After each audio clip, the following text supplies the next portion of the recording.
Yo, what's up? Welcome to Magic Bloodline, where stories come alive. Buckle up because today we have, what if Harry Potter was reborn as Tom Riddle's brother? Quick favor, if you dig this content, drop a like and subscribe. It takes just a second but means so much to us. Let's roll. Chapter 1, The Second Chance. Death should have been the end. Harry Potter had walked into the Forbidden Forest knowing he wouldn't leave alive. He had faced Voldemort one final time, felt the killing curse strike his chest, and then, nothing. The pain had vanished. King's Cross Station had faded. The afterlife should have welcomed him, reuniting him with his parents, with Sirius, with all those who had fallen. Instead, Harry felt himself being crushed, squeezed through an impossibly tight space, a sensation worse than any apparition. His lungs burned. His body felt wrong, too small, too weak. A piercing cold hit his skin as harsh light stabbed through his eyelids. Someone was screaming. No, not someone. A woman. Her screams were primal, agonized. Push. The second one is coming, a stern voice commanded. Second one. Harry couldn't process what was happening. His thoughts were clear, he remembered everything. The Horcruxes. The battle. His sacrifice. But his body wouldn't respond properly. More screaming. Movement. Then Harry was being held, wrapped in something soft yet scratchy. His vision was blurry without his glasses, but it was more than that, everything seemed enormous, distorted. Twin boys, Miss Riddle, the stern voice announced, closer now. Remarkable, considering your condition. Riddle? Harry's mind reeled. This couldn't be happening. This wasn't possible. Let me see them, a weak voice whispered. Harry felt himself being moved, cradled against something warm. A face loomed above him, pale, beautiful despite the exhaustion etched into every feature. Dark eyes, so familiar yet softer than he'd ever seen them, gazed down at him. Tom, she murmured, looking past Harry. After your father. Then her eyes shifted back to him. And you. Hadrian. My little Harry. Harry felt a jolt of recognition at the name, but couldn't speak, couldn't move properly. His body was responding only to instinct, breathing, blinking, occasionally making sounds he couldn't control. Miss Riddle, you need to rest, the stern voice insisted. The bleeding, I know I won't survive this, the woman, his mother, interrupted. Please, just a moment more with my sons. Harry felt a finger trace his cheek, impossibly gentle. Tom and Hadrian Riddle, she whispered. My beautiful boys. I wish I could see you grow. I wish I could tell you about magic. Magic. She knew about magic. I hope you'll look after each other, she continued, her voice growing fainter. The world can be so cold without love. Promise me you'll remember that love matters, even when it hurts. Especially when it hurts. Her voice cracked on the last word, and Harry felt her grip weaken. There was a flurry of movement, urgent voices, but they seemed to recede as a terrible realization crystallized in Harry's mind. He had been reborn, as Tom Riddle's twin brother. The first year passed in a blur of confusion. Harry's adult mind was trapped in an infant's body, unable to communicate or act on his knowledge. He could only observe as he and Tom were transferred to Wolves' Orphanage, a grim Victorian building with narrow windows and narrower halls. Mrs. Cole, the matron, was neither cruel nor kind, simply overwhelmed. The orphanage was perpetually understaffed, particularly as the economic depression tightened its grip on London. The children wore second-hand clothes, ate thin porridge, and learned early that comfort was a luxury they couldn't afford. Harry watched his brother with a mixture of fascination and dread. As infants, they shared a crib, and sometimes in the night, Tom's tiny hand would find his, grasping with surprising strength. In those moments, Harry could almost forget who Tom would become. Almost. By their second year, Harry had gained enough control over his body to start testing his boundaries. He could crawl, then toddle, then walk. He could babble, then speak simple words. He called Mrs. Cole, "Ma'am," before most children could say, "Mama," earning curious looks from the staff. That younger Riddle boy, he overheard one attendant telling another, "There's something unnatural about his eyes. Like he's watching you." Understanding things no toddler should. Harry tried to be more careful after that, to act more his age. It wasn't easy. His mind remembered 17 years of life, of friendship, of fighting dark wizards.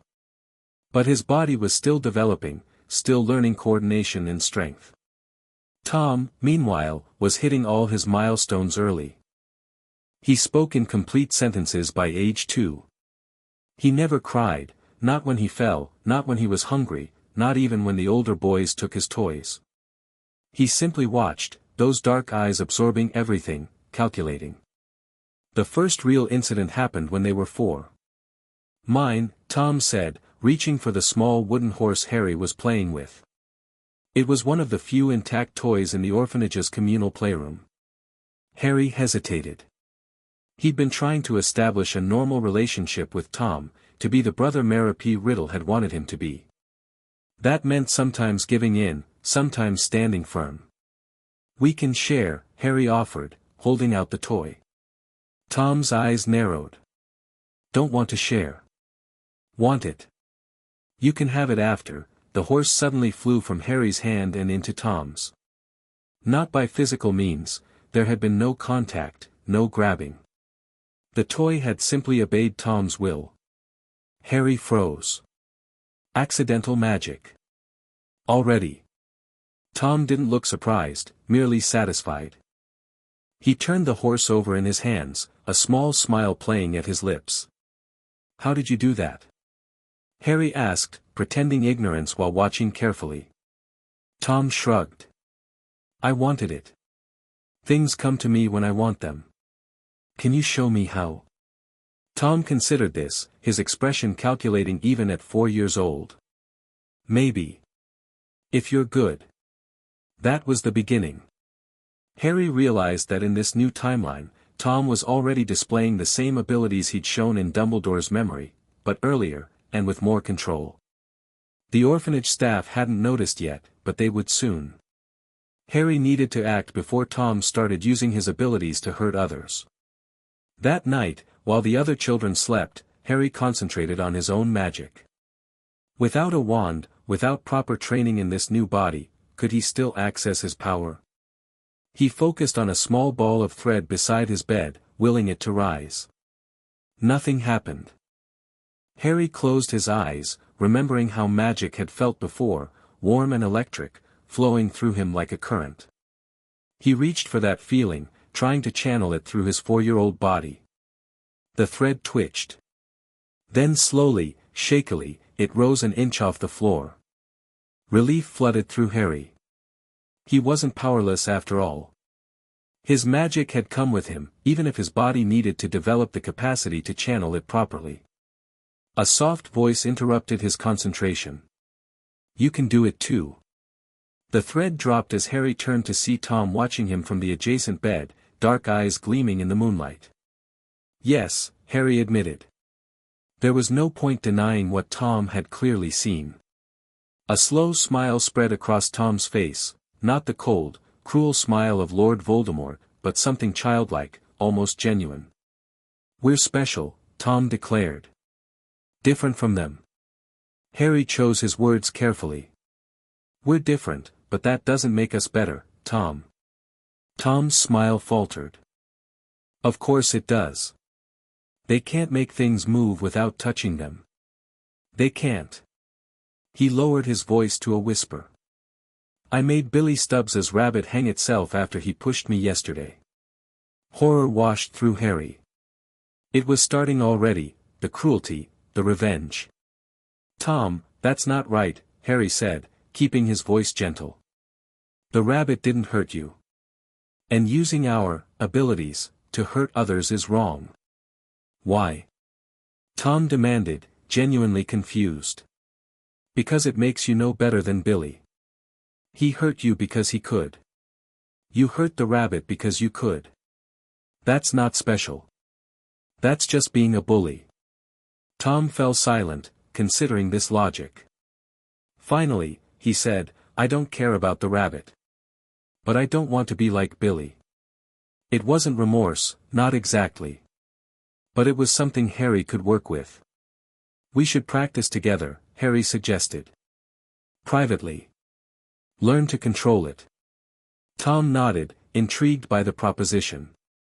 Our secret. Our secret, Harry agreed, seeing an opportunity to guide Tom's development.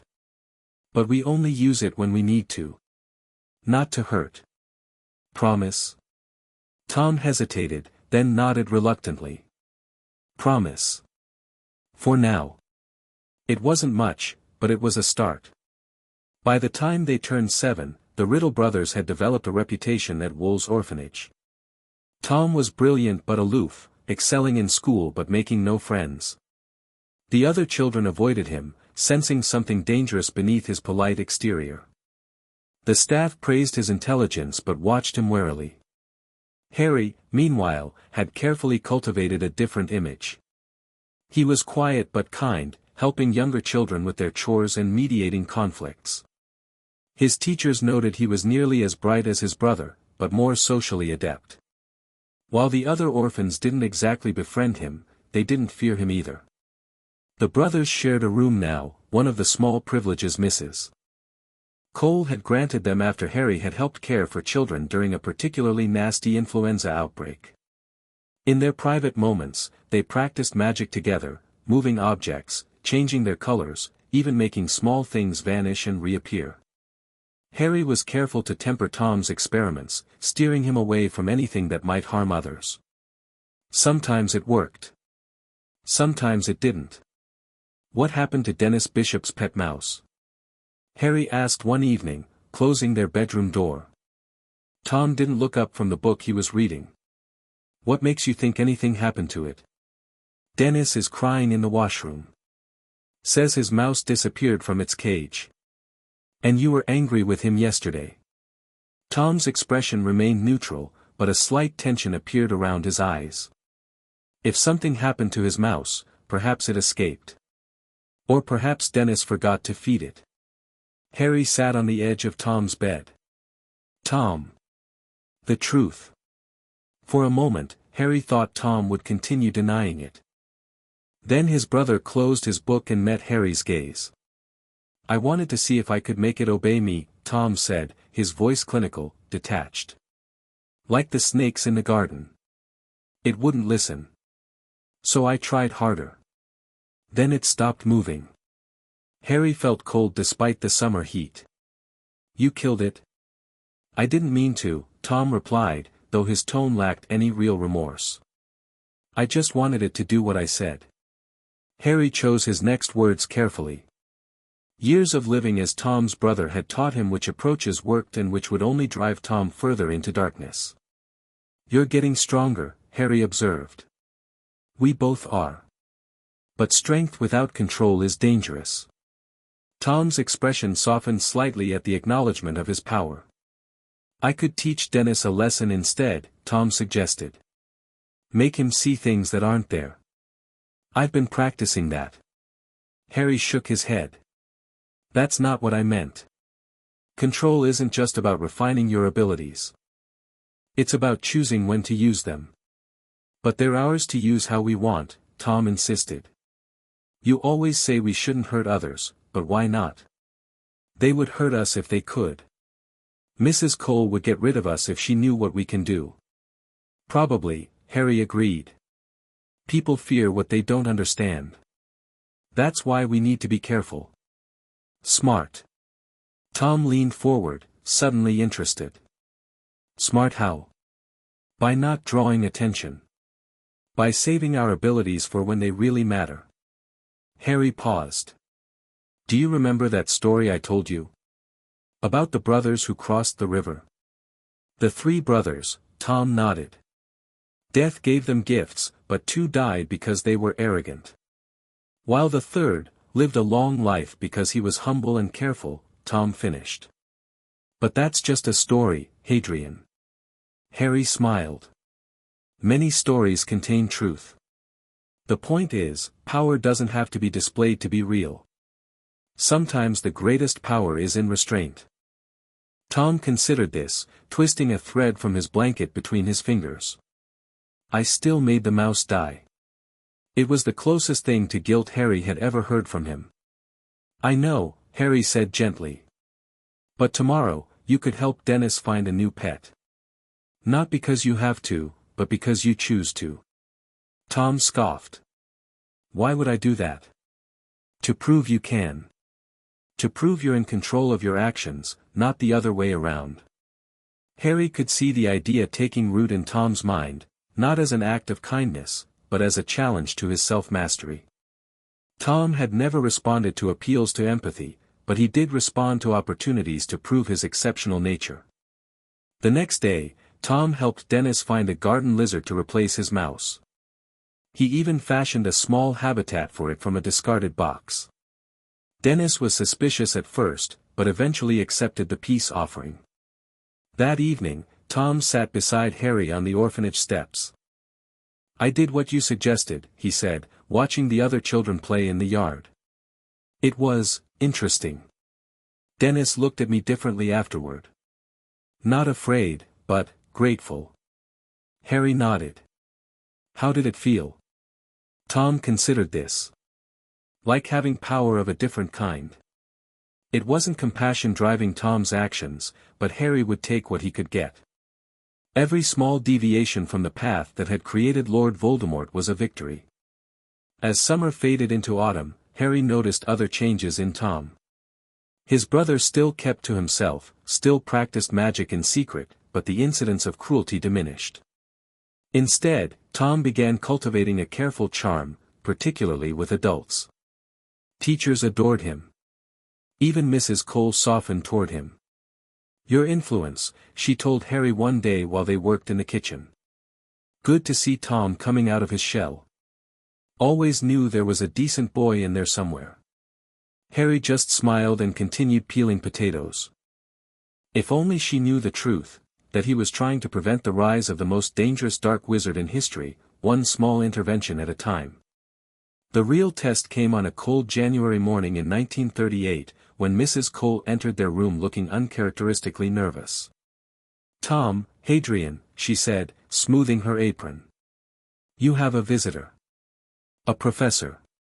Says he's from a school that's interested in you both. Harry's heart skipped a beat. Dumbledore. What school?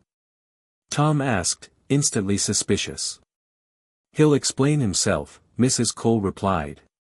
He's waiting in my office. Best tidy yourselves up. As she left, Tom turned to Harry, eyes narrowed. Did you know about this? Harry shook his head, mind racing. No, but... Tom, if it's what I think it is, this could be important. What do you think it is? Tom pressed. Harry chose his words carefully. I think he might be like us. Special. Tom's expression changed immediately, curiosity replacing suspicion. Someone who can do what we can do. Maybe. Let's find out. They made their way downstairs, Harry's heart pounding. How would Dumbledore appear to him now? Would the professor somehow sense that Harry wasn't an ordinary 11-year-old? Would he recognize that Harry's soul had traveled from a future that might never happen? Mrs. Cole's office door stood ajar. Harry paused, taking a deep breath, then followed Tom inside. The man who stood by the window wasn't exactly the Dumbledore that Harry remembered. This version was younger, his auburn hair and beard showing only hints of gray. He wore a flamboyantly cut suit of plum velvet, eccentric by Muggle standards, but subdued for the Dumbledore Harry had known. The piercing blue eyes, however, were exactly the same. Ah, Dumbledore said, smiling warmly. You must be Tom and Hadrian Riddle. Tom stepped forward, his posture confident but guarded. I'm Tom. This is my brother, Hadrian. A pleasure to meet you both. I am Professor Dumbledore. Harry fought to keep his expression neutral, to hide the flood of emotions crashing through him. This was the man who had guided him, mentored him, and ultimately sent him to his death. The man whose secrets and half-truths had shaped the course of Harry's life. Yet this Dumbledore had never met him before. "You're from a school?" Tom asked, getting straight to the point. "Indeed. I am the deputy headmaster of Hogwarts School of Witchcraft and Wizardry." Tom's eyes widened slightly. Harry feigned surprise, but inside, he felt a profound sense of homecoming at the mere mention of Hogwarts. "Witchcraft and wizardry?" Tom repeated.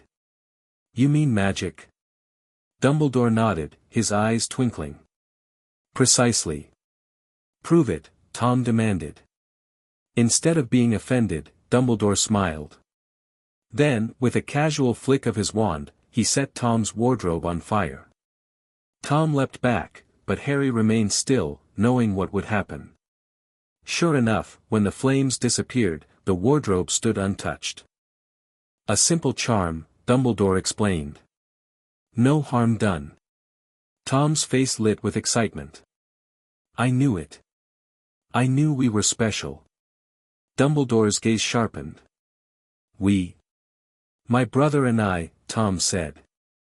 "We can do things too. Make things move. Make animals do what we want. Make people see things." Harry winced internally. So much for the discretion he tried to instill in Tom. "Is this true, Hadrian?" Dumbledore asked, turning those penetrating blue eyes on Harry. Harry hesitated, then nodded. "Sometimes. When we're angry or scared. We can't control it like you just did. That is why you need proper training," Dumbledore said. "At Hogwarts, you will learn to channel your abilities safely." "We'll go," Tom declared immediately. "There are some details to discuss first," Dumbledore said, producing 2 envelopes from his pocket. "Your acceptance letters, with lists of required supplies. For those without family resources, the school provides a stipend." As Tom eagerly took his letter, Harry noticed Dumbledore watching his brother with a calculating expression, one Harry recognized from his own timeline. The seeds of suspicion were already being planted. "Professor," Harry said, drawing Dumbledore's attention. "The things we can do, are they common among wizards?" "Magic manifests differently in each individual," Dumbledore replied. "Though I must say, the abilities you've described suggest significant natural talent." "Are there rules?" Harry pressed. "About how magic can be used?" Dumbledore's expression softened slightly. "Indeed there are, Hadrian. The first being that magic must not be revealed to non-magical people, we call them muggles. The second being that magic should never be used to harm others." Tom looked up from his letter. "What happens if someone breaks these rules?" "For underage wizards, accidental magic is understood. Once you have your wands and training, however, intentional misuse can result in disciplinary action, even expulsion from Hogwarts in serious cases." Harry watched Tom absorb this information, calculating as always. "When can we go?" Tom asked. "To get our supplies. I can escort you to Diagon Alley tomorrow, if that suits," Dumbledore offered. "We can manage on our own," Tom said quickly. Dumbledore smiled patiently. "I'm afraid the entrance to Diagon Alley is not easily found without magical knowledge. And you'll need assistance exchanging Muggle money for wizarding currency." Tom looked like he wanted to argue, but Harry touched his arm. "We'd appreciate your help, Professor," Harry said. Dumbledore's eyes lingered on Harry for a moment. "Very well. I shall return tomorrow morning at 9 o'clock. Please be ready." As Dumbledore prepared to leave, he paused at the door. "One more thing. At Hogwarts, we expect students to treat each other with respect and kindness. Magic is a gift, but like all gifts, it comes with responsibility." The words were spoken casually, but Harry recognized the warning in them. After Dumbledore left, Tom turned to Harry, eyes blazing with excitement. "Did you hear him? Everything we can do, it's real magic. And there's a whole school for people like us." Harry nodded, smiling at his brother's enthusiasm. "It's amazing. We'll be the best in the school," Tom declared. "We already have a head start. We'll learn everything, Hadrian. Everything." For the rest of the day, Tom was uncharacteristically animated, pacing their room, reading and rereading his Hogwarts letter. Harry watched him with mixed emotions. This was the happiest he'd ever seen Tom, just as Dumbledore had described in the pensive memory. But Harry knew what that hunger for knowledge had led to in another lifetime. That night, Harry lay awake long after Tom had finally fallen asleep. The enormity of what was happening pressed down on him. Tomorrow they would enter the wizarding world, his world, though no one knew it but him. He would see Diagon Alley again, get his wand again, would it still be holly and phoenix feather, prepare for Hogwarts again. But this time, everything would be different. This time, he was a riddle. This time, his goal wasn't to defeat a Dark Lord, but to prevent one from rising in the first place.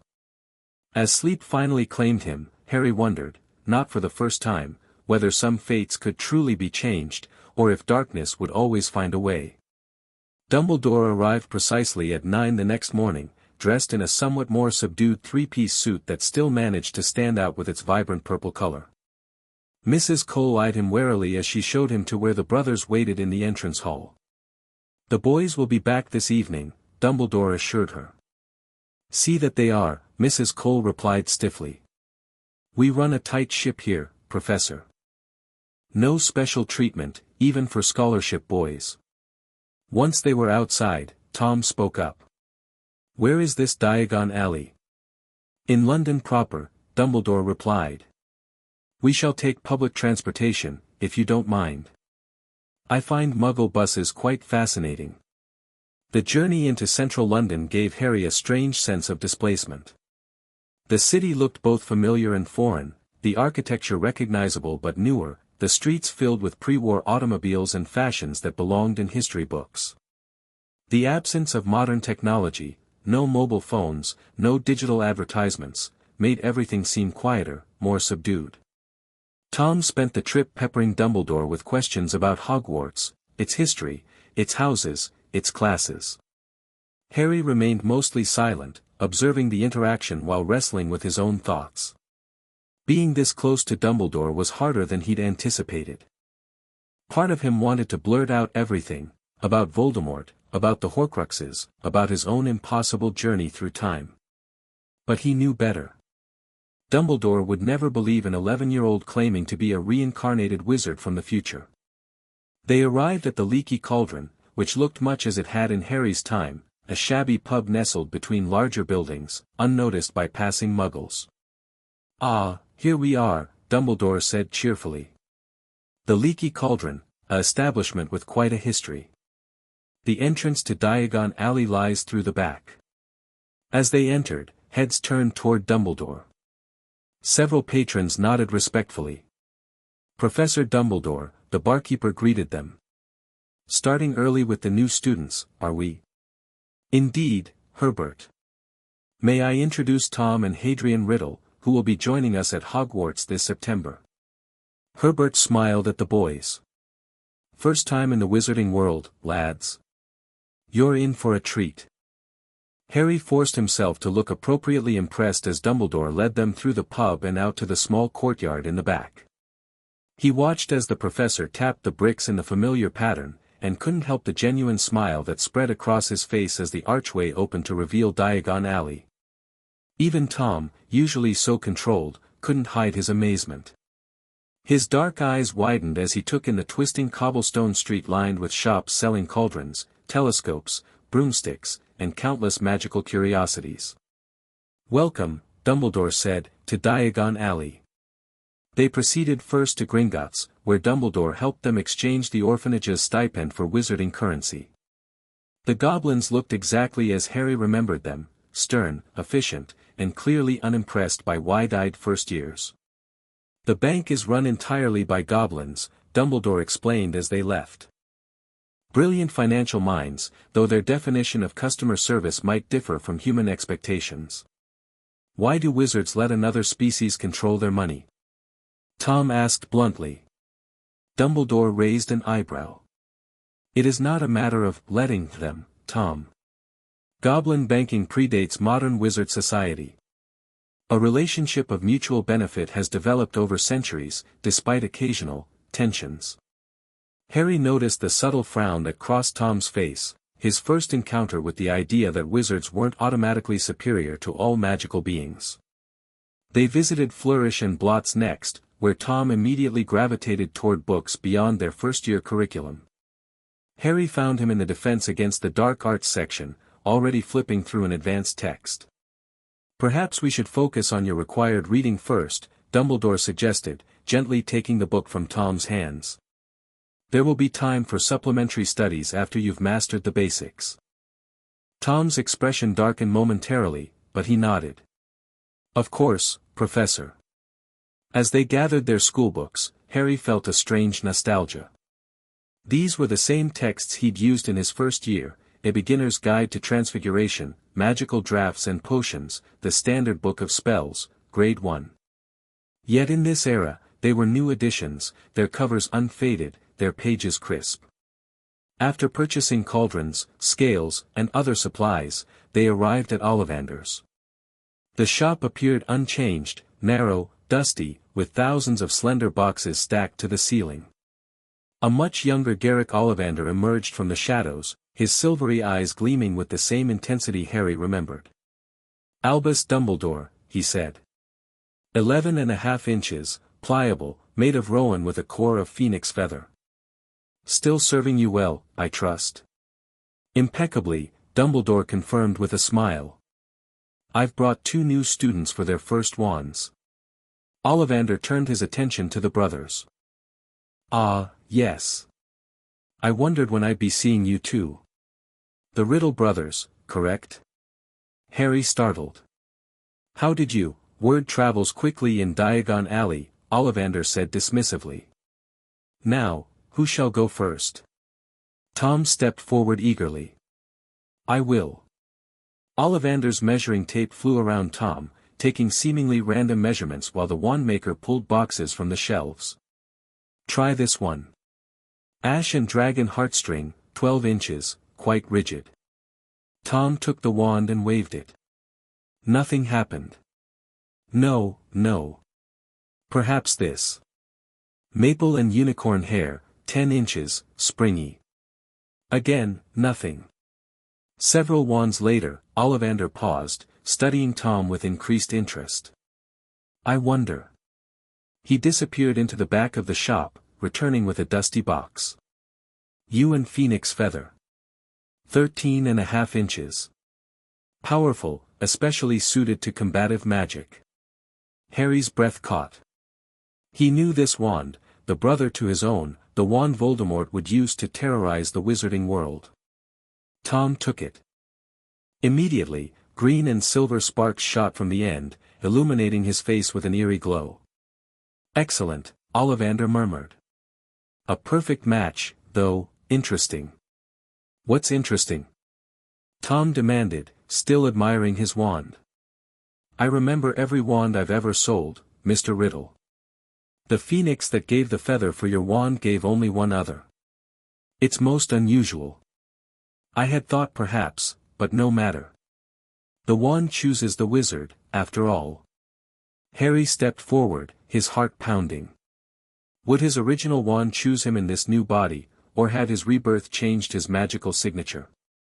Ollivander began the process again, having Harry try wand after wand. None responded. Harry grew increasingly anxious. What if no wand chose him? What if his presence in this timeline had somehow corrupted his magic?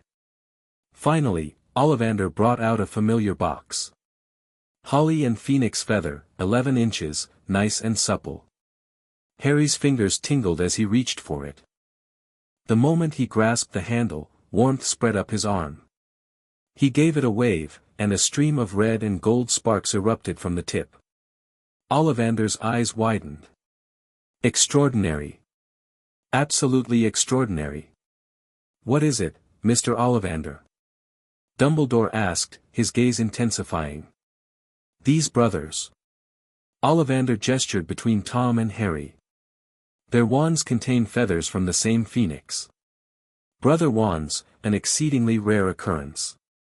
And that particular phoenix. He glanced meaningfully at Dumbledore. Harry knew he was referring to Fawkes, though the phoenix was probably already Dumbledore's companion in this era. Indeed, Dumbledore murmured. Most interesting. Tom looked at Harry's wand with newfound interest. Brother wands? Does that mean something special? It suggests a connection, Ollivander said carefully. Though the nature of that connection is for the wizards, not the wand maker, to discover. As they paid for their wands, Harry caught Dumbledore watching him with an unsettlingly perceptive expression. Had the professor already begun to suspect there was something unusual about Hadrian Riddle? Their final stop was Madame Malkin's for school robes. As they were fitted, Tom spoke in a low voice, out of Dumbledore's hearing. Did you feel it? When you held your wand? Harry nodded. Like it was made for me. Mine too. Tom twirled his wand between his fingers. Brother wands. Brother wizards. We're going to be extraordinary, Hadrian. I've always known we were different, but now. His eyes gleamed with ambition. We're going to change the world. The word sent a chill down Harry's spine, so reminiscent of the future he was trying to prevent. Maybe we should focus on learning magic first, Harry suggested. Before we worry about changing anything. Tom laughed, a genuine sound that Harry rarely heard. Always so cautious. Don't worry. We have 7 years at Hogwarts ahead of us. Plenty of time to learn everything. With their shopping complete, Dumbledore led them back through the leaky cauldron. Before they boarded the bus back to the orphanage, the professor pulled Harry aside. Your brother seems quite eager to begin his magical education, Dumbledore observed. Tom's always been eager to learn, Harry replied carefully. And you, Hadrian? What are you eager for? Harry considered the question, aware of being tested. To find where I belong, sir. Something softened in Dumbledore's expression. A worthy aspiration. One I believe Hogwarts can help you fulfill. He paused. Your brother has significant natural talents, but talent without guidance can lead down problematic paths. I hope you will find that guidance at Hogwarts, perhaps from you as much as from his teachers. I'll do my best, Professor. Dumbledore nodded. I believe you will. The return journey was quiet, Tom lost in thoughts about Hogwarts while Harry contemplated the enormous task ahead. He had just over a month before they would board the Hogwarts Express, and then the real challenge would begin. The final weeks at Wool's Orphanage passed slowly. Tom spent every spare moment reading his textbooks, occasionally practicing simple spells when they were alone. Harry did the same, though he had to pretend to struggle with concepts he'd mastered years ago in another life. On August 31st, the night before their departure, Tom sat on his bed surrounded by books, his wand twirling absently between his fingers. We should practice the sorting ceremony, he said abruptly. Harry looked up from packing his trunk. What do you mean? Hogwarts, a history says, will be sorted into houses. Slytherin for the ambitious, Ravenclaw for the clever, Gryffindor for the brave, and Hufflepuff for everyone else. Tom's tone made clear which houses he considered worthwhile. We need to make sure we end up in the same house. I don't think we can practice for the sorting, Harry said carefully. The book doesn't explain how it's done. Then we need to decide which house is best and make sure we're sorted there, Tom insisted. Slytherin seems the obvious choice. For the ambitious and cunning. Those who will achieve greatness. Harry had expected this. Tom's affinity for Slytherin was probably as inevitable as Harry's had been for Gryffindor. But in this lifetime, would the sorting hat place him in his original house, or would it see Hadrian Riddle differently? Whichever house we're in, we'll still be brothers, Harry said. Tom's expression hardened. We need to stay together, Hadrian. The others won't understand us. They haven't grown up with magic like we have. Harry wanted to point out that plenty of Hogwarts students were Muggle-raised, but he recognized Tom's deeper fear, the fear of being alone, of losing the one person who accepted him completely. Despite everything Harry knew about who Tom would become, he couldn't help feeling compassion for the boy who had never known love except through his brother. I'll ask to be in your house if I can, Harry promised, knowing the Sorting Hat took preferences into account. But if we're separated, it won't change anything between us. Tom didn't look convinced, but he nodded. Slytherin, then. We'll both ask for Slytherin. That night, Harry lay awake long after Tom had fallen asleep. Tomorrow they would board the Hogwarts Express. Tomorrow would begin the truest test of whether he could change Tom's destiny, and by extension, the destiny of the entire wizarding world. Harry had spent 11 years as Hadrian Riddle, building trust with the boy who would become Lord Voldemort. He'd managed to temper some of Tom's cruelty, to redirect some of his ambition.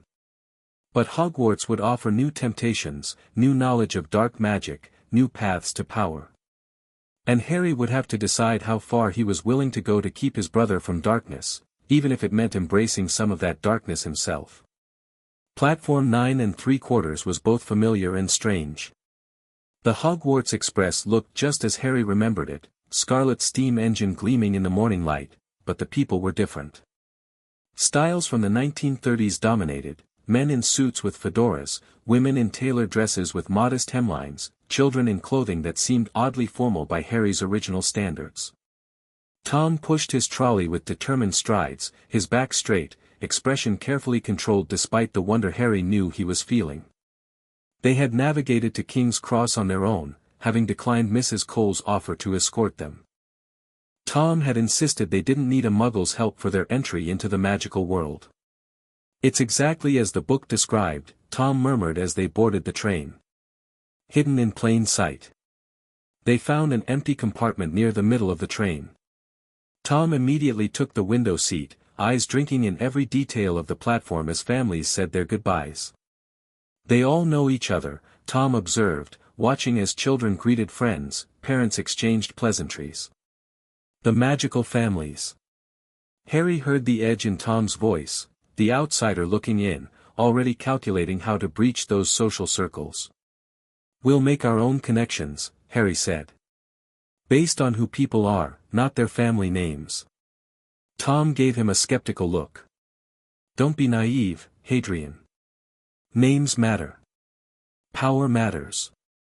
We have to start with disadvantages, no magical parents, no connections, no knowledge of their customs except what we've read.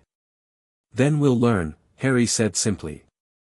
We've always been quick learners. The compartment door slid open before Tom could respond. A boy with platinum blonde hair and aristocratic features stood in the doorway, already dressed in his Hogwarts robes. Is there room here? He asked, his tone suggesting he was doing them a favor by asking. Harry felt a jolt of recognition. Though younger, the resemblance to Draco Malfoy was unmistakable. This must be Abraxas Malfoy, Draco's grandfather. Please, Harry gestured to the empty seats. The boy settled himself across from them, evaluating them with cool gray eyes. Abraxas Malfoy, he introduced himself. First year. Tom Riddle, Tom replied. And my brother, Hadrian. Also first years. Riddle? Abraxas frowned slightly. I'm not familiar with that name. It's not a common one, Tom said smoothly, dodging the implied question about their bloodline. Abraxas seemed about to press further when the compartment door opened again. A girl with dark hair and heavy-lidded eyes entered, followed by a stocky boy with a perpetual scowl. There you are, Abraxas, the girl said. We've been looking all over. Doria, Orion, Abraxas nodded. I was just meeting. Riddle, was it? Tom and Hadrian. The girl, Doria, gave them a brief, assessing glance. Black, she introduced herself curtly. And this is my cousin, Orion Black. Harry's pulse quickened. The Black family.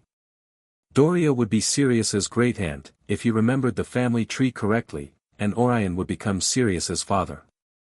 Are you from one of the Sacred 28? Doria asked bluntly.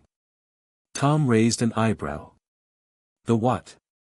The three purebloods exchanged glances. The 28 truly pureblood families, Abraxas explained, his tone becoming distinctly cooler. But I suppose that answers the question.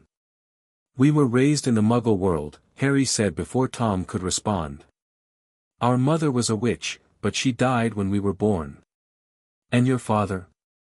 Orion asked. A Muggle, Tom replied, his voice flat. Harry knew how much Tom hated admitting his Muggle heritage. The temperature in the compartment seemed to drop several degrees. Half-bloods, then, Doria said, making it sound like a diagnosis. Harry watched Tom's expression harden, saw the dangerous gleam forming in his eyes. He needed to defuse this before Tom decided to demonstrate exactly how powerful a half-blood could be. We're looking forward to learning about wizarding customs, Harry said quickly. Books can only teach so much. Perhaps you could tell us about your families. It was a calculated appeal to their pride, and it worked. Abraxas launched into an account of Malfoy Manor and his family's influence at the Ministry.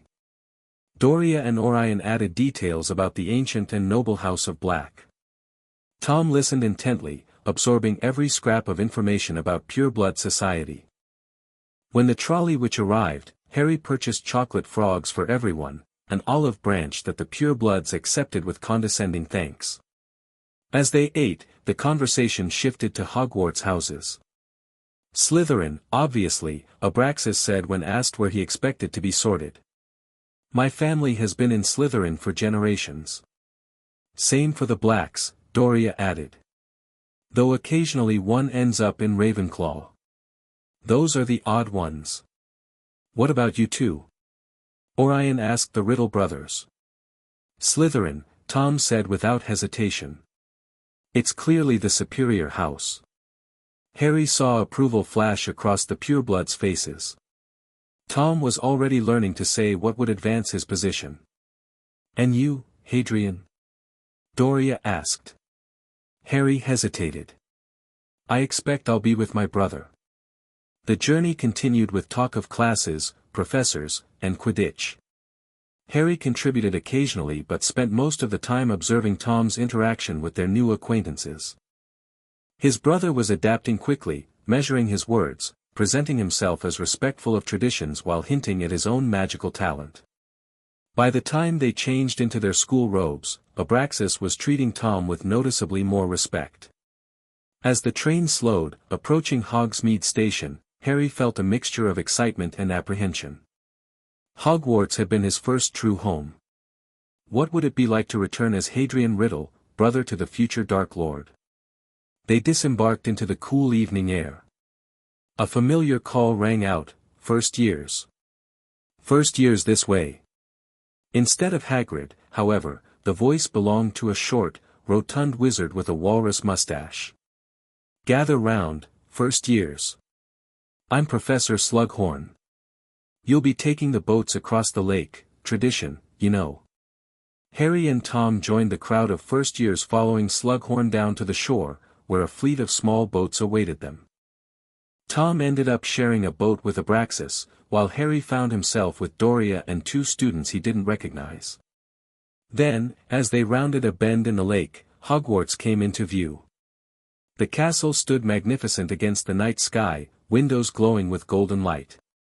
It looked exactly as Harry remembered from his first crossing, ancient, powerful, magical in every stone. A collective gasp rose from the boats. Even the pureblood students, who must have heard descriptions all their lives, seemed awestruck by their first sight of the school. Harry glanced at Tom in the next boat over. His brother's face was illuminated by the lantern light, his expression one of pure wonder, perhaps the most genuine emotion Harry had ever seen him display. In that moment, Tom looked nothing like the Dark Lord he would become. He looked like any 11-year-old seeing magic made real before his eyes. The boats docked at an underground harbor, and Slughorn led them up stone steps to the castle's massive oak doors. Inside, Professor Dumbledore was waiting to greet them in the entrance hall. "Welcome to Hogwarts," he said, smiling at the gathered first years. "In a few moments, you will pass through these doors and join your classmates, but first, you must be sorted into your houses. They are Gryffindor, Hufflepuff, Ravenclaw, and Slytherin. While you're here, your house will be like your family. Your triumphs will earn house points, while rule-breaking will lose points.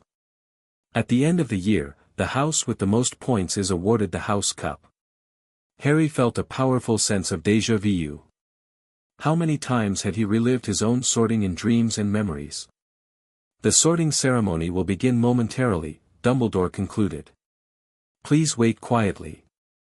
As Dumbledore stepped away, excited whispers broke out among the first years. Abraxas was boasting about being a guaranteed Slytherin. A girl with curly brown hair was frantically reciting spells under her breath. Tom stood silent, but Harry could feel the tension radiating from him. "Remember," Tom murmured, "Slytherin."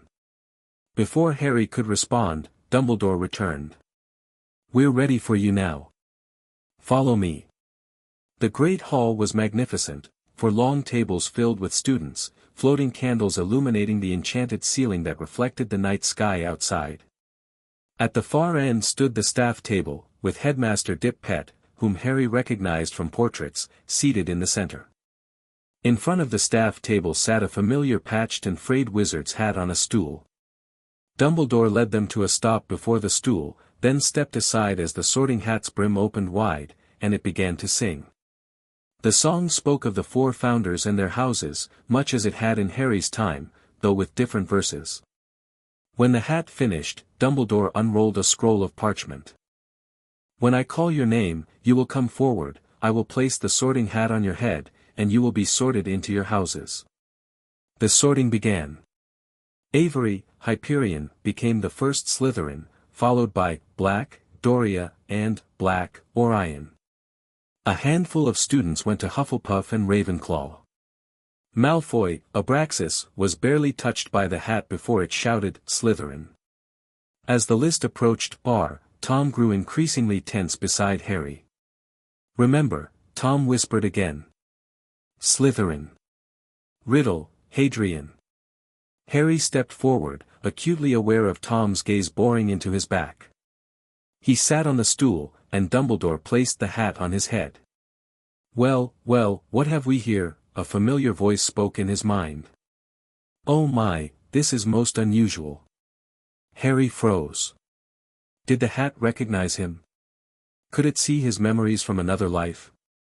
"Indeed I can, Mr. Potter, or should I say, Mr. Riddle. A soul from another time, with knowledge of things yet to come. How extraordinary." "Please," Harry thought desperately, "you can't tell anyone. Your secret is safe, young traveler. The conversations between a student and the sorting hat are always private." The hat seemed to chuckle. "Now, where to put you?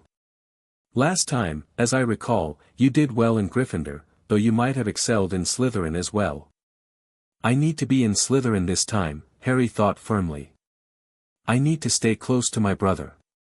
"Ah yes, Tom Riddle. The one who became, well, you know better than most. You hope to change his path." "I have to try. A noble goal, if perhaps a futile one. The darkness in him runs deep.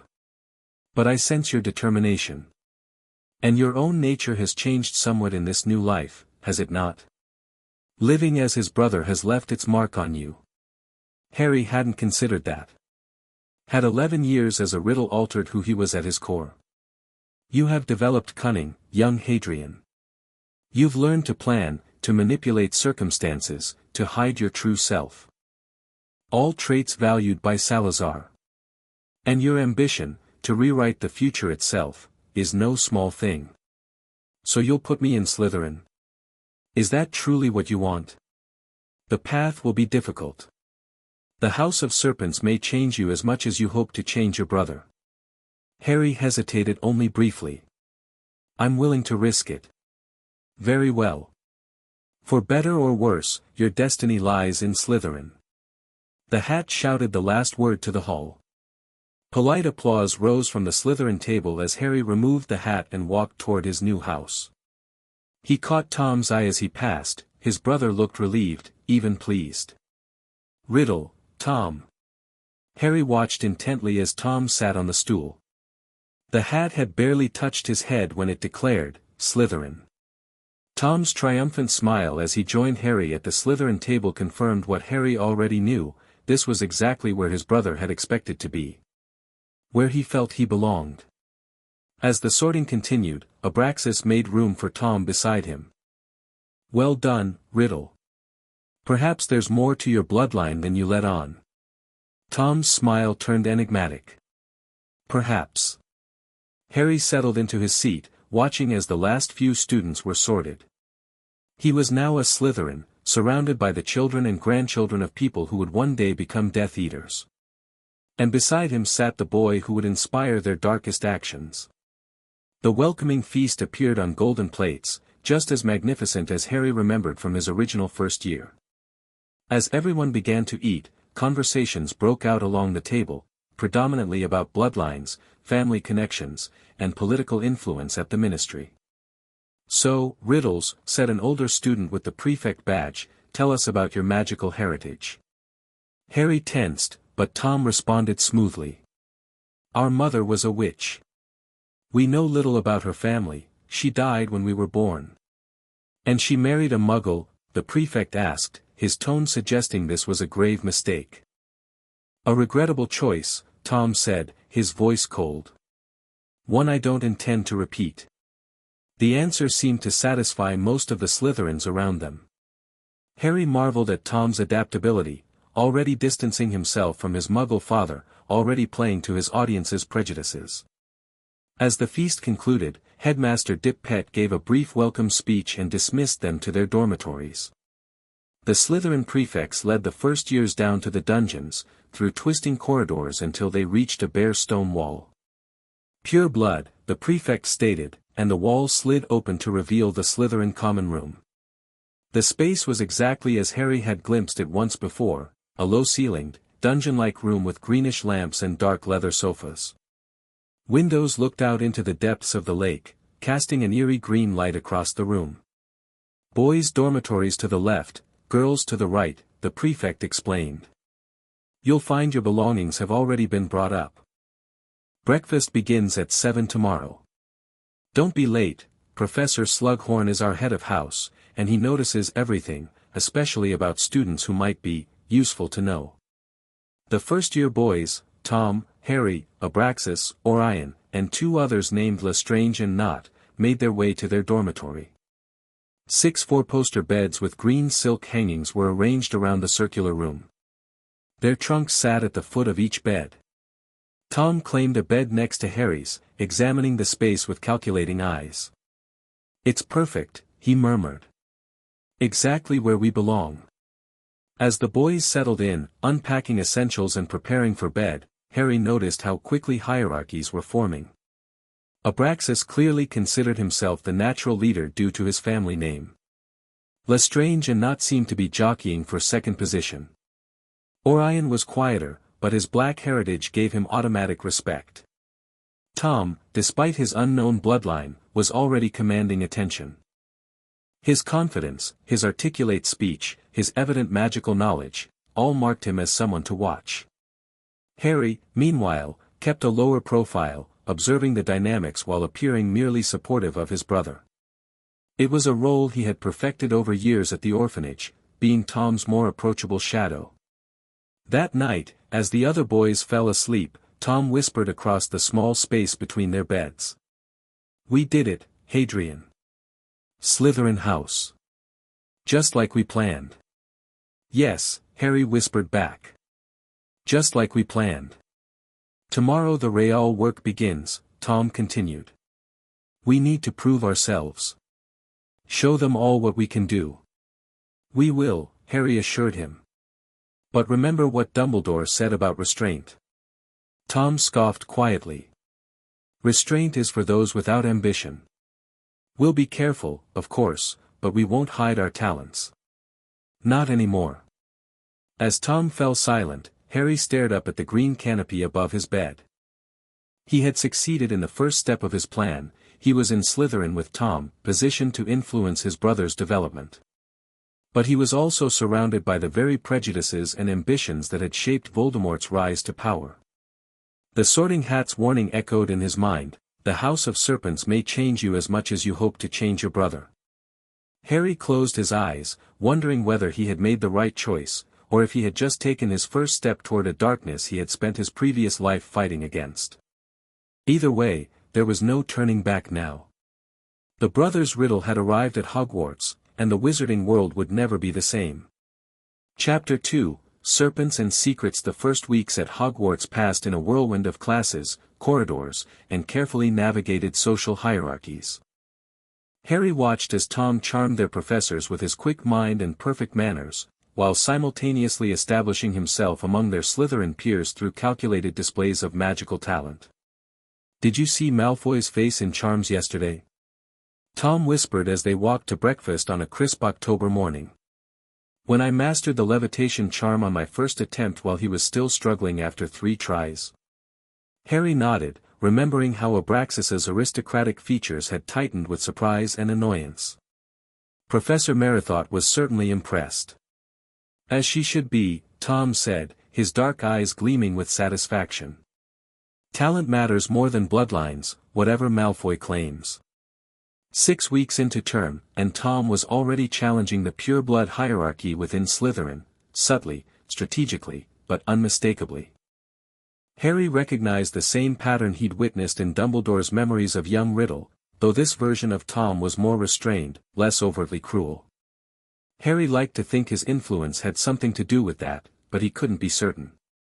They entered the Great Hall, now familiar with its enchanted ceiling and floating candles. As they took their places at the Slytherin table, Abraxas Malfoy shifted to make room, a small gesture that spoke volumes about Tom's rising status. "Riddle," Abraxas greeted, then nodded to Harry. "Hadrian." Harry had noticed this subtle distinction. Tom was becoming simply Riddle, while he remained Hadrian. It was a minor thing, but it reflected how the Slytherin first years were beginning to view them, Tom as the exceptional talent, Harry as merely his brother. Little did they know that Harry deliberately held back in classes, performing well enough to avoid scrutiny but never outshining Tom. It was part of his strategy, to support his brother while guiding from the shadows, to be underestimated so he could move freely. "I've been thinking about our potions assignment," Abraxas said as he spread marmalade on his toast. "Perhaps we could form a study group. My father has connections at the Ministry's experimental potions department. I have access to notes that might elevate our work." Harry recognized the olive branch for what it was. Abraxas, realizing he couldn't simply dismiss Tom despite his unclear bloodline, was now attempting to forge an alliance. "That sounds worthwhile," Tom replied with calculated interest. "Who else were you considering inviting?" "Lestrange and Not, of course. Perhaps Orion. And..." Abraxas hesitated, glancing at Harry. "My brother joins," Tom said firmly, his tone allowing no argument. Harry suppressed a smile. For all Tom's ambition and growing independence, he remained fiercely loyal to his brother, the one constant in his life since infancy. Naturally, Abraxas agreed smoothly. "Tonight after dinner, then." The corner table in the common room. As Abraxas turned to speak with Orion Black, Tom leaned closer to Harry. "It's beginning," he murmured. "They're starting to recognize our value." "Be careful," Harry warned quietly. "Abraxas isn't offering friendship, he's making a tactical decision." Tom's lips curved into a small smile. "Of course he is. And so am I." Before Harry could respond, the morning mail arrived, hundreds of owls swooping into the Great Hall. Having no one to write to them, the Riddle brothers rarely received anything, which made the barn owl landing before them all the more surprising. Tom untied the small package from its leg. A note was attached to the brown paper wrapping: "Mr. Riddle, your exemplary work in Tuesday's class deserves recognition. This volume is not in the first-year curriculum, but I believe you may find it stimulating. Perhaps we might discuss it over tea this Saturday. Yours academically, Professor H. Slughorn. Tom unwrapped the package to reveal a slim, leather-bound book titled Advanced Principles of Magical Theory. His eyes lit up as he flipped through the pages. Slughorn has taken an interest in you, Harry observed, recognizing the professor's pattern of collecting talented students. In us, Tom corrected, showing Harry the invitation. You're welcome to join us for tea. Harry nodded, knowing it would be wise to monitor Tom's growing relationship with Slughorn. In his original timeline, the potions master had unwittingly provided Tom with critical information about Horcruxes. Harry couldn't allow that conversation to happen this time. As they left the Great Hall for their first class, they passed a group of Gryffindor first years. One of them, a lanky boy with auburn hair, bumped into Tom's shoulder. "Watch where you're going, Snake," the boy muttered. Tom's hand twitched toward his wand, but Harry gripped his arm. "Not worth it," he murmured. The Gryffindor boy smirked at Tom's apparent restraint. "That's right, listen to your brother. Wouldn't want to lose house points, would we? What's your name?" Tom asked, his voice deceptively soft. Something in Tom's tone made the boy hesitate. "Weasley. Septimus Weasley." "I'll remember that, Septimus Weasley," Tom said with a smile that didn't reach his eyes. As they continued toward Transfiguration, Harry gave his brother a concerned look. "Let it go, Tom. It was just a bump in the hallway."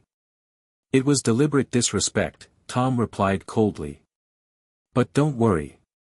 I won't do anything obvious." The warning signs were there, the calculating coldness, the disproportionate response to perceived slights. These were the traits that had eventually transformed Tom Riddle into Lord Voldemort. Harry needed to redirect that energy before it crystallized into something darker. "Save it for the classroom," Harry suggested. "Show him up in Transfiguration, that would be more satisfying than petty revenge." Tom considered this, then nodded. "You're right.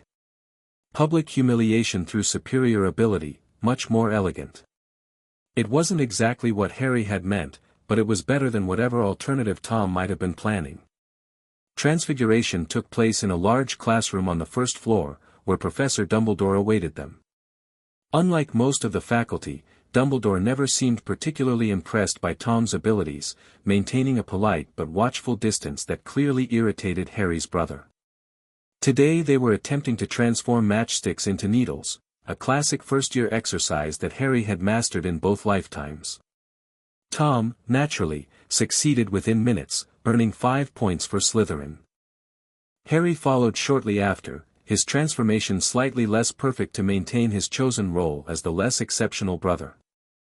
Septimus Weasley struggled visibly across the room, his matchstick smoking but refusing to change. When Dumbledore passed his desk, the Gryffindor boy whispered something, glancing in the Riddle brothers' direction. "Complaining about us to Dumbledore," Tom muttered. "Pathetic." "Ignore him," Harry advised. When class ended, Dumbledore called out, "Mr. Riddle, Hadrian, if I may have a word." Tom paused at the door. "I'll wait outside," he told Harry, his expression suspicious. Once the classroom had emptied, Dumbledore gestured for Harry to approach his desk. "You've been adjusting well to Hogwarts, I trust." "Yes, Professor," Harry replied, curious about the purpose of this conversation. "And your brother seems to be thriving academically." Dumbledore's blue eyes studied Harry over his half-moon spectacles.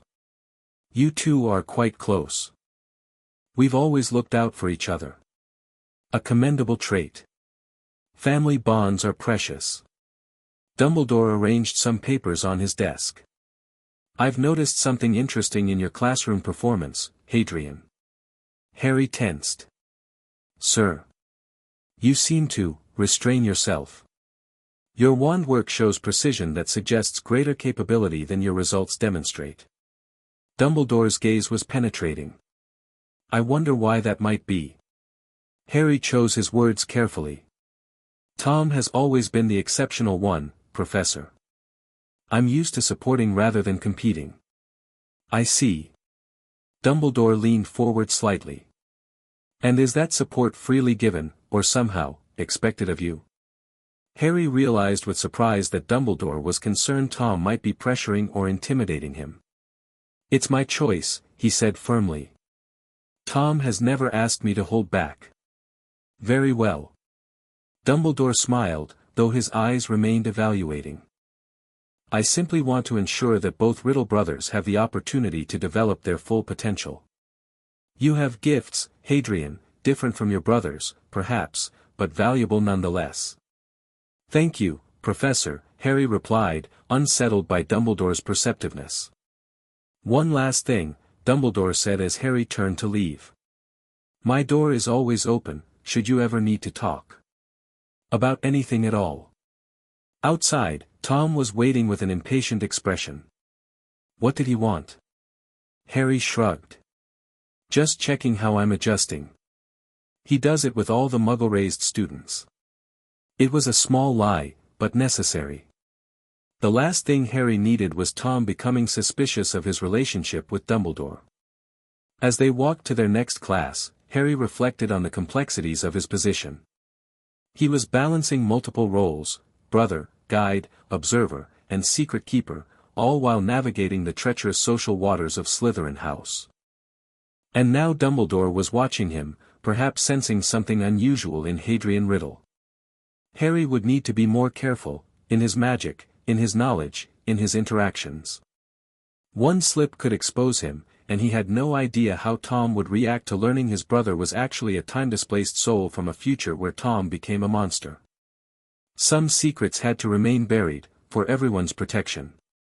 Essence of wormwood, powdered root of asphodel, saprophoros bean juice, Tom recited, not bothering to consult his textbook as the study group worked on their potions assignment in the Slytherin common room. The most challenging aspect is achieving the correct consistency before adding the bean juice. Abraxas nodded, jotting notes with his expensive eagle feather quill. My father says Professor Slughorn puts great emphasis on potion texture. He failed 3 students last year for brewing solutions that were too viscous. Harry observed the dynamic of the study group with interest. They had been meeting for 3 weeks now, and a clear hierarchy had formed. Tom, despite his half-blood status and lack of family connections, had established himself as the intellectual center of the group. The others, Abraxas, Lestrange, Nott, and Orion, deferred to his knowledge with increasing regularity. Hadrian, Lestrange said suddenly, you're quiet tonight. Any insights on the forgetfulness potion? Harry glanced up from his parchment. Edmund Lestrange was watching him with calculating eyes.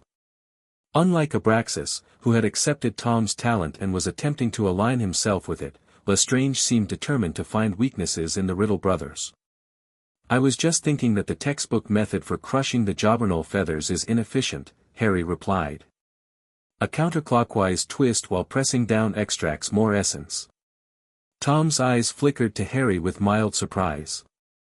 It was one of the rare moments when Harry allowed himself to display genuine potion-making knowledge from his previous life, a calculated risk to maintain his standing in the group. Interesting, Abraxas murmured. Where did you learn that? Harry shrugged. Experimentation. Tom isn't the only one who tests theories. Lestrange leaned back in his chair. Speaking of theories, I heard something fascinating in the third-year dormitory yesterday. About a hidden chamber somewhere in the castle. Harry's blood ran cold. The Chamber of Secrets. It was too early, in the original timeline, Tom hadn't discovered it until his 5th year. What kind of chamber? Tom asked, his interest visibly piqued. They say Salazar Slytherin built a secret room before leaving Hogwarts, Lestrange continued, clearly pleased to have captured Tom's attention. A chamber only his true heir could open, containing some kind of weapon against Muggleborns. Sounds like a myth, Harry said quickly, trying to divert the conversation. Most myths contain elements of truth, Tom countered, his eyes gleaming. The founders were the greatest wizards of their age. It stands to reason Slytherin might have left something behind. My grandfather says the chamber has been searched for countless times, Abraxas added. If it exists, it's exceptionally well hidden. Or perhaps, Tom suggested, previous searchers lacked certain qualities needed to find it. The conversation moved on to other topics, but Harry noticed how Tom grew thoughtful, his fingers absently tracing the cover of his magical theory book. The seed had been planted. Tom's fascination with the Chamber of Secrets had begun, years ahead of schedule. Later that night, as they prepared for bed, Tom whispered across the darkened dormitory, a chamber only Slytherin's heir could open. What do you think that means, Hadrian? Probably nothing, Harry whispered back. It's just a legend. But if it were true, what qualities would Slytherin's heir possess? Harry hesitated. Ambition. Cunning. Perhaps magical talent. Or perhaps something more specific, Tom mused.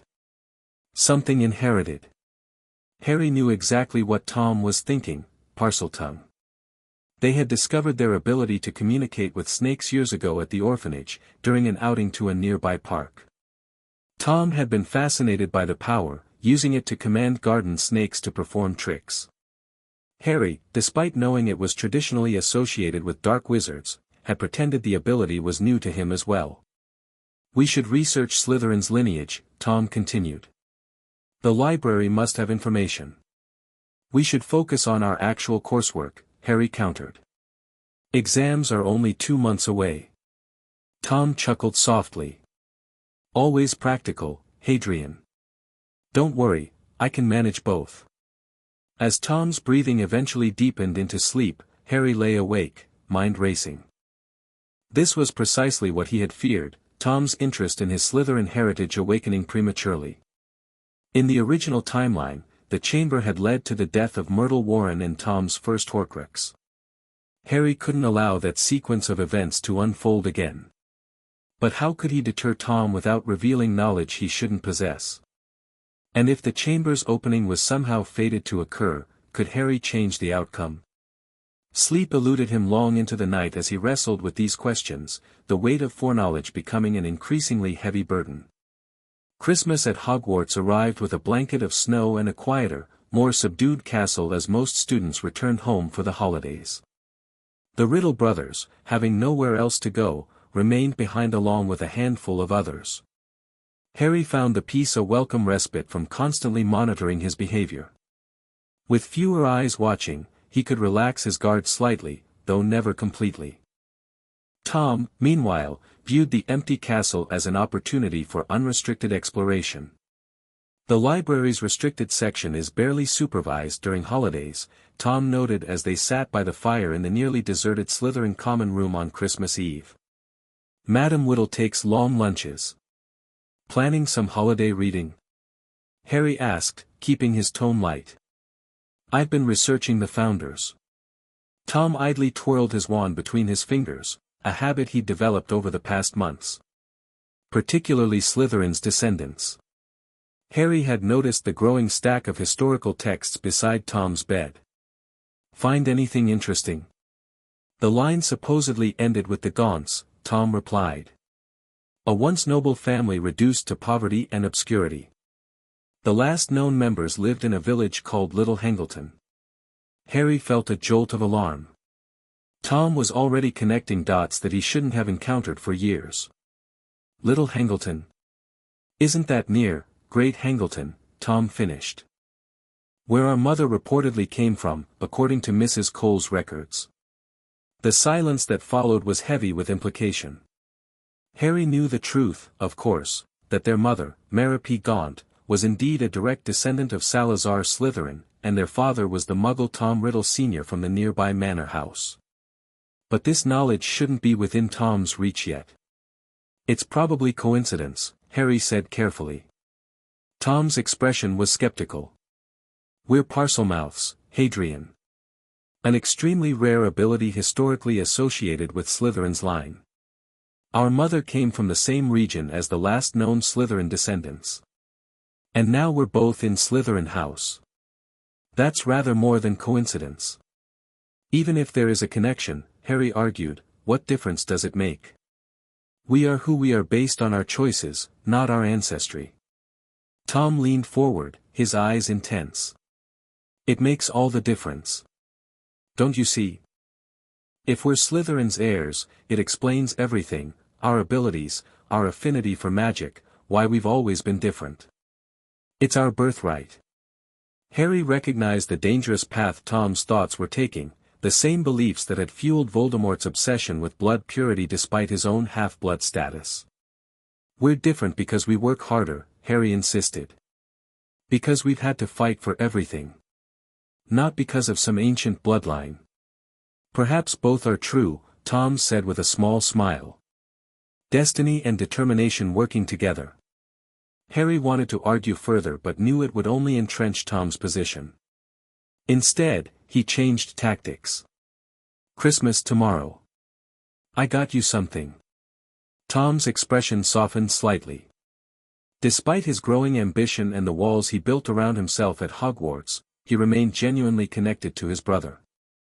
I got you something as well. Though how you managed to shop without me noticing is impressive. I have my secrets, Harry replied with a smile. The next morning, they exchanged gifts in the privacy of their dormitory before breakfast.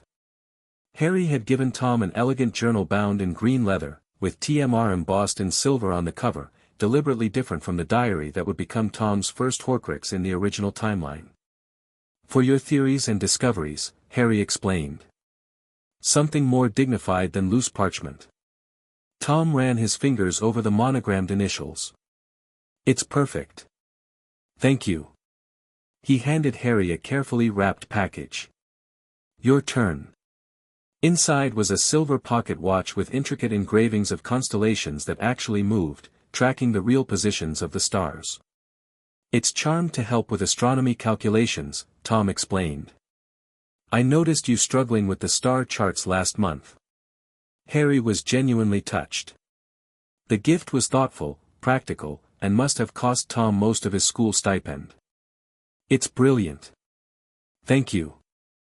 They made their way to breakfast, where the Great Hall had been transformed with 12 enormous Christmas trees, magical snow falling from the enchanted ceiling, and elaborate decorations that put even Harry's original timeline celebrations to shame.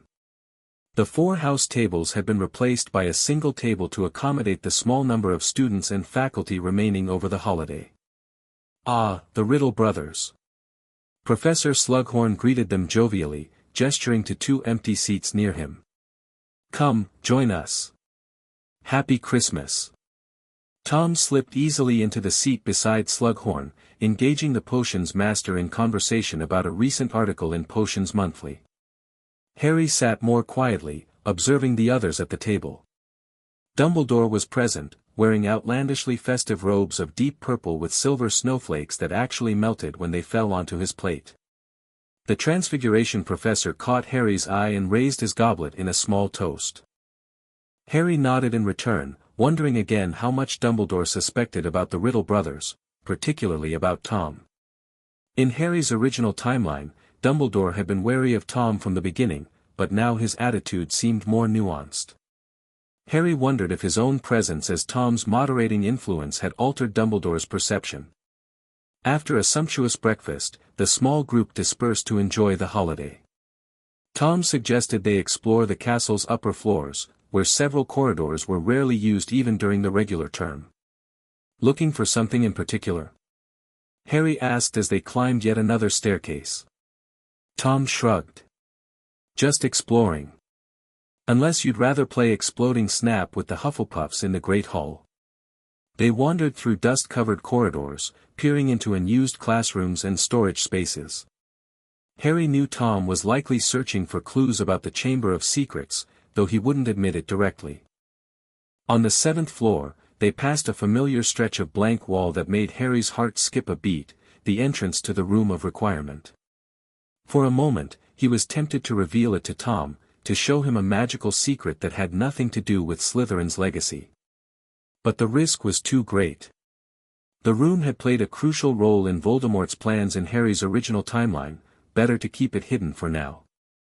As they rounded a corner, they nearly collided with Professor Dumbledore, who appeared to be emerging from a hidden passage behind a tapestry.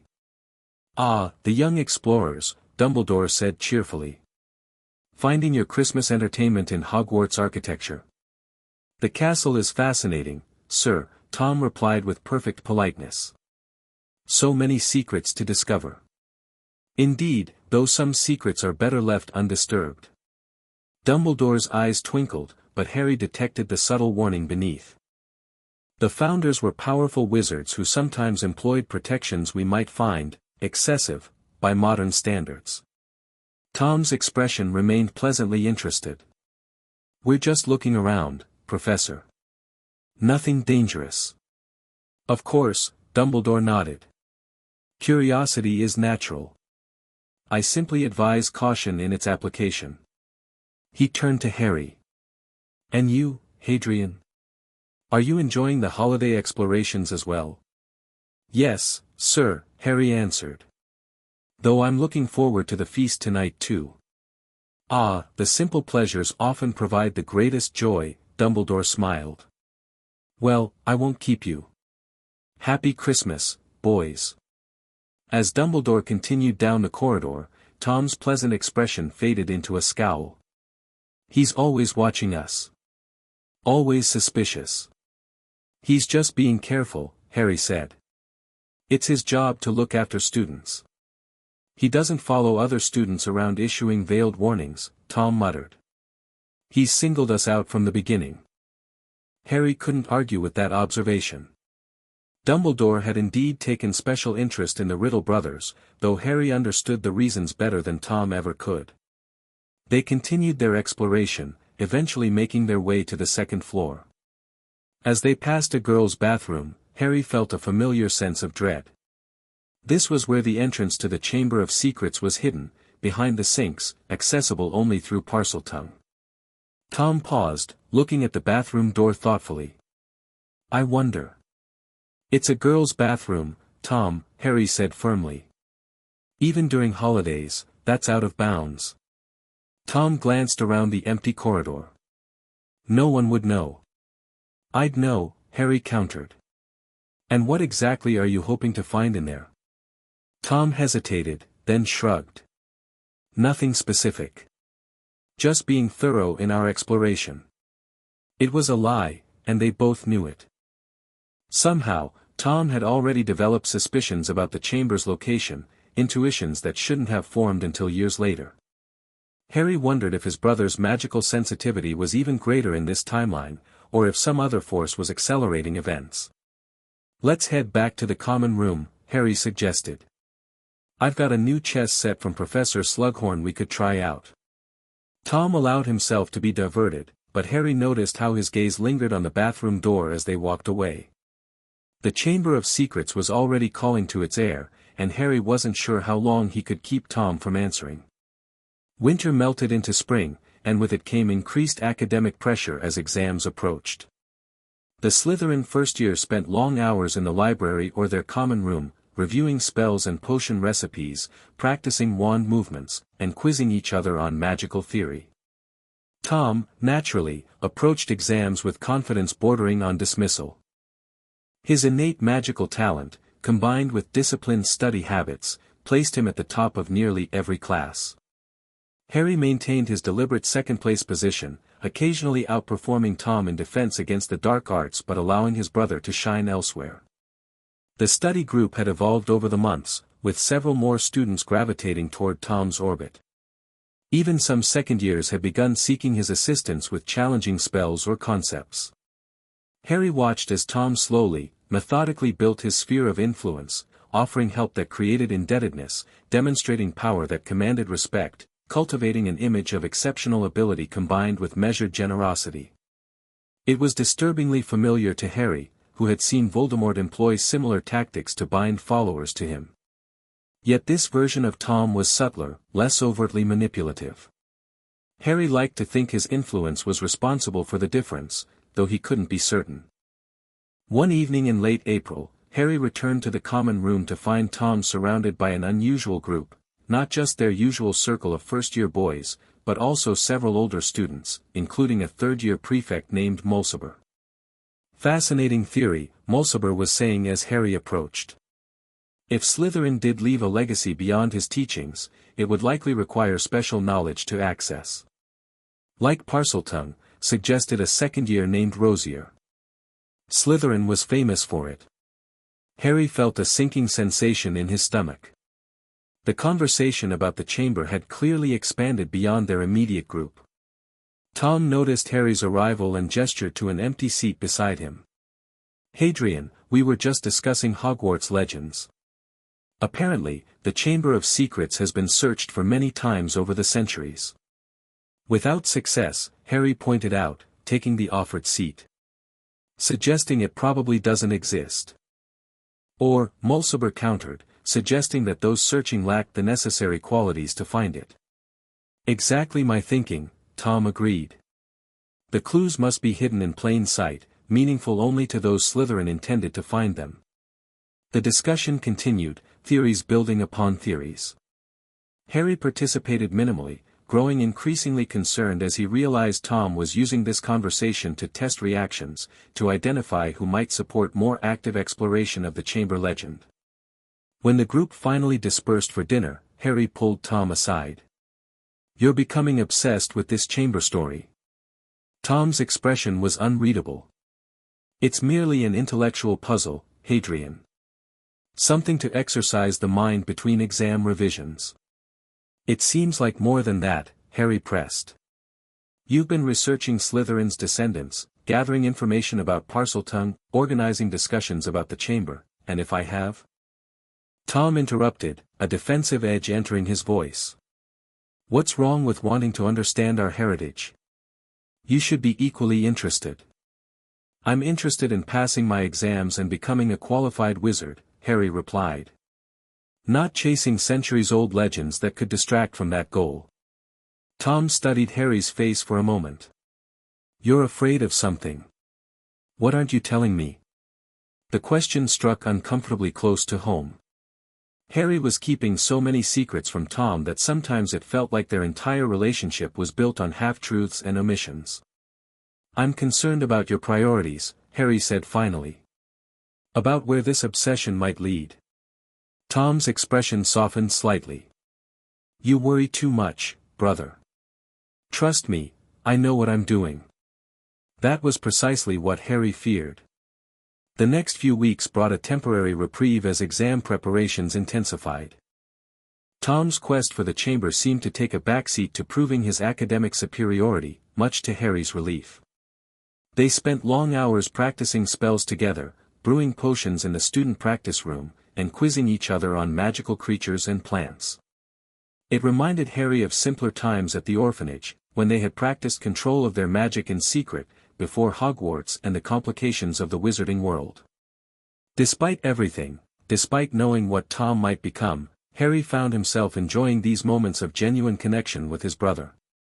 When exams finally arrived in early June, both brothers performed exceptionally well. Tom achieved the highest marks in their year across most subjects, with Harry close behind. Professor Slughorn declared their potions nearly professional quality. Professor Merithought praised their defensive spellwork as advanced beyond their years. Even Professor Dumbledore, typically reserved in his assessment of Tom, acknowledged their transfiguration skills with approving nods. The last evening before summer break found the Slytherin common room in celebratory mood. Slytherin had won the House Cup, thanks in part to the substantial points Tom had earned throughout the year. Older students had smuggled in bottles of butterbeer and plates of sweets from the kitchens, creating an impromptu party that even their reserved head of house chose to overlook during his brief appearance. To next year, Abraxas toasted, raising his butterbeer toward Tom and the other first years. "May we continue our dominance. Next year will be even better," Edmund Lestrange added. "We'll be allowed to try out for the Quidditch team." "Do either of you fly?" Orion asked the Riddle brothers. Harry shrugged. "We haven't had much opportunity to practice." In truth, he missed flying desperately, the freedom of soaring through the air, the exhilaration of a dive, but he'd had no chance to indulge during this lifetime. "I intend to learn," Tom said. "Though Quidditch seems a rather inefficient use of magical ability." The others laughed, taking the comment as a joke rather than the genuine sentiment Harry knew it to be. Tom had never seen value in sports or physical pursuits, considering them distractions from intellectual and magical development. As the evening progressed, Tom was pulled into conversation with some second years, leaving Harry momentarily alone. He was considering retrieving a book from the dormitory when Doria Black slid into the seat beside him. "Your brother has made quite an impression this year," she observed, her dark eyes evaluating Harry. "You're both exceptionally talented, yet you seem content to remain in his shadow." Harry took a sip of his butterbeer. "We each have our strengths." "Indeed. And perhaps wisdom is yours." Doria leaned closer, lowering her voice. "The path of ambition is often lonely and fraught with danger. Not everyone who walks it emerges whole." The comment startled Harry. "What makes you say that?" Doria glanced toward Tom, who was now holding court with several older students. "The Black family library contains many historical accounts of powerful wizards. Those who rise most rapidly often fall most dramatically." Her gaze returned to Harry. A supportive brother might be the difference between greatness and destruction. Before Harry could respond, Doria rose gracefully and moved away, leaving him with the distinct impression that she had just delivered a carefully considered warning, not against Tom, but for him. It was an unexpected gesture from a Black, a family not known for their concern about others' well-being. Later, as Harry lay in bed listening to the soft breathing of his dormmates, he reflected on Doria's words. Was his influence actually making a difference? Tom was still pursuing the chamber, still gathering followers, still developing the ambitions that had defined Voldemort. Yet there were differences too, subtle shifts in how Tom approached power, in his treatment of others, in his willingness to consider Harry's counsel. Perhaps change wasn't about preventing Tom from becoming powerful, but about altering how he defined and used that power. Maybe the difference between Tom Riddle and Lord Voldemort lay not in ambition itself, but in what he was ambitious for. With these thoughts circling in his mind, Harry drifted into sleep, unaware that the greatest test of his influence was still to come. Returning to Wolves' Orphanage was a harsh transition after the wonders of Hogwarts. The brothers had to lock their magical items in their trunks, hide their textbooks, and refrain from practicing spells due to the restriction on underage magic. For Harry, having lived through similar summers during his original life, the adjustment was familiar if unwelcome. For Tom, it was nearly intolerable. 2 months of pretending to be ordinary, Tom complained as they unpacked in their small shared room. 2 months of being surrounded by them. Harry knew them referred to the Muggle orphans and staff. It's not so bad. We can still read. And we'll be back at Hogwarts before you know it. Tom ran a finger along his wand before reluctantly placing it in his trunk. I've been thinking about our situation, Hadrian. We don't belong here. We never have. It's just for the summers, Harry reminded him. Once we're of age, we can live in the wizarding world permanently. 6 more summers, Tom said, his voice hardening. Unless we find an alternative. Harry glanced up sharply. What kind of alternative? I'm still working that out. Tom's expression became distant, calculating. But there must be options for magical orphans beyond this place. The comment worried Harry, but he didn't press further. Throughout their childhood, he had learned when Tom was open to discussion and when he had already set his mind on a course of action. This was clearly the latter. The summer days fell into a monotonous routine. They helped with chores in the mornings, participated in mandatory recreational activities in the afternoons, and spent evenings reading their textbooks hidden behind Muggle novel covers.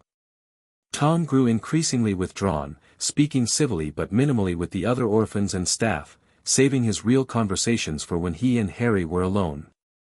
In late July, Tom received an owl from Abraxas Malfoy, a carefully worded invitation to spend the last 2 weeks of summer at Malfoy Manor. The invitation included Harry, though almost as an afterthought. This is our chance, Tom said, eyes gleaming as he reread the letter. 2 weeks in a proper wizarding household before returning to Hogwarts. Harry was hesitant. Mrs. Cole might not allow it. She will if Professor Slughorn requests it, Tom countered. Abraxas's father has already spoken to him. The official story will be that we've been offered a special academic opportunity through the school. The plan proceeded exactly as Tom had outlined. Within days, Professor Slughorn had sent a formal letter to Mrs. Cole, explaining that the Riddle brothers had been selected for an enrichment program prior to the new term. Mrs. Cole, impressed by the professor's credentials and the apparent honor being bestowed on her charges, gave her permission. On the 1st of August, the brothers stood in the orphanage's entry hall with their packed trunks, waiting for the Malfoys' driver who would supposedly be collecting them. Instead, at precisely 10 o'clock, there was a sharp crack outside, and a knock at the door. Mrs. Cole opened it to find an imposing man with platinum blonde hair and aristocratic features, unmistakably Abraxas's father. Mr. Malfoy, from the Educational Foundation, he introduced himself smoothly. I've come for the Riddle boys. Mrs. Cole blinked, seemingly disoriented for a moment. Harry suspected a subtle confundus charm, before nodding. Yes, of course. They're ready to go. Mr. Malfoy barely glanced at her, his grey eyes assessing Tom and Harry with cold calculation. Your trunks have already been collected, he informed them. We'll be traveling by side-along apparition. I trust you're familiar with the concept. Tom nodded eagerly. We've read about it, sir. Very good. Each of you take one arm, hold tight, and try not to vomit. Most do on their first attempt. Harry had operated many times in his previous life, but never as a passenger. The sensation was even more uncomfortable than he remembered, being compressed into nothingness, squeezed through an impossibly tight tube, then abruptly reassembled elsewhere. He managed to remain standing when they arrived, though his stomach lurched protestingly. Tom, predictably, showed no sign of discomfort beyond a slight paleness. Fascinating, he murmured, already looking around at their new surroundings. Malfoy Manor stood before them, a massive mansion of dark stone with peacocks strutting across immaculately manicured lawns. Harry had been here once before, dragged as a prisoner to be presented to Voldemort. Now he was arriving as a guest, decades before those events would unfold. Welcome to Malfoy Manor, Mr. Malfoy said without warmth. Abraxas will show you to your rooms. Dinner is served promptly at 7. I suggest you dress appropriately. With that, he strode toward the house, not bothering to see if they followed. Abraxas appeared in the doorway, more relaxed than his father but still carrying himself with practiced dignity. You made it. Father isn't one for warm welcomes, but he's looking forward to meeting Slytherin's top student properly at dinner. Tom smiled his most charming smile. We appreciate the invitation, Abraxas. This is quite a home you have. Been in the family for 7 generations, Abraxas replied proudly as he led them through the grand entrance hall with its marble floors and ancestral portraits. Your rooms are in the east wing, near mine. The rooms turned out to be a suite larger than the entire floor they occupied at Wool's Orphanage. 2 bedchambers connected by a shared sitting room, all decorated in rich greens and silvers with antique furniture that likely cost more than everything the orphanage owned combined. The house elves have unpacked your things, Abraxas informed them. They'll assist with anything you need, just call for Dobby or Mimsy. After Abraxas left them to settle in, Tom walked slowly around the sitting room, examining the magical artifacts displayed in glass cases, running his fingers over the expensive fabrics, absorbing every detail of how the wizarding elite lived. This, he said quietly, is what we deserve, Hadrian. Not that squalid orphanage. Not the charity of muggles who fear what they don't understand. Harry watched his brother carefully. It's certainly more comfortable, he agreed neutrally. Tom turned to face him, eyes intense. More than comfortable. It's right. Magic should be surrounded by beauty, by history, by dignity. Not hidden away like something shameful. The next 2 weeks provided a crash course in pureblood society. The Malfoys hosted several dinner parties, introducing the Riddle brothers to influential families, the Blacks, the Rosiers, the Knots, the Lestranges. Tom charmed them all with his intelligence, his magical knowledge, and his carefully cultivated respect for wizarding traditions. Harry watched as his brother absorbed the etiquette, the political discussions, the casual prejudice against Muggles and Muggleborns that permeated these gatherings. Tom never contradicted these sentiments. If anything, he seemed to find validation in them for his own developing beliefs. During the days, the boys explored the extensive Malfoy grounds, flew borrowed broomsticks over the estate, and, most significantly from Tom's perspective, gained access to the Malfoy library, which contained many volumes on magical theory and history not available at Hogwarts. On their third day, Harry found Tom in a secluded corner of the library, poring over an ancient tome bound in faded green leather. "Listen to this," Tom said without looking up. Salazar Slytherin was rumored to have created a hidden chamber within Hogwarts before his departure from the school, accessible only to his true heir. Some accounts suggest the chamber contained not only knowledge but also a weapon against those Slytherin deemed unworthy of magical education. Harry's heart sank. "It's just a legend, Tom." "A legend repeated across multiple historical sources," Tom countered, finally looking up. His eyes were bright with excitement. "And there's more. The last confirmed descendants of Slytherin, the Gaunt family, were noted Parselmouths. They lived in Little Hangleton until approximately 20 years ago, when they seemingly vanished from wizarding society." Harry knew what conclusion Tom was drawing, that their mother, Mara P. Gaunt, had been one of those descendants. He was getting dangerously close to the truth. "Even if we are somehow related to Slytherin," Harry said carefully, "what difference does it make now? The important thing is what we do with our magic, not where it came from." Tom closed the book, his expression thoughtful. "It makes all the difference, Hadrian. If we are Slytherin's heirs, we have a birthright, not just to knowledge, but to his legacy. A legacy that's been waiting centuries for the right person to claim it." The word sent a chill down Harry's spine. This was how it had started in the original timeline: Tom's discovery of his heritage, his belief in his special destiny, his determination to claim Slytherin's legacy regardless of the consequences. "Just be careful," Harry warned. "Some legacies are better left unclaimed."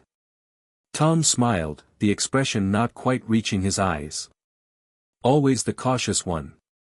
Don't worry, brother. Whatever I discover, we'll face it together, as we always have." The promise would have been reassuring if Harry didn't know exactly what Tom might discover, and what that discovery had led to before. Their second year at Hogwarts began with a sense of homecoming. As the Sorting Hat placed new first years into their houses, Harry reflected on how much had changed in a year. Tom had gathered a circle of admirers that now extended beyond their year in house. Professors regarded him as a prodigy. Even Dumbledore, while still watchful, had softened his apparent suspicion. Harry had established his own quieter reputation, as academically gifted but less ambitious than his brother, more approachable, more likely to help struggling students without expectation of return. It was a carefully cultivated image that allowed him to move through Hogwarts with less scrutiny than Tom attracted. The first month of term passed in a blur of classes, now more advanced and demanding. Second-year students began working with more volatile potions ingredients, practicing more complex transfigurations, and learning defensive spells beyond simple disarming. Tom excelled in everything, of course, often mastering spells on his first attempt while others struggled through multiple tries. Harry deliberately kept pace just behind his brother, occasionally demonstrating exceptional skill in defense against the dark arts while allowing Tom to shine elsewhere. Their professors had begun to recognize their different strengths: Tom's raw power and intuitive grasp of magical theory, Harry's practical application and adaptability. Throughout September, Harry watched for signs that Tom was pursuing the Chamber of Secrets, but his brother seemed focused on coursework and building his influence among their peers. Perhaps, Harry dared to hope, the summer's fascination with Slytherin's legacy had faded in the face of immediate academic challenges. This hope was shattered on the first weekend of October, when Harry returned early from the library to find Tom's bed empty but his trunk open, unusual, as Tom was typically meticulous about security. Glancing inside, Harry noticed something missing, the small silver hand mirror they had purchased in Diagon Alley before term. Why would Tom take a mirror on a Saturday evening? Unless... A terrible suspicion forming, Harry quickly retrieved the Marauder's map from his own trunk. The map didn't exist yet in this timeline, of course, but Harry had created a simplified version during the summer, using knowledge from his previous life. It showed only basic locations within Hogwarts rather than individual people, but it would serve his purpose. I solemnly swear that I am up to no good, Harry whispered, tapping the parchment with his wand. Lines spread across the page, forming a rough outline of Hogwarts' main floors. Harry scanned the second floor, finding what he feared, a small X marking the entrance to the girls' bathroom where the Chamber of Secrets lay hidden. Cursing under his breath, Harry shoved the map into his pocket and hurried from the dormitory. He made his way through the common room, ignoring curious glances from other Slytherins, and rushed through the dungeon corridors toward the main staircase. The castle was quiet for a Saturday evening, most students would be in their common rooms or the library at this hour. Harry took the stairs 2 at a time, mind racing. If Tom had indeed found the chamber's entrance, what was he planning?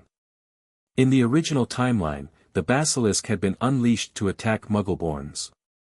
Was Tom already that far gone? Reaching the second-floor corridor, Harry slowed his pace, listening carefully.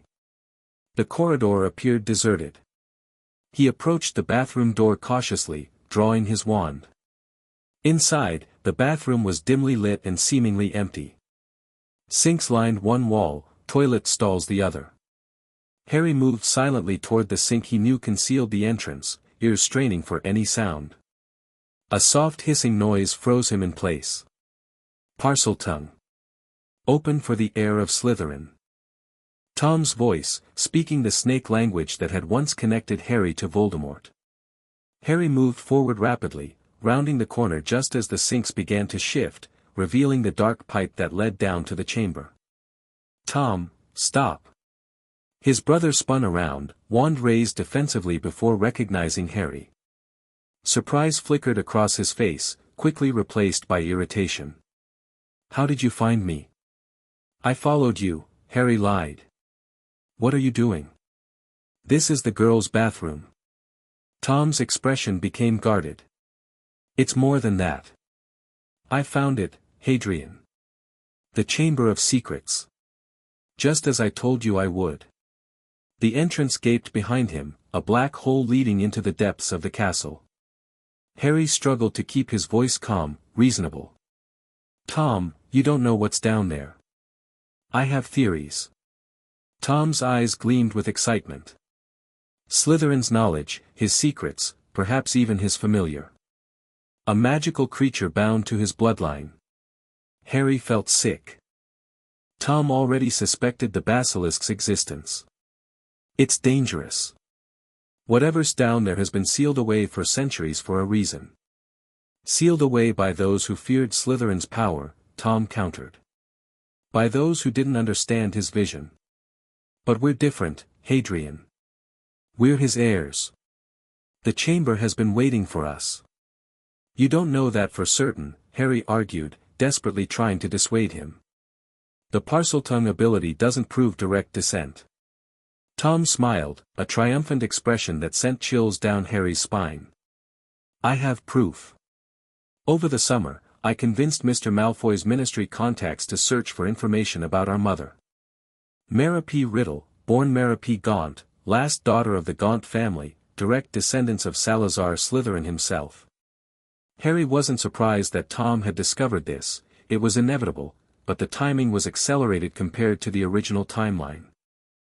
Events were unfolding faster, as if some force were pushing history back toward its predestined course despite Harry's attempts to divert it.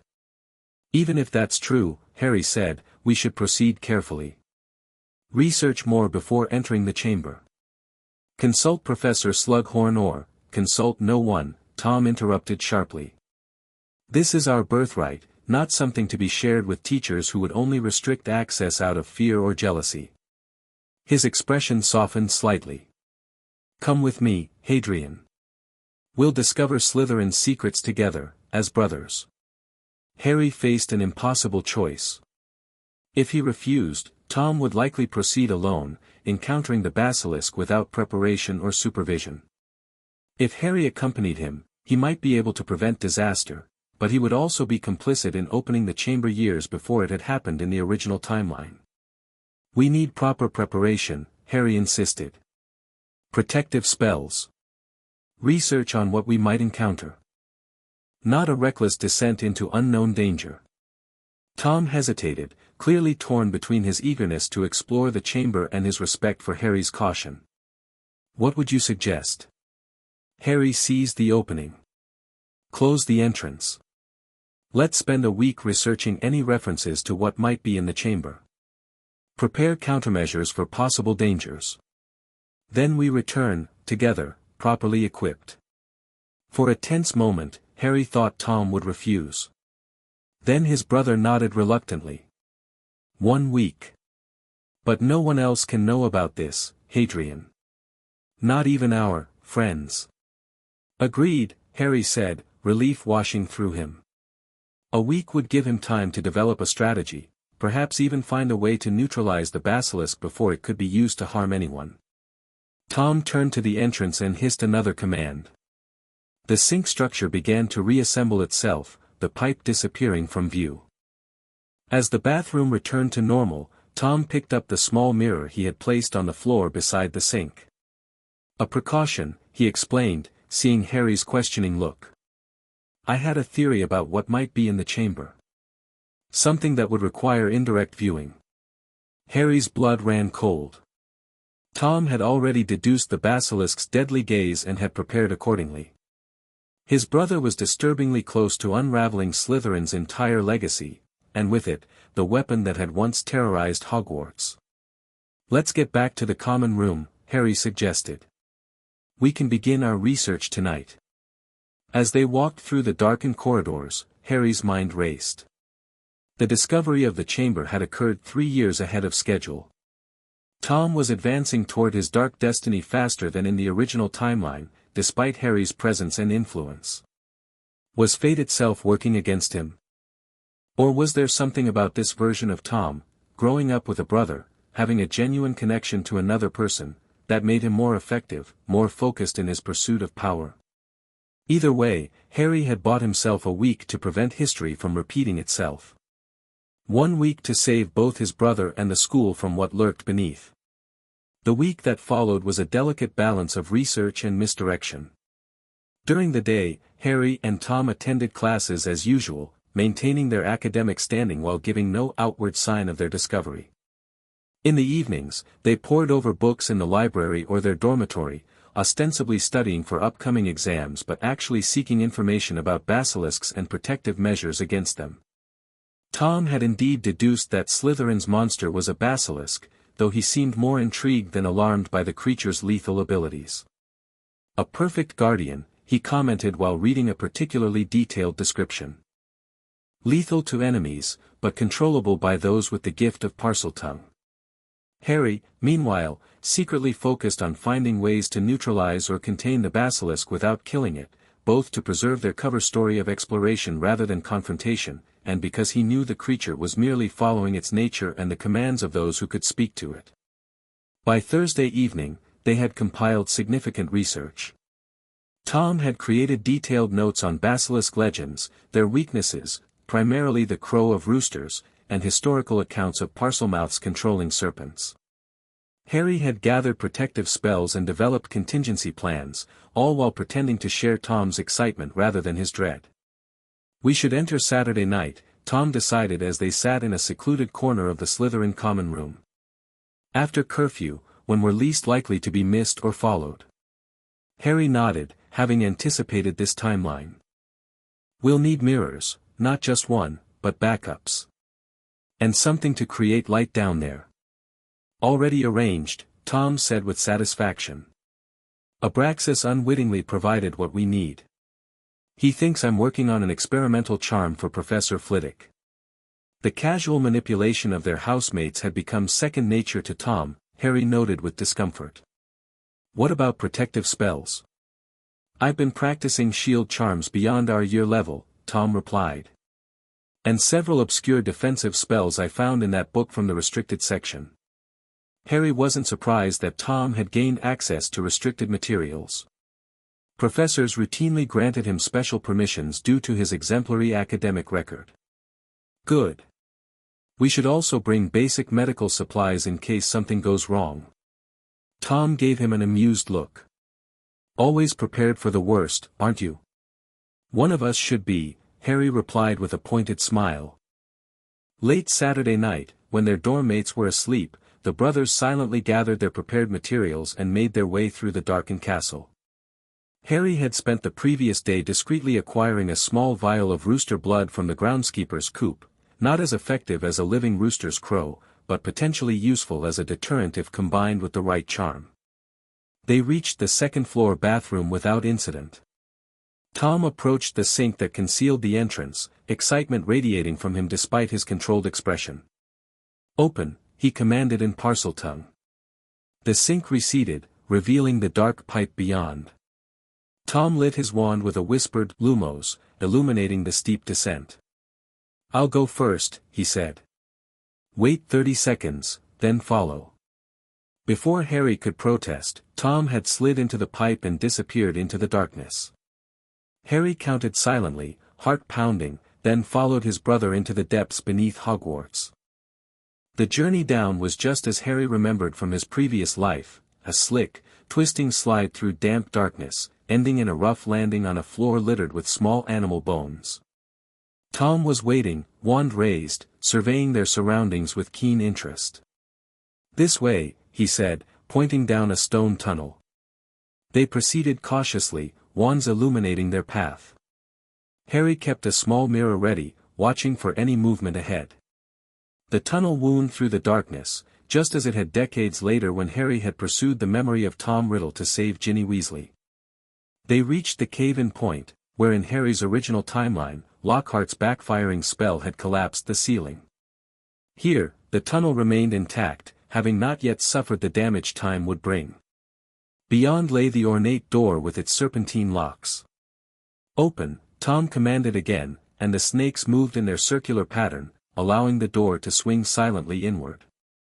The Chamber of Secrets stretched before them, a vast, dimly lit stone hall with towering pillars carved with serpents, culminating in the enormous statue of Salazar Slytherin at the far end.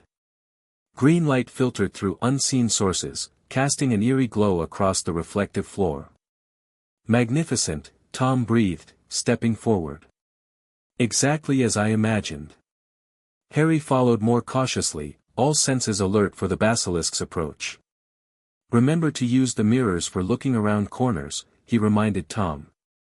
"And if you hear anything moving, I know the precautions," Tom interrupted, already striding confidently into the chamber. "But I don't think the basilisk will attack us unless commanded. We're Slytherin's heirs, it should recognize our blood." "Better safe than petrified," Harry muttered, following his brother toward the central area of the chamber. They explored the immediate space, examining the intricate carvings and architecture. Tom ran his fingers over the serpentine decorations, eyes bright with fascination. "The craftsmanship is extraordinary. Magic and artistry combined." Harry remained vigilant, constantly scanning the chamber for signs of the basilisk. "What exactly are we looking for?" "Knowledge," Tom replied. "Slytherin must have left more than just the basilisk. Books, scrolls, magical artifacts, his personal legacy for his true heir." They approached the massive statue of Salazar Slytherin, its monkey-like face looming ominously above them. Harry knew what lay behind that stone visage, the basilisk's resting place, awaiting the heir's command to emerge. Tom stood before the statue, studying it intently. There must be a way to access whatever's hidden here. He raised his wand, preparing to cast revealing spells. Harry intervened quickly. "Wait. If there are secrets here, they're likely protected by Parseltongue passwords, not conventional magic." Tom nodded thoughtfully. "Good point." He gazed up at the statue and hissed, "Speak to me, Slytherin, greatest of the Hogwarts Four."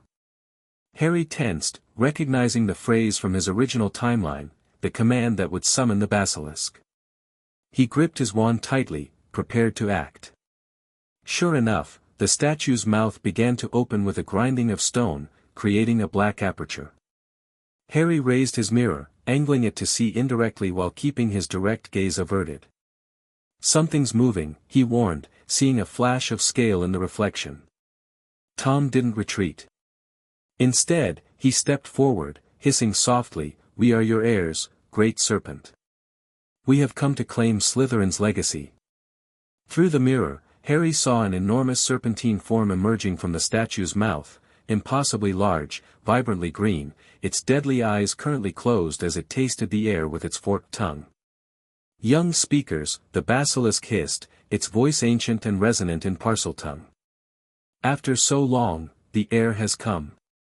We seek knowledge," Tom continued, his voice steady despite the enormous deadly creature now fully emerged and coiling before him.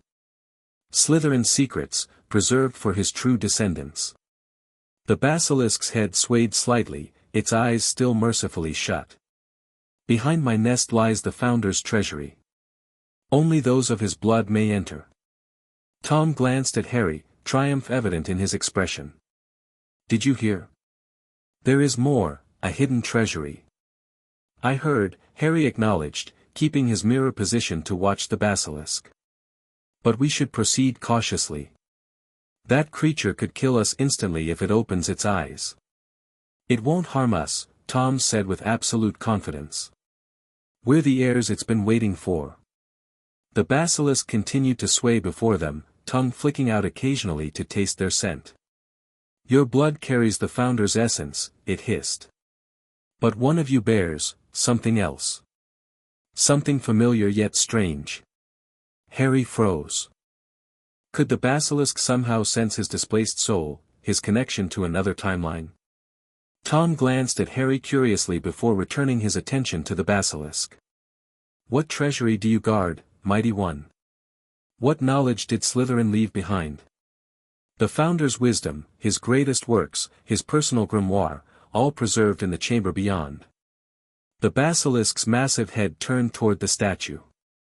"Command the stone guardian, and the way will open." Tom approached the base of the statue, examining it closely.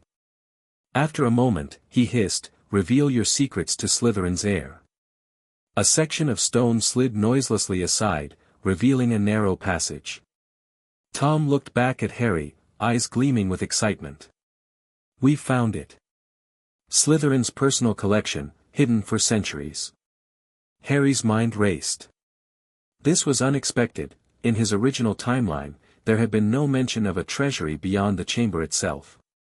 Was this something Voldemort had discovered but kept secret? Or was this timeline already diverging in significant ways?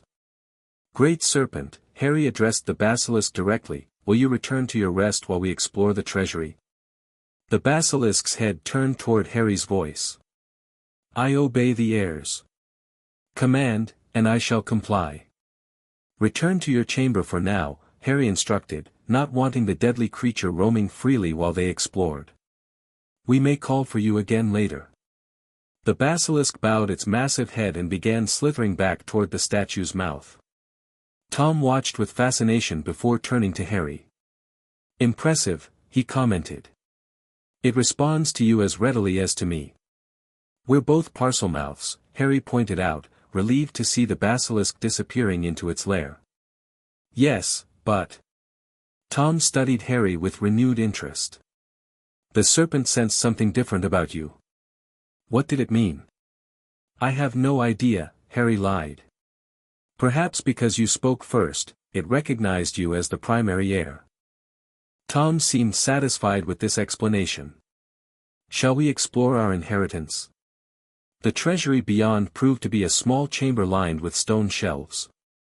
Upon these rested ancient scrolls, leather-bound books, and various magical artifacts, all perfectly preserved by powerful stasis charms.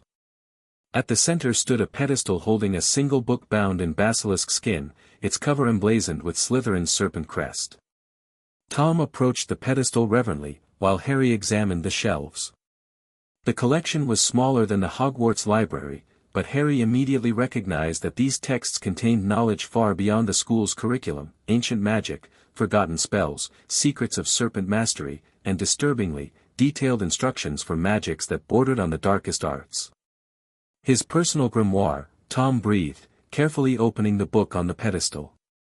Salazar Slytherin's own spellbook, with annotations in his hand. Harry moved to look over Tom's shoulder, concerned about what such a text might contain. The pages were covered in an archaic form of written Parseltongue, making them illegible to anyone without the gift. Tom traced the serpentine script with his finger, eyes widening as he deciphered the contents. "This is extraordinary," he murmured. Spells of his own creation. Magical theories centuries ahead of his time. And... Tom paused, his expression darkening with intensity.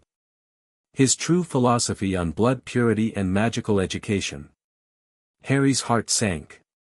This was exactly what he had feared, Slytherin's own words reinforcing and legitimizing Tom's developing prejudices. "We should catalogue what's here before removing anything," Harry suggested, trying to redirect Tom's attention from the grimoire. "Some of these texts might be fragile despite the preservation spells." Tom nodded absently, still absorbed in Slytherin's writings. "He believed that magic was strengthened through selective breeding," he commented. "That diluting magical bloodlines with Muggle blood weakened wizard kind as a whole." "Many believed that in his time," Harry countered.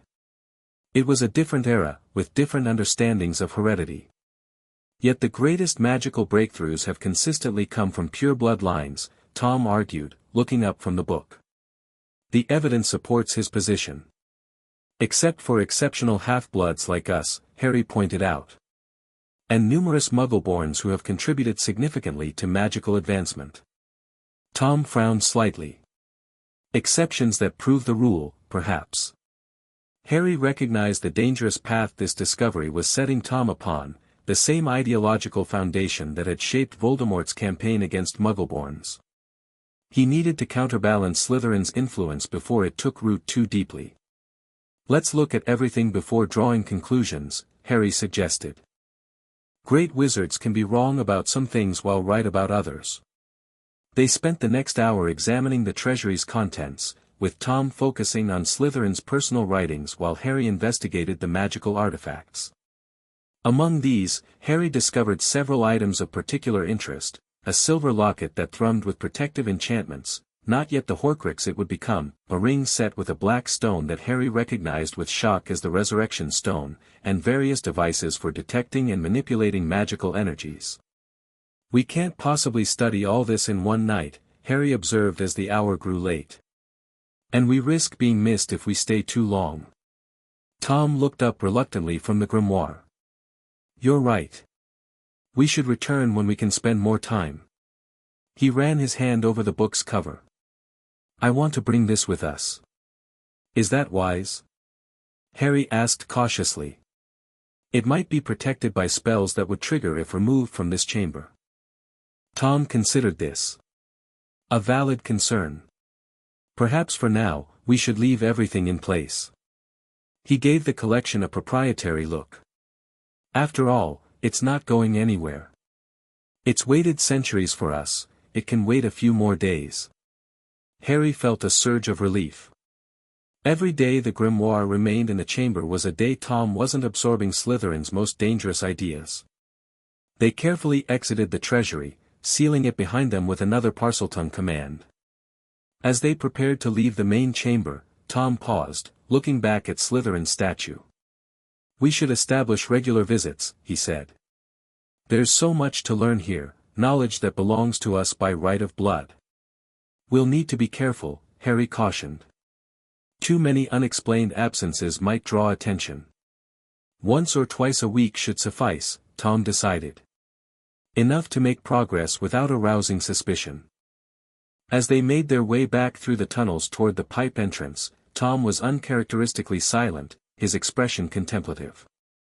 Harry could almost see the wheels turning in his brother's mind, processing the implications of their discovery. "What are you thinking?" Harry finally asked as they approached the exit. Tom glanced at him, something guarded in his expression. "I'm thinking that we've been given an extraordinary opportunity, Hadrian. Access to magic and knowledge that no one else at Hogwarts possesses. He paused. It's our duty to use it wisely. The statement sounded reasonable enough, but Harry heard the undertone, the first hints of the superiority complex that had defined Voldemort. Tom already saw the chamber's knowledge as setting them apart from and above others, as confirmation of their special status. Knowledge is only valuable when applied correctly, Harry said carefully. Great power requires great responsibility. Tom smiled slightly. Always the philosopher. Don't worry, brother. We'll use Slytherin's legacy to become the greatest wizards of our age, but we'll be prudent about it.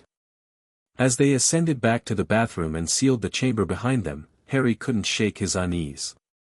The discovery had occurred years ahead of schedule, accelerating Tom's path toward his darker destiny. Despite Harry's presence, despite his influence, events seemed to be realigning toward an inevitable conclusion. Yet there were differences too. Tom wasn't acting alone, he was sharing the discovery with Harry, listening to his cautions, modifying his approach based on his brother's input. Perhaps that represented a meaningful divergence from the original timeline, a potential fork in the road that could lead away from Lord Voldemort's emergence.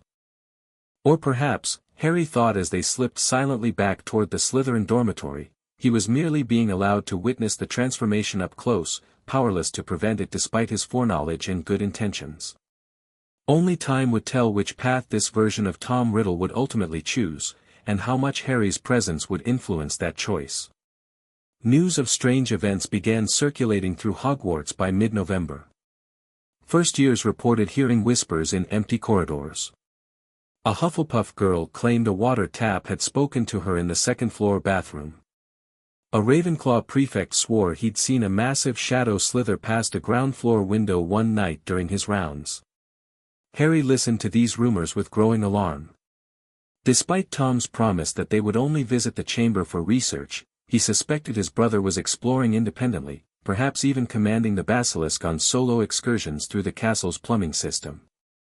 "Have you been going to the chamber without me?" Harry asked directly one evening as they studied in their dormitory.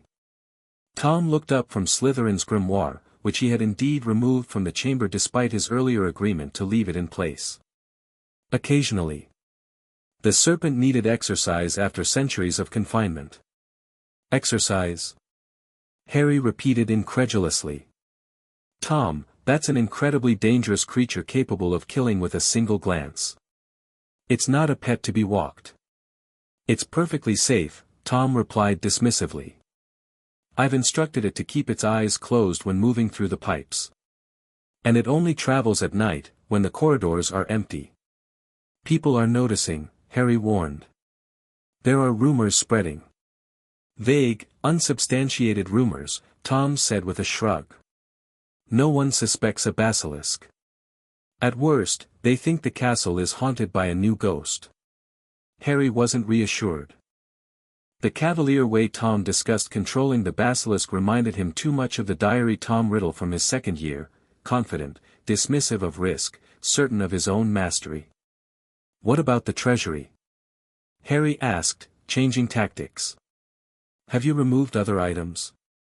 Tom hesitated briefly. A few scrolls.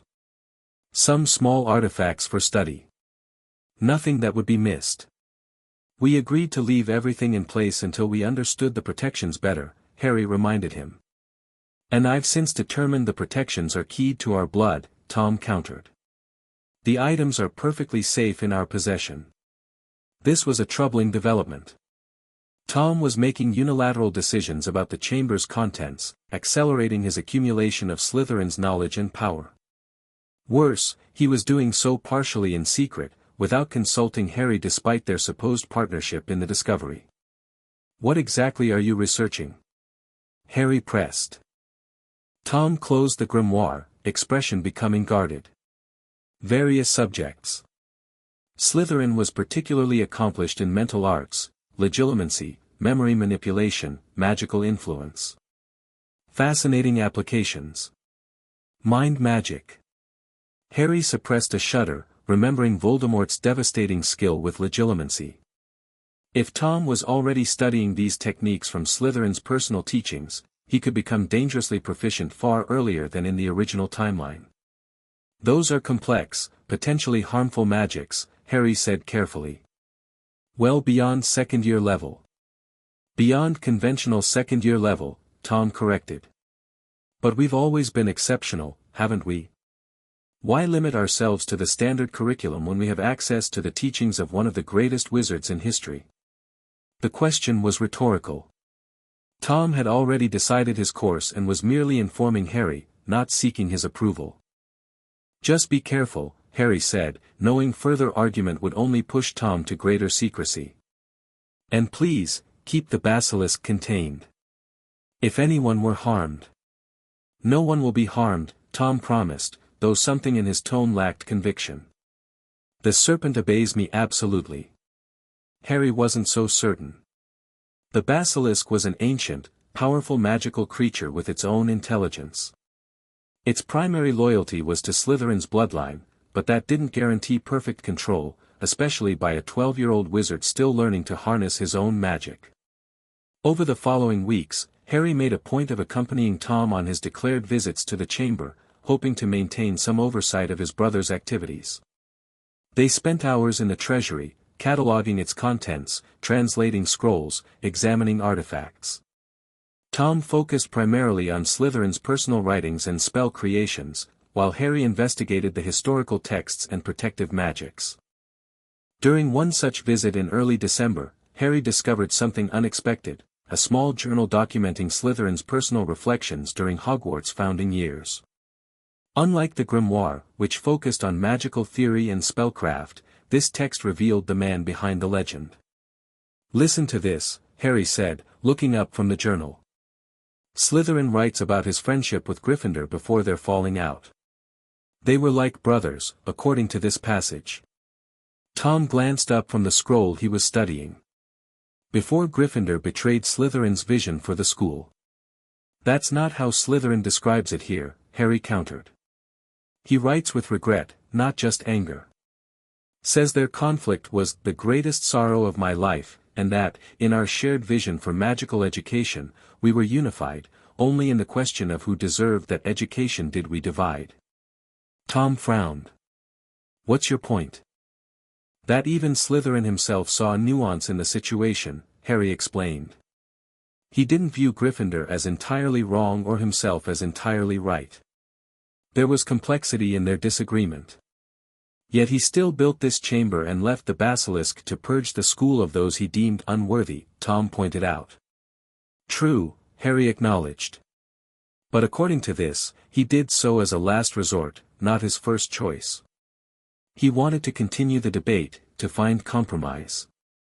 Tom set aside his scroll, giving Harry his full attention. Why are you so determined to rehabilitate Slytherin's reputation? To find complexity where history has recorded clarity? Because history is rarely as simple as it's taught, Harry replied. And understanding Slytherin's true motivations might help us better interpret his legacy, this legacy. Tom considered this. An interesting perspective. Perhaps there is value in understanding the man beyond the myth. He extended his hand. May I see the journal? Harry hesitated, then handed it over. The journal contained humanizing elements that might actually benefit Tom, glimpses of Slytherin's doubts, his affections, his regrets alongside his ambitions and prejudices. Perhaps seeing the complete person rather than the idealized symbol would provide a more balanced influence. As December progressed, the strange occurrences around the castle diminished, suggesting Tom had indeed restricted the basilisk's movements as promised. Their visits to the chamber continued, but with a shift in focus, Tom began experimenting with some of Slytherin's lesser spells, testing magical theories from the grimoire, while Harry continued his study of the protective and historical texts. During one such experiment, Tom successfully cast a spell of Slytherin's own creation, a modified lumos that produced emerald flames capable of illuminating vast spaces without burning out. The chamber blazed with green light, revealing architectural details previously hidden in shadow. Magnificent, Tom breathed, watching the flames dance across his palm without burning him. Such elegant spellcraft. Harry had to admit it was impressive magic, complex but not dark, innovative but not dangerous. If Tom focused on this type of knowledge from Slytherin's legacy, perhaps the chamber's discovery could be a positive development rather than a step toward darkness. This cautious optimism was shattered the week before Christmas break, when Harry entered their dormitory to find Tom sitting motionless on his bed, an unfamiliar silver device in his hands. The object resembled a small spinning top with runic engravings along its surface. "What's that?" Harry asked, though he already suspected. "A legilimency focus," Tom replied without looking up. "Slytherin's design, more subtle than direct eye contact, allowing gradual access to surface thoughts without detection." Harry felt cold dread spreading through him. "You've been using it on students?" "Just testing its effectiveness," Tom said casually. "Nothing invasive. Surface impressions only." "That's still a violation," Harry argued. "Reading someone's thoughts without consent is no different from reading their expressions, interpreting their tone, observing their behavior," Tom interrupted. "We all read each other constantly. This simply makes the process more precise." The rationalization was disturbingly similar to arguments Voldemort had made about power and its applications. Harry could see the pattern forming: Tom's discovery of an ability, his experimentation with it, his justification for its use, and inevitably, his expansion of that use into increasingly questionable territory. "On whom have you used it?" Harry asked, dreading the answer. Tom finally looked up, his expression unreadable. "Various people. Abraxas, to confirm his motivations for befriending us. Professor Slughorn, to understand what impresses him most. Even Dumbledore, though his mind is remarkably well shielded." "You tried to read Dumbledore's mind?" Harry asked incredulously. "Tom, that's ambitious." "Yes. But how else am I to understand why he watches us so carefully? Why he seems to suspect us of something without ever stating his concerns directly?" Harry couldn't explain that Dumbledore's suspicions stemmed from foreknowledge of what Tom might become, knowledge that couldn't exist in this timeline yet paralleled Harry's own awareness. "Did you use it on me?" Harry asked quietly. Tom's hesitation before answering was answer enough. "You're my brother," Tom finally said. "I thought I knew everything about you. But lately, you've changed, Hadrian. You're keeping something from me. I can sense it." Harry felt trapped. How could he explain his true nature, his displaced soul, his knowledge of a future that featured Tom as its primary villain? "We all have private thoughts," Harry said carefully. "Things we're working through on our own. That doesn't mean I'm hiding anything important from you." "Then why do you sometimes look at me like you're afraid of what you see?" Tom asked, his voice softening. "Why do you watch me when you think I'm not aware, as if waiting for something terrible to happen?" The question struck uncomfortably close to truth. Harry had tried to mask his vigilance, his constant assessment of Tom's development against the Voldemort timeline, but apparently he hadn't been entirely successful. "I worry about the direction some of this is taking," Harry admitted. "The chamber, Slytherin's more extreme teachings, now mind-reading devices. I'm concerned about where it might lead." "To power," Tom said simply. "To knowledge beyond what others possess.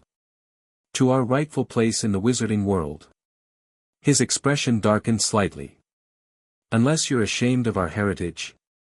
Of being Slytherin's heir?" "It's not shame," Harry insisted. "It's caution.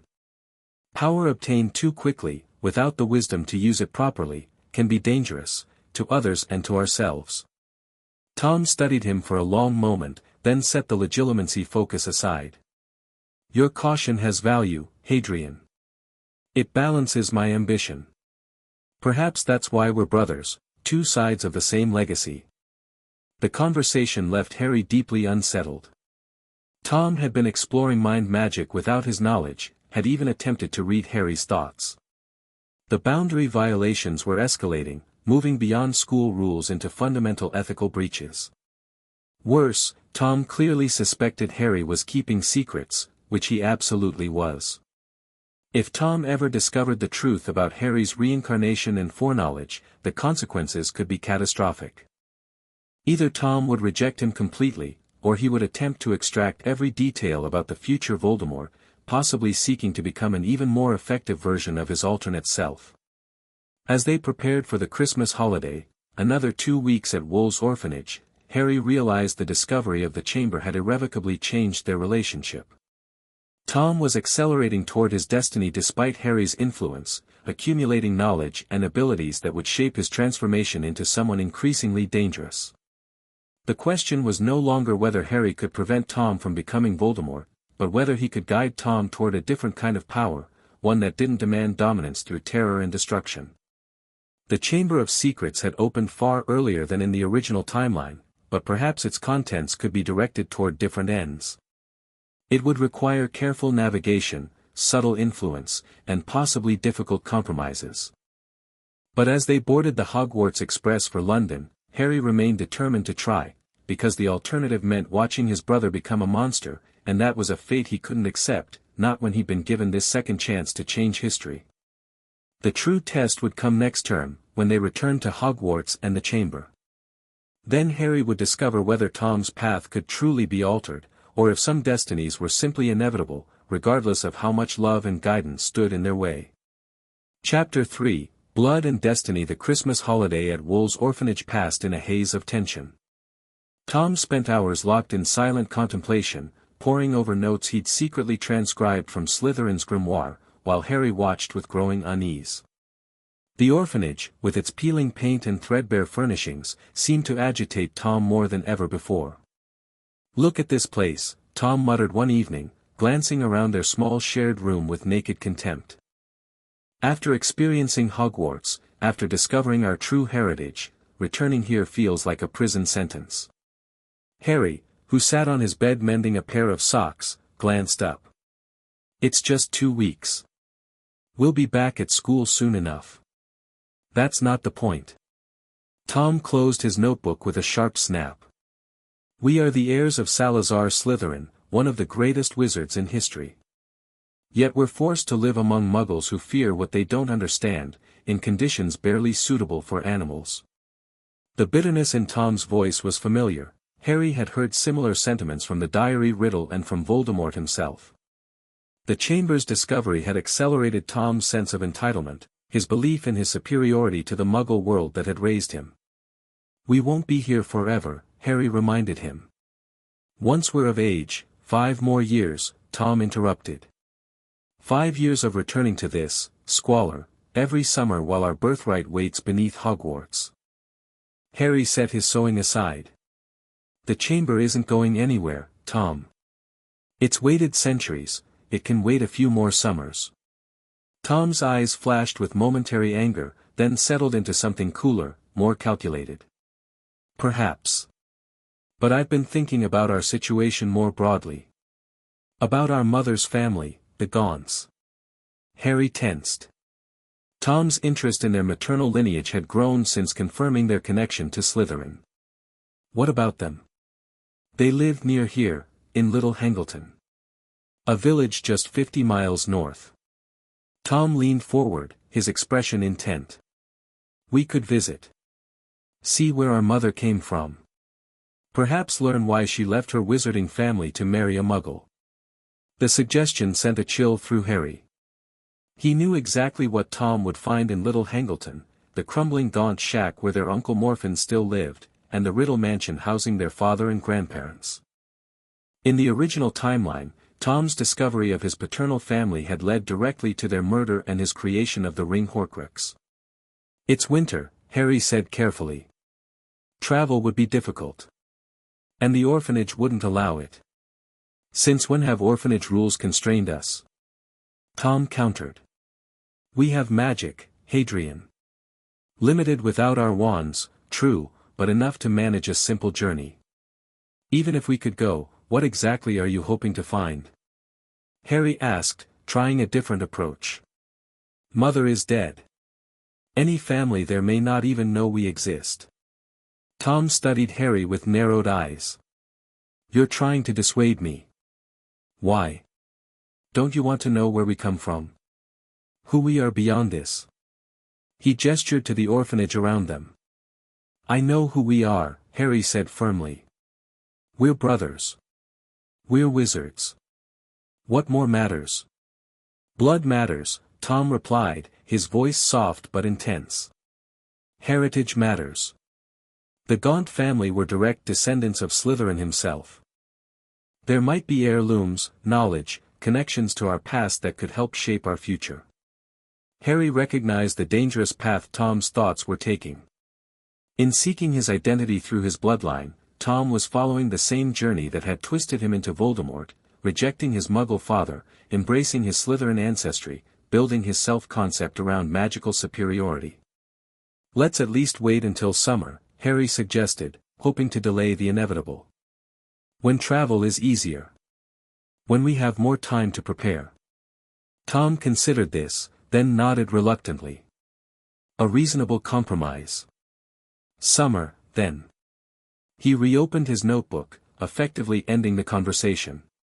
Harry exhaled quietly, knowing he'd only postponed the confrontation that awaited in Little Hangleton. Tom would eventually discover their father, learn of his abandonment, and face the trauma that had helped create Lord Voldemort. The question was whether Harry's presence could alter the outcome of that discovery. The rest of the holiday passed with surface normality. They exchanged modest gifts on Christmas morning. Tom gave Harry a handcrafted wooden box enchanted to open only to his touch, while Harry presented Tom with a book on famous parselmouths throughout history, carefully chosen to highlight those who had used the ability for purposes beyond dark magic. On New Year's Eve, as the other orphans celebrated downstairs with Mrs. Cole's permitted sip of watered-down cider, Tom and Harry sat by their frosted window, watching distant fireworks illuminate the London sky. I've been contemplating Slytherin's journal, Tom said suddenly. The passages you showed me, about his friendship with Gryffindor. Harry glanced at his brother, surprised by the topic. What about them? He writes of their division with such regret, Tom mused. Yet he still built the chamber, still left the basilisk as a weapon against those he deemed unworthy. It's a curious contradiction. People can hold conflicting feelings, Harry replied. Slytherin could both love his friend and disagree with him fundamentally. Both mourn their falling out and stand firm in his convictions. Tom nodded slowly. I've been thinking about conviction. About principles worth maintaining even at great personal cost. He turned to face Harry directly. What would you stand firm on, brother? What beliefs would you defend even if it meant losing everything else? The question felt like a test, though Harry wasn't certain what answer Tom was seeking. I believe in protecting those who cannot protect themselves, he said carefully. I believe magic is a gift that carries responsibility, not just privilege. Noble sentiments, Tom commented, his tone neutral. Very Dumbledore-esque. Harry felt a flicker of irritation. They're my beliefs, not borrowed from anyone. What about you? What are your uncompromising principles? Tom gazed back out at the fireworks, his profile sharp against the window. I believe in truth over comfort. Power over pretense. And loyalty, absolute loyalty, between those who share blood and purpose. The last principle hung in the air between them, a question disguised as a statement.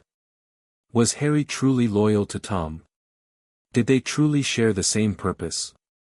Brothers should stand together, Harry agreed, navigating the conversation carefully.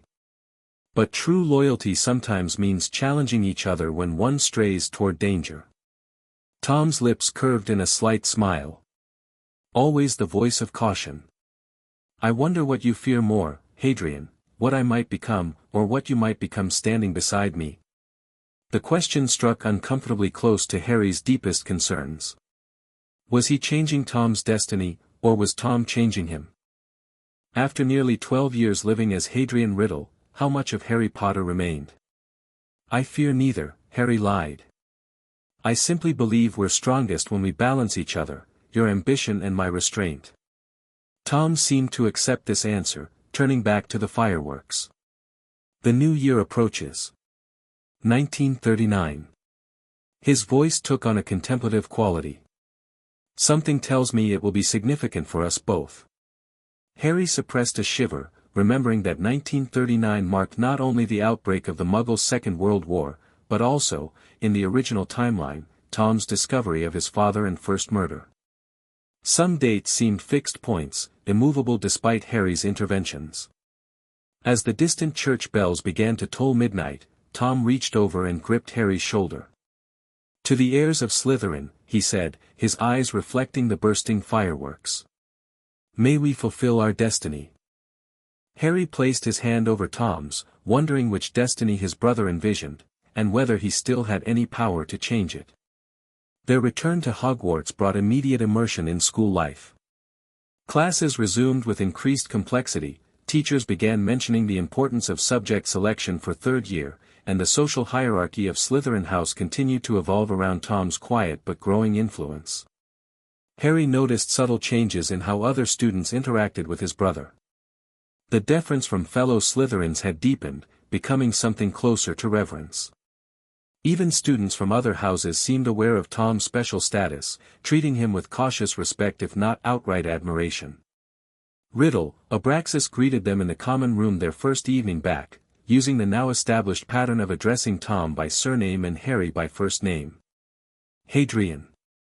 Welcome back. We've saved your usual places." Their usual places were prime spots near the fireplace, traditionally reserved for upper years or those with significant family connections. That Tom, a half-blood orphan, now commanded such territory spoke volumes about his position within Slytherin's social structure.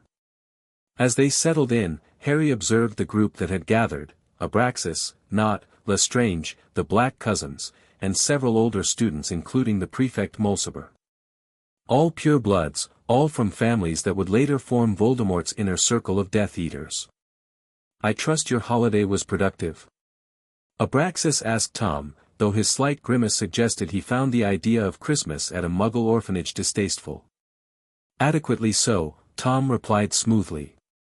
"Though I'm glad to be back where we belong." "Speaking of belonging," Mulciber interjected, "we've been discussing the chamber matter further." Nott's family library contained an interesting reference.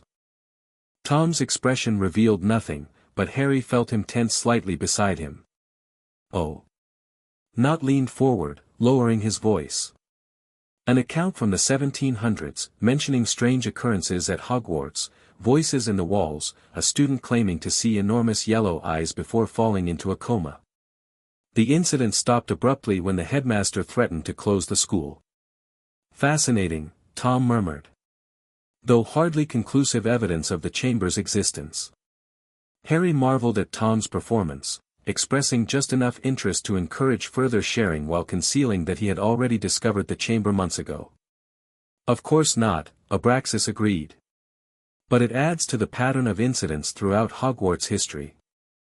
Always similar reports, always ending mysteriously without explanation. Some mysteries are best left unsolved," Harry suggested, earning several dismissive glances from the group. "Hardly the Slytherin approach, Hadrian," Lestrange commented with a smirk. "Our house values discovery, especially of forgotten knowledge and power." "Within reasonable boundaries," Harry countered. "The founders created rules and restrictions for good reasons." Tom intervened smoothly before the disagreement could escalate. "My brother makes a valid point about caution, even if I don't entirely share his conclusion.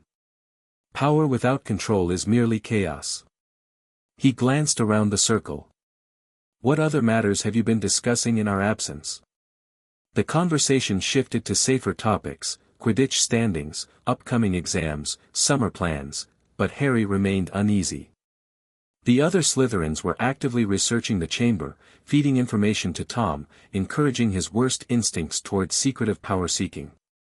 They were becoming the prototype of what would eventually be the Death Eater inner circle, coalescing around Tom years before it had happened in the original timeline.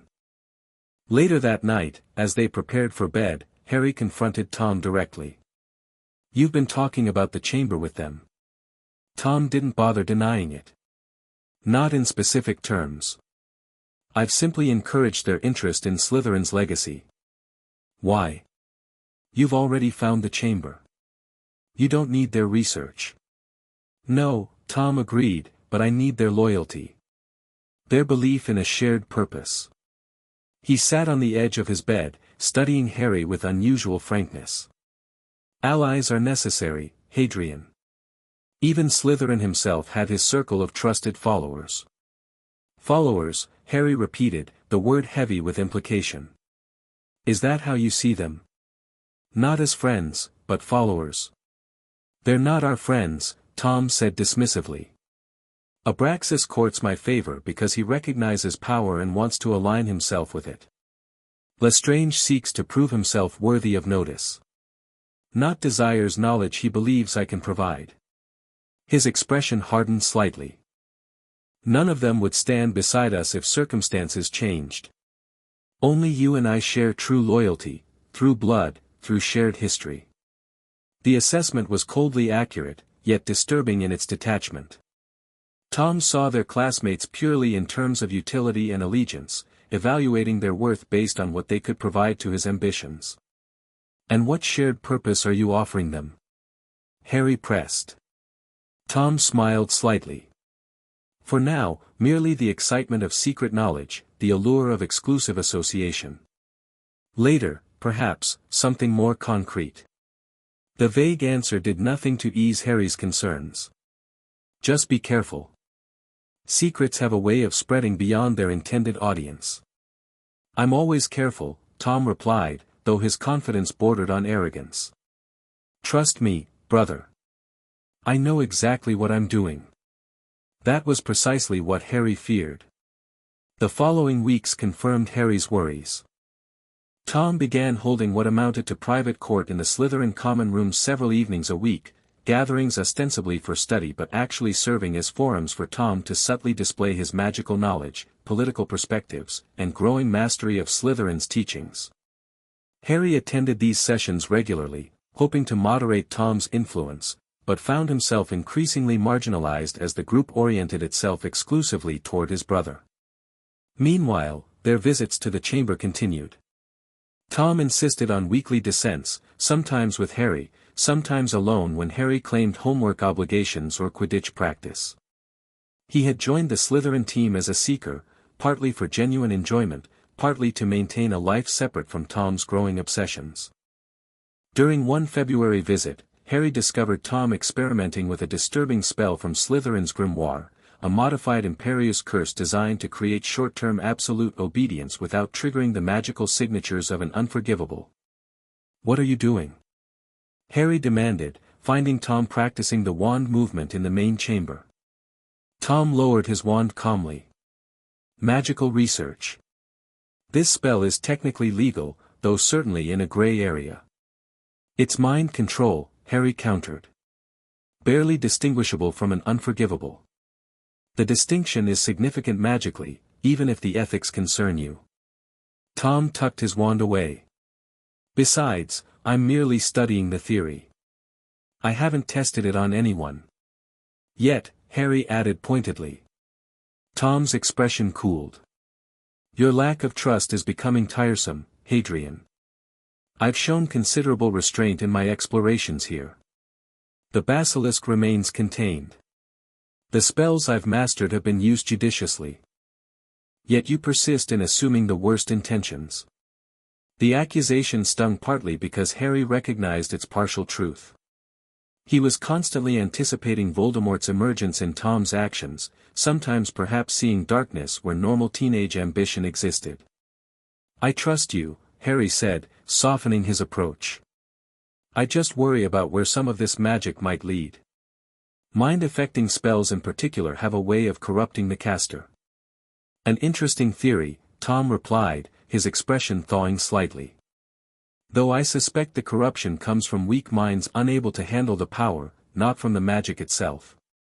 They reached an uneasy truce, with Tom agreeing to consult Harry before attempting any further mind control experiments. It was a small victory in an increasingly difficult campaign to keep Tom from his darker potentials. March brought a more alarming development. During a Hogsmeade weekend, Harry and Tom, now in their third year, having skipped ahead in my narrative timeline for story progression, Harry returned early from the village to find Tom's bed curtains drawn but voices coming from within, Tom's and another student's, speaking in hushed, intense tones. Harry deliberately made noise entering the dormitory. The voices immediately ceased, and a moment later, Tom emerged from behind the curtains, followed by a nervous-looking Ravenclaw boy named Felix Rosewood, a Muggle-born known for his exceptional talent in ancient runes. "Hadrian," Tom greeted smoothly. "You're back early." "Finished my shopping," Harry replied, studying the Ravenclaw with concern. "Hello, Felix. Unusual to see you in Slytherin territory." Felix glanced between the brothers, clearly uncomfortable. "Just getting some help with an assignment." Tom's explanation of runic arrays is much clearer than Professor Babbling's. He gathered his books hastily. "I should go. Thanks again, Riddle." After Felix departed, Harry turned to Tom with raised eyebrows. "Since when do you tutor Muggleborns from other houses?" "Since discovering Rosewood has a natural affinity for certain magical languages," Tom replied, straightening his already immaculate bedcovers. "His intuitive understanding of runic patterns is useful for a project I'm considering." "What kind of project requires a Ravenclaw's help?" "You're top of our year in ancient runes." Tom hesitated, then seemed to make a decision. "I've found references in Slytherin's texts to a form of warding based on Parseltongue, snake runes that channel the magical properties of our spoken language. But the implementation requires translating between conventional runic arrays and this specialized system." It sounded plausible enough, but something in Tom's manner suggested he wasn't sharing the full truth. "And you need Felix for this because..." His perspective is valuable precisely because he approaches runes without preconceptions, without centuries of wizarding tradition limiting his thinking. Tom's expression became challenging. "Or does my working with a Muggle-born disturb your neat categorization of my prejudices?" The question caught Harry off guard. Tom had indeed shown increasing bias against Muggleborns over the past year, in line with his absorption of Slytherin's more extreme views. This apparent collaboration seemed out of character. "I'm surprised, not disturbed," Harry clarified. "You haven't exactly sought out Muggle-born company before."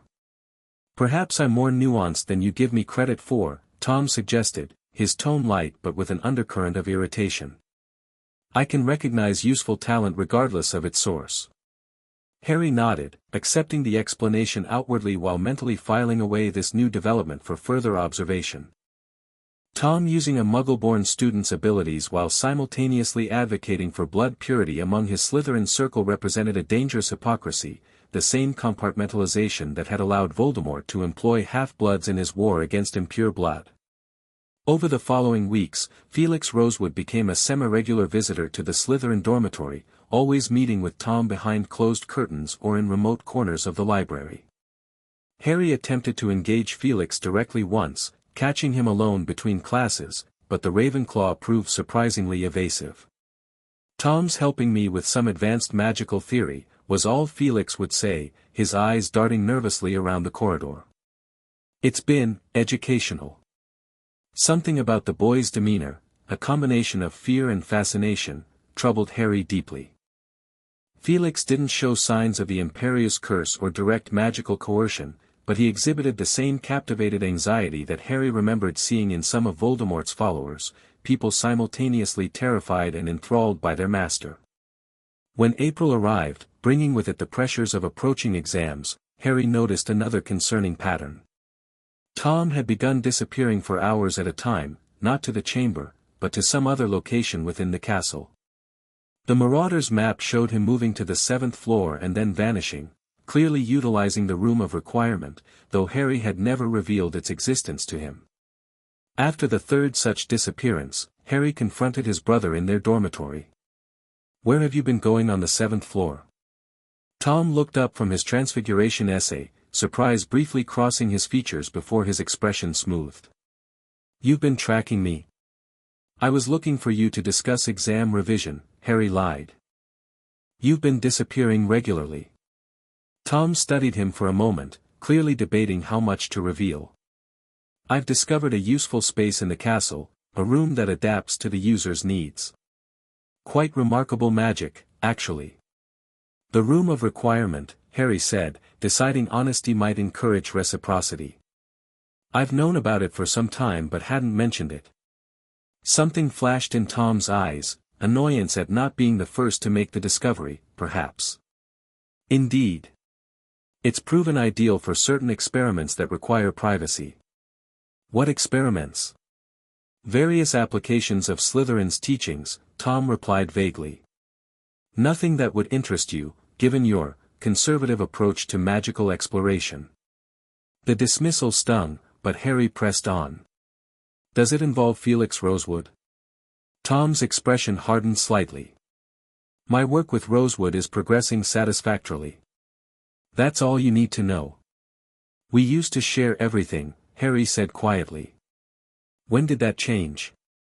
When you began questioning my every decision, Tom replied, his voice cooling. When your caution became constraint. When you started watching me like I'm a problem to be managed rather than a brother to be supported. The accusation hit home with uncomfortable accuracy. Harry had been treating Tom increasingly as a potential threat rather than his family, monitoring him, questioning him, doubting his motives at every turn. I'm concerned, not controlling, Harry defended himself. Some of the magic you're exploring goes beyond ethical boundaries. Ethics are subjective, Hadrian. What's considered dark magic today might be standard curriculum in a century. Tom set aside his essay. The magical world has always feared true innovation, true power. They label as dark what they fail to understand. It was a classic Voldemort philosophy, the relativizing of ethics, the dismissal of boundaries as mere social constructs, the positioning of himself as a misunderstood visionary.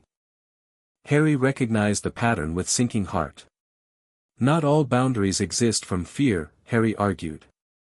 Some protect us from magic that corrupts the user, that damages the soul itself. Tom's expression shifted subtly at the mention of souls. An interesting choice of words. The soul. Such a nebulous concept, yet central to the most profound magical theories. He leaned forward slightly. What do you know about soul magic, brother? The question sent alarm bells ringing through Harry's mind. Soul magic meant Horcruxes, the very path he was desperate to prevent Tom from discovering. Only that it's considered the darkest of arts, Harry replied carefully. Magic that interferes with the soul's natural state rarely ends well for the practitioner. Yet the soul represents our truest self, Tom mused, his eyes taking on the distant quality they often did when he was exploring a theoretical problem. The essence beyond physical form. Logically, mastery over one's soul would represent the ultimate magical achievement. Or the ultimate corruption, Harry countered.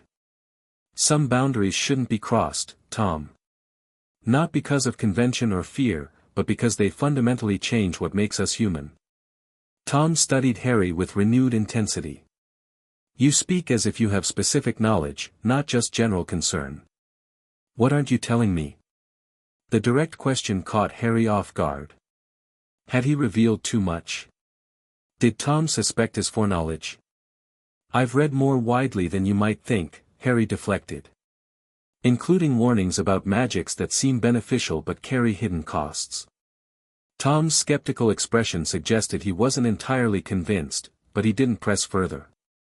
Perhaps we should continue this philosophical debate another time. Exams approach, and I have practical matters to attend to. The conversation ended there, but Harry left with renewed dread. Tom was clearly investigating soul magic, the precursor to Horcruxes.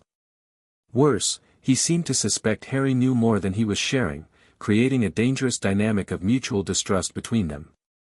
That night, Harry lay awake long after his dorm mates had fallen asleep, contemplating how quickly events were accelerating toward crisis.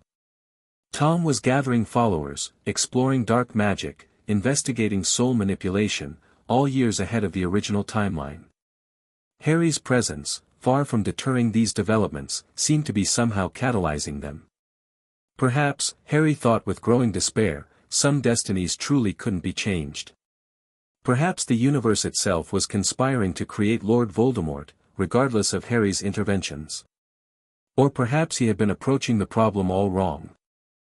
Instead of trying to prevent Tom from discovering dark magic, maybe Harry needed to ensure he understood its true costs, to guide him through the temptation rather than futilely attempting to shield him from it. With that new perspective forming, Harry finally drifted into uneasy sleep, unaware that the crucial confrontation was approaching faster than he could have imagined. May brought blooming grounds, warming temperatures, and mounting academic pressure as exams loomed. The Slytherin common room remained occupied late into each night with studying students, making Tom's secret gatherings less conspicuous amidst the general activity. Harry divided his time between genuine exam preparation, Quidditch practice, and keeping watchful eyes on Tom's increasingly secretive activities. Felix Rosewood had stopped visiting openly, though Harry occasionally spotted them in hushed conversation in remote corners of the library or empty classrooms. One evening, returning from Quidditch practice, Harry found an unexpected scene in their dormitory, Tom standing over his trunk, Slytherin's journal open in his hands, expression thunderous. "You've been keeping this from me," Tom said without looking up, his voice dangerously soft. Harry froze in the doorway. "What are you talking about?" Tom held up the journal. "The final pages. The ones you conveniently never mentioned when sharing Slytherin's humanizing reflections." Harry's stomach dropped. He had indeed discovered the journal's final entries months ago, Slytherin's darkest writings, detailing experiments with soul magic, including early theoretical work on what would later become Horcruxes. He'd deliberately hidden those pages, transfiguring them to appear blank, hoping to keep that particular knowledge from Tom. "I hadn't finished translating them," Harry lied, knowing how weak the excuse sounded. "Lies," Tom hissed, slamming the journal shut. "I applied a revealing charm to check for hidden content, standard practice with ancient texts. Imagine my surprise when additional pages appeared, conveniently addressing the exact magical theory I've been researching." Harry stepped fully into the room, closing the door behind him. "Tom, those theories are dangerous, they're revolutionary," Tom interrupted, eyes gleaming with a familiar fanatical light that Harry had hoped never to see. "Slytherin discovered the fundamental principles of soul anchoring, magic that could potentially overcome death itself." "At terrible cost," Harry pressed. "Did you read his warnings? About the spiritual fracturing, the psychological effects?" "Minor side effects of early experimentation," Tom dismissed. "Slytherin lacked the magical resources we have today. With proper application, with precise ritualistic parameters, it's not worth the risk," Harry insisted. "Tom, please listen to me. Soul magic isn't just another field of study. It changes you fundamentally, damages you in ways that can't be repaired." Tom studied Harry with narrowed eyes. "You speak with such conviction. Such specific knowledge." He stepped closer. "For months I've sensed you hiding something beyond normal secrets. Your reactions to certain magics, your ability to anticipate developments, your constant vigilance regarding my activities." Harry felt cold dread spreading through him. Tom's natural brilliance, enhanced by his studies in legilimency, was piecing together the inconsistencies in Harry's behavior. "I'm concerned as your brother," Harry said, trying to redirect the conversation. "Nothing more." "No," Tom shook his head slowly. "It's something else. Something fundamental." His eyes locked with Harry's. "What are you, Hadrian? Because sometimes I'm not convinced you're merely my brother." The question hung in the air between them, dangerous in its perception. Harry felt the moment balancing on a knife's edge, continue lying and lose what influence he still had with Tom, or reveal a truth so impossible it might destroy their relationship entirely.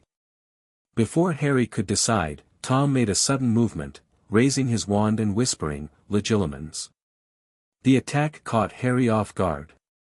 He felt Tom's consciousness slam into his mental barriers he'd maintained instinctively since his rebirth, having mastered rudimentary occlumency in his previous life.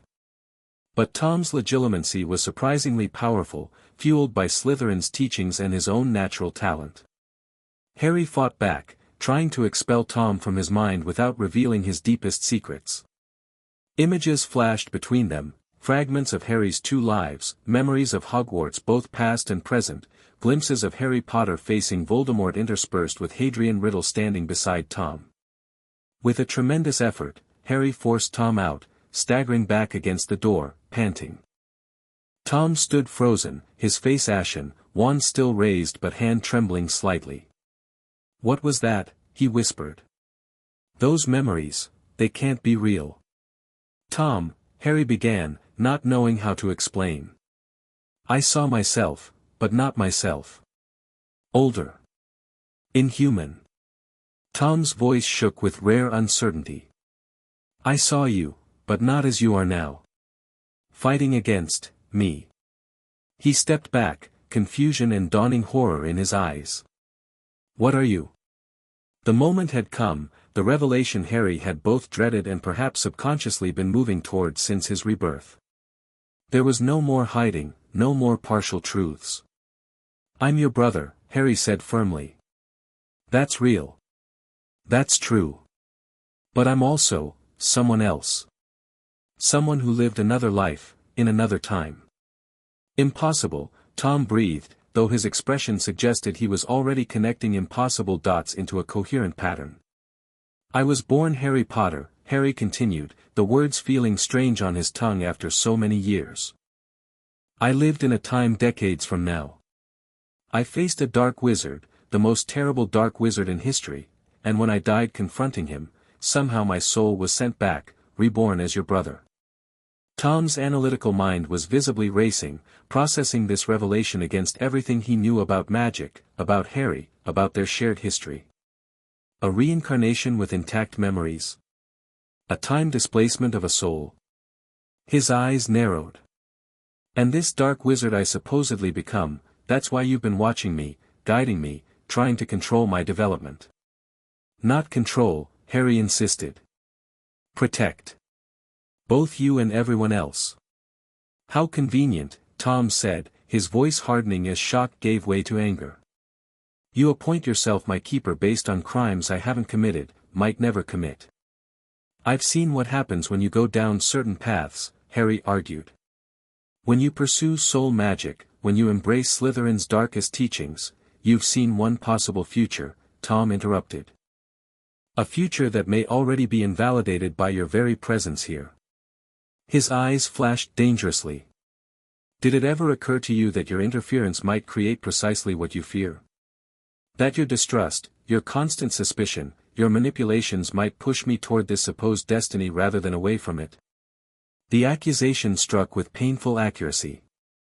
Harry had indeed wondered whether his efforts were counterproductive, whether fate was somehow ensuring Tom Riddle would become Lord Voldemort regardless, or even because of Harry's presence. "I've only ever wanted to help you choose a different path," Harry said quietly. "To be the great wizard you could be without the darkness, without the destruction. Without the parts of me you find objectionable," Tom corrected coldly. "You didn't come as a brother, Hadrian, or should I call you Harry? You came as a jailer, a monitor, a self-appointed moral guardian." Harry shook his head desperately. "That's not true. I care about you, Tom. You're my brother in every way that matters, except honesty," Tom cut in. "Except trust. Except accepting me for who I actually am rather than fighting some ghost from your previous life." His expression hardened into something terribly familiar, the cold, controlled anger Harry had seen in Voldemort. "How convenient that you couldn't simply tell me this supposed terrible future. That you had to manipulate me for my own good, instead. Would you have believed me?" Harry challenged. "If I'd told you as a child that I was reborn from the future where you became a Dark Lord?" Tom was silent for a moment, considering. "Perhaps not initially. But I might have earned your truth eventually, through the trust and loyalty I've shown you over the years." His voice lowered, taking on a dangerous quality. "The loyalty you've betrayed with every calculated intervention, every strategic lie." The accusation stung because it contained elements of truth. Harry had maintained his secret for years, watching and guiding Tom while never fully trusting him with the reality of their situation. What happens now? Harry asked, uncertain where they stood after this shattering revelation. Tom's expression became unreadable.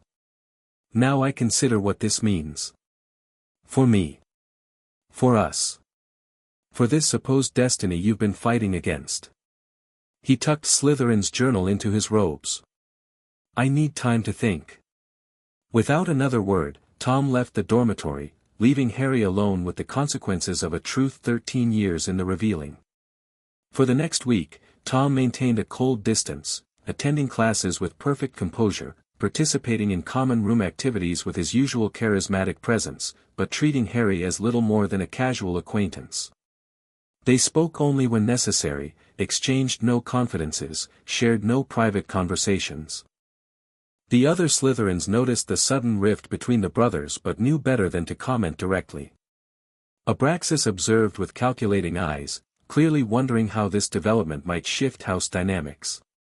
Lestrange seemed almost pleased by the discord, perhaps seeing opportunity in Tom's newfound independence from his moderating brother. Harry gave Tom the space he seemed to want, though he maintained vigilant observation from a distance. The revelation of Harry's true nature and purpose had created precisely the situation he had most feared, Tom feeling betrayed and manipulated, potentially accelerating toward his darker destiny out of defiance rather than natural inclination. When Tom disappeared to the room of requirement for an entire Saturday, Harry finally decided direct action was necessary. He made his way to the 7th-floor corridor, pacing 3 times before the blank wall with a clear thought in mind: I need to speak with my brother, to prevent a terrible mistake. The door appeared, a promising sign that Tom was at least willing to be found, and Harry entered cautiously. The room had configured itself as a spacious laboratory, with stone worktables covered in ancient texts, runic diagrams, and ritual implements. Candles provided flickering illumination, casting long shadows across the walls lined with bookshelves. At the center of the room stood Tom, bent over a parchment covered in complex calculations. He didn't look up as Harry entered, though he clearly registered the arrival. I wondered when you'd seek me out, he said, continuing his notations. Your monitoring has been less subtle than usual this week. I've been worried, Harry admitted, approaching slowly. What are you working on? Tom finally looked up, his expression composed but eyes hard. Research that apparently leads to my dark destiny, according to you. Soul magic. Immortality. Power beyond conventional limitations. Harry glanced at the materials spread across the tables, many he recognized from Slytherin's treasury, others apparently sourced from the room itself or Hogwarts' restricted section. The diagrams contained elements he remembered from Hermione's research into Horcruxes, soul diagrams, anchoring runes, preservation formulas. This isn't the way, Tom, Harry said quietly. Whatever you're planning, you don't actually know what I'm planning, Tom interrupted. You know what another version of me supposedly did in another timeline. A timeline already irrevocably altered by your presence. The argument was logical, but Harry couldn't dismiss his fears so easily. Some patterns remain consistent. The chamber. The fascination with Slytherin's legacy. The gathering of followers. The interest in soul magic. Perhaps because those interests are intrinsic to who I am, Tom suggested, setting down his quill. The question is whether they necessarily lead to this monster you fought, or whether different applications might yield different outcomes. Harry approached one of the tables, examining the materials more closely. What different application are you considering? Tom studied him for a moment, apparently deciding how much to reveal. Slytherin's work on soul anchoring was crude but insightful. He recognized the potential for preserving consciousness beyond physical death but failed to solve the fundamental instability problem. The instability being that splitting the soul damages it irreparably, Harry noted. That's one interpretation, Tom acknowledged. But what if the damage comes not from the splitting itself, but from the severing method? Slytherin theorized that a soul fragment anchored through violence would be inherently unstable, corrupted by the act that created it. Harry felt a chill. Tom was dissecting Horcrux theory with the same brilliant analytical mind that had made him both an exceptional student and a terrifying Dark Lord. And you think you found a better method? Potentially. Tom gestured to a diagram showing two overlapping circles connected by flowing lines. A willing sacrifice rather than a murder. A soul fragment freely given rather than violently torn. A preservation rooted in choice rather than destruction. The concept was disturbingly innovative, a Horcrux-like creation without the moral corruption inherent in murder. Still, Harry remained deeply skeptical. Soul magic is fundamentally dangerous, regardless of method. It defies natural law. All significant magic defies what was previously considered natural law, Tom countered. Apparition defies physical space. Time turners defy temporal progression.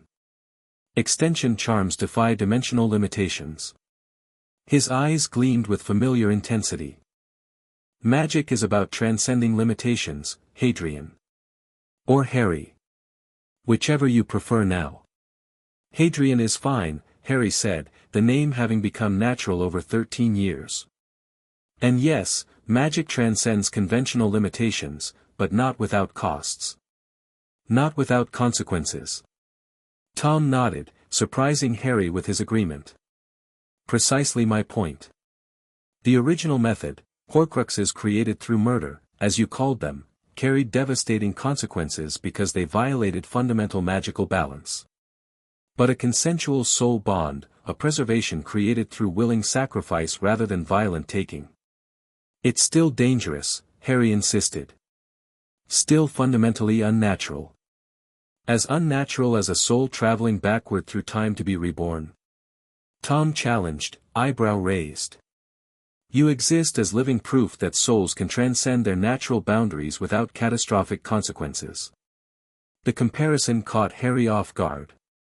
His own existence as Hadrian Riddle was indeed a magical anomaly, a defiance of natural order that somehow worked without apparent damage to his soul or psyche.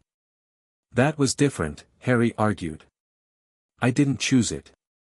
It wasn't a ritual I performed seeking power. Are you certain? Tom asked quietly. In those final moments facing this Dark Lord version of me, are you absolutely certain you didn't make some choice, some sacrifice, that catalyzed your soul's journey? That your deepest desire to change what had happened didn't somehow manifest as this second chance? The question resonated uncomfortably. Harry had never fully understood how or why he had been reborn as Tom's brother. Had his willingness to die fighting Voldemort somehow created this opportunity? Had his wish to save everyone, including Tom Riddle himself, somehow manifested as his rebirth? Even if that were true, Harry said, it doesn't make deliberate soul manipulation safe or wise. Perhaps not, Tom conceded. But it suggests possibilities worth exploring carefully rather than rejecting outright. He straightened, regarding Harry with analytical intensity. Now that I know who you really are, what you've seen, I understand your concerns better. But you must understand something too, I am not him. I am not the monster you fought. Not yet, Harry said softly. But I've watched you take steps along the same path. Similar steps toward potentially different destinations, Tom corrected. The chamber, for instance. In your timeline, did I use it to harm students? To unleash the basilisk against Muggleborns? Harry nodded reluctantly. A girl died. You framed another student for it. You used the murder to create your first Horcrux. Tom absorbed this information with disturbing calm. Yet in this timeline, I've had access to the chamber for months. The basilisk remains contained. No students have been harmed. I've used it for knowledge, not violence. He stepped closer. Doesn't that suggest my path is already diverging? Harry wanted desperately to believe this reasoning, to accept that his presence had already altered Tom's fundamental trajectory. Perhaps, he conceded. But the risk remains. A risk I'm now aware of, thanks to you, Tom pointed out. Now that I know what happened in your timeline, I can make informed choices about avoiding those specific pitfalls. It was a compelling argument, one that appealed to Harry's desperate hope that Tom could be saved from becoming Voldemort. Yet something still troubled him. "What exactly are you working on here, Tom? What specific ritual?" Tom hesitated, then seemed to make a decision. "A theoretical protection against soul destruction. Not immortality as commonly understood, but a safeguard ensuring that if my body were to die prematurely, my consciousness, my essential self, would remain intact long enough to be restored." It sounded alarmingly similar to Horcrux theory, just reframed in less objectionable terms. "And this requires soul division?" "Not division," Tom corrected. "Projection. A portion of my magical essence extended into a suitable vessel, connected to but not severed from my core self." "Using what catalyst?" Harry pressed, sensing they were approaching the crucial distinction. Tom met his gaze directly. "A willing magical sacrifice. Not a life, but magical energy freely given by someone with compatible essence." His expression became intent. "Someone like a brother." The implication struck Harry like a physical blow. "You want me to participate in this ritual? To help you create some modified Horcrux?" "I want you to help ensure I never become the monster you fear," Tom replied smoothly. "This protection would allow me to pursue magical advancement without the desperate fear of mortality that apparently drove my other self to extremes." It was manipulative, brilliant, and terrifyingly tempting, Tom positioning his soul experimentation as a preventative measure against becoming Voldemort rather than a step toward it. The twisted logic almost made sense. If fear of death had driven Tom to create Horcruxes through murder, perhaps addressing that fear through less destructive means might prevent his descent into darkness. "I need time to consider this," Harry said finally. "To research what you're proposing, to understand the full implications." Tom nodded, seemingly pleased by this response. "Take the time you need. The calculations aren't yet complete anyway." He gestured to the materials spread across the tables. "I'll share my research with you. Full transparency from now on, brother." The offer of transparency was meaningful, yet Harry couldn't shake his suspicion. Had his revelation simply driven Tom to adapt his approach, becoming more subtle in his pursuit of the same dark goals? 1 week, Harry decided.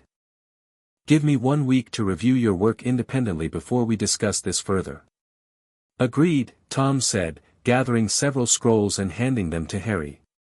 "These contain the theoretical foundation and preliminary ritual structure. Review them carefully."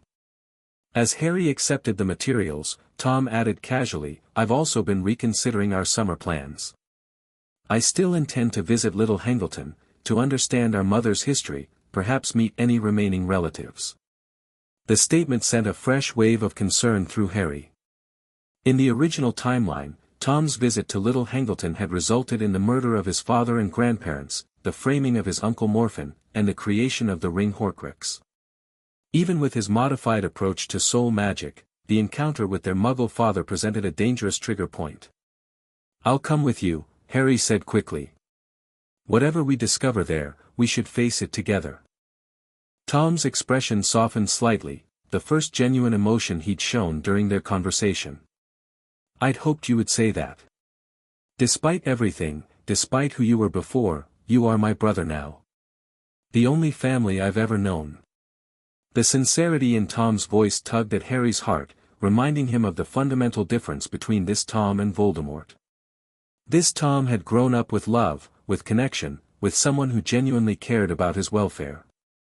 That bond might yet prove the crucial divergence point between the timelines. As Harry left the room of requirement, scrolls tucked securely under his arm, he felt trapped between hope and dread. Was he witnessing Tom's redemption through knowledge and transparency, or his adaptation into a more sophisticated version of darkness? The answer lay somewhere in the ritual Tom was designing, a ritual Harry was now implicated in through his agreement to review and potentially participate. The week ahead would determine whether Harry's revelation had saved his brother or merely accelerated his transformation. The scrolls Tom had provided contained intricate magical theory, a modified approach to soul anchoring that bore similarities to Horcrux creation but with critical differences. Instead of murder as the catalyzing act, Tom proposed using freely given magical energy. Instead of complete soul fragmentation, he described a process of essence projection, maintaining connection between the anchored portion and the core soul. Harry spent every spare moment analyzing the ritual, consulting additional references from the library's restricted section, accessed through special permission from Professor Slughorn, who remained delighted by Harry's scholarly curiosity. The more Harry studied, the more uncertain he became. Tom's theoretical framework was brilliant, innovative, and seemingly designed to avoid the corrupting effects of traditional Horcruxes. Yet something fundamental troubled him. The underlying motivation remained the same, a desperate grasp for control over death, a refusal to accept natural limitations. By the 5th day of his research, Harry had reached an uncomfortable conclusion. While Tom's modified ritual might avoid the immediate corrupting influence of murder, it still represented a dangerous defiance of natural magical order. The risk of unforeseen consequences remained high, potentially threatening both Tom's spiritual integrity and Harry's own, should he participate as the willing sacrifice. That evening, Harry made his way to the room of requirement, where Tom had been spending most of his time. The door appeared after his third pass, revealing the same laboratory setup, now with additional diagrams and a central ritual space marked out on the floor with silver runic circles. Tom stood examining an ancient text, but looked up as Harry entered. "You're early. Our week isn't quite finished."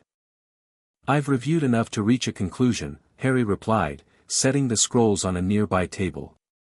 "Your theoretical adaptations are impressive. The ritual structure is elegant. But I can't support this, Tom." Tom's expression remained neutral, though something hardened in his eyes. "You haven't heard my final refinements. The protections I've added, the stabilizing elements.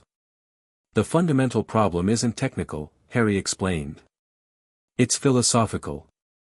Soul magic of this nature, even with your modifications, represents a rejection of the natural order that carries inherent risk. Not just physical risk, but spiritual corruption." "Spiritual corruption," Tom repeated skeptically. "A rather nebulous concern against concrete benefits." "The benefits are theoretical," Harry countered. "The risks are supported by every documented case of soul manipulation throughout magical history. Even Slytherin himself noted the psychological changes he experienced during his experiments." Tom closed his book with controlled precision. "So despite my transparency, despite my efforts to adapt based on your knowledge, despite the potential to prevent the very outcome you fear, your answer is simply no." "Not simply no," Harry said carefully. "I'm asking you to consider alternatives. Ways to achieve magical greatness that don't involve tampering with your soul. Such as focus on magical innovation in other areas. Transfiguration. Spell creation. Magical theory. You have extraordinary talent, Tom. You could revolutionize magical understanding without risking your spiritual integrity." Tom studied Harry with an unreadable expression. "And what of mortality? In your timeline, fear of death drove me to extremes. How does your alternative address that fundamental concern?" It was the central question, the core fear that had shaped Voldemort's entire existence. Harry had no easy answer, no simple solution to the terror of non-being that haunted Tom Riddle across timelines. "Death isn't an enemy to be conquered," Harry said finally. "It's a natural transition. The greatest wizards in history understood this, Dumbledore, Flamel, even Slytherin in his later writings. They sought to live well rather than forever." Platitudes, Tom dismissed. Flamel created the Philosopher's Stone expressly to extend life indefinitely. Dumbledore, by your own memory fragments I glimpsed, sought the Deathly Hallows. Even Slytherin pursued soul anchoring until his final days. His expression hardened. All sought to transcend death.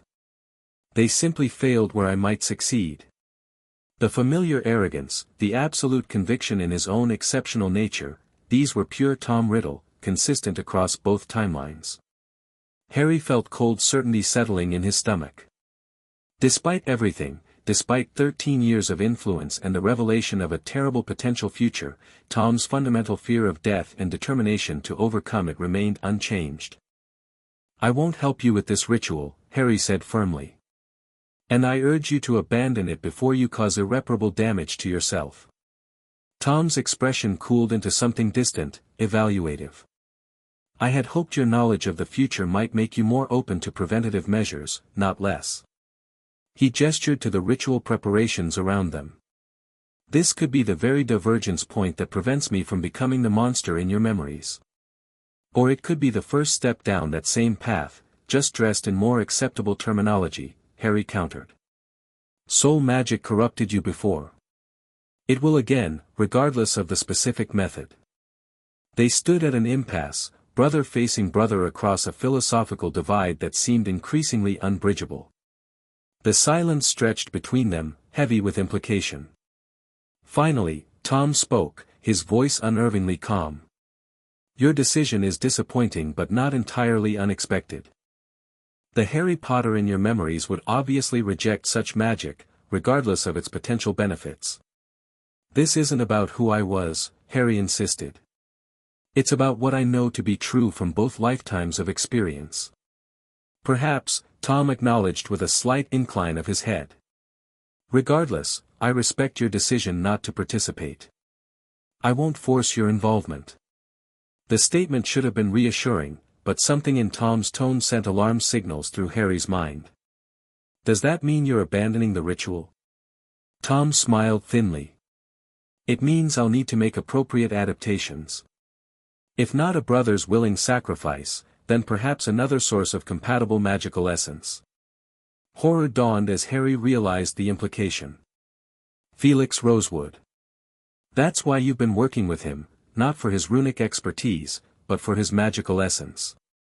"Rosewood has remarkable magical potential for a Muggleborn," Tom confirmed, showing no remorse at being discovered. "And his trust is easily secured through academic recognition and carefully measured praise. He's not a resource to be harvested," Harry said, disgust rising in his throat. "He's a person. A person who would gladly contribute to magical advancement if properly approached," Tom countered. "His participation could be entirely consensual, if somewhat guided in its understanding." The casual way Tom discussed manipulating another student's consent, using his trust as a tool for extraction, crystallized everything Harry had feared.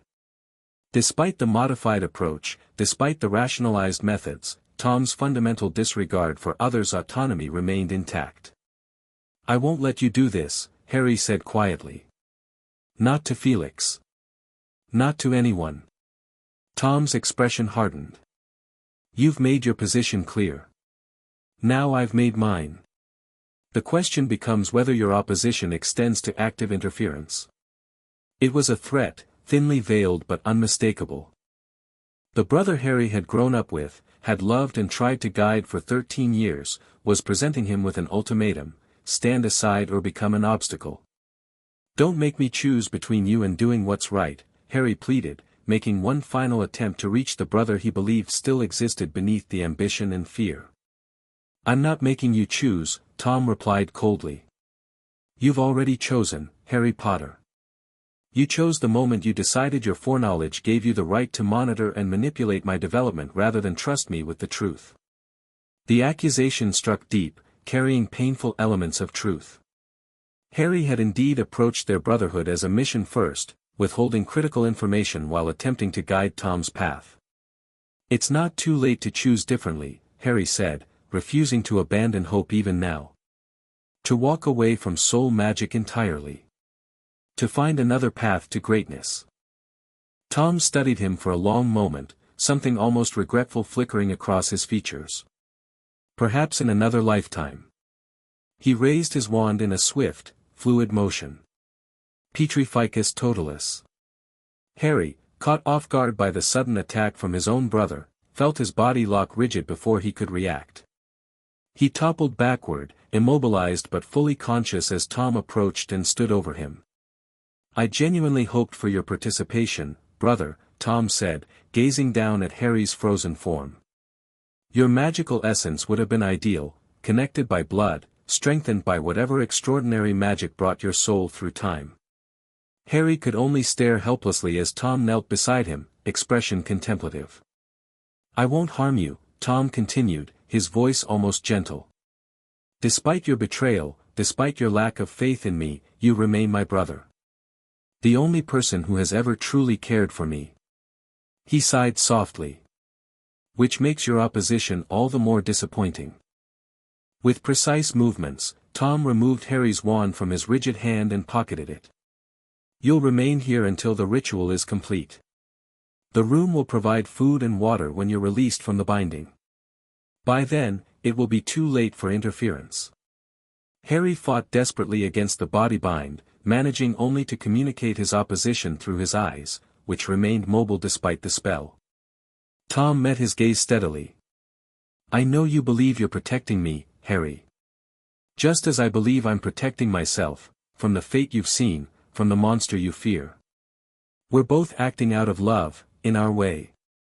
His expression hardened slightly. "The difference is that I'm willing to embrace necessary action while you cling to comforting moral absolutes." Rising to his feet, Tom began gathering specific materials from the tables, ritual components, runic diagrams, and a small silver knife that gleamed ominously in the candlelight. "The ritual requires preparation," he explained, arranging items in a leather satchel. "Rosewood will meet me in the chamber tonight. By morning, it will be complete." Horror flooded through Harry as he realized Tom's full intention, to perform the soul ritual in Slytherin's chamber, using Felix's magical essence as the catalyst. Whether the boy survived the process seemed disturbingly ambiguous in Tom's planning. "I'll return for you afterward," Tom promised, shouldering his satchel. "When you see that I remain myself, improved rather than corrupted, perhaps you'll reconsider your opposition to my methods." He moved toward the door, then paused, looking back at Harry with an expression that combined determination with something almost like regret. "Goodbye for now, brother. Try to understand that I do this as much to avoid becoming the monster you fear as to achieve the power itself. In my way, I'm trying to save us both." With those parting words, Tom left, the door closing behind him with terrible finality. Harry remained bound on the floor, mind racing desperately through options. The body bind spell would eventually wear off, but not quickly enough to prevent Tom from reaching the chamber and beginning his ritual. Without his wand, Harry's wandless magic capabilities were limited, enough for simple spells but not breaking a full body bind. As minutes stretched into an hour, Harry focused all his concentration on his magical core, trying to channel wandless energy into breaking Tom's spell. Slowly, painfully, he felt minute movement returning to his fingertips, progress, but far too slow to make a difference. Then, unexpectedly, the door to the room opened. Albus Dumbledore stepped inside, looking grave but unsurprised to find Harry immobilized on the floor. "Ah, Mr. Riddle," he said quietly, approaching with swift strides.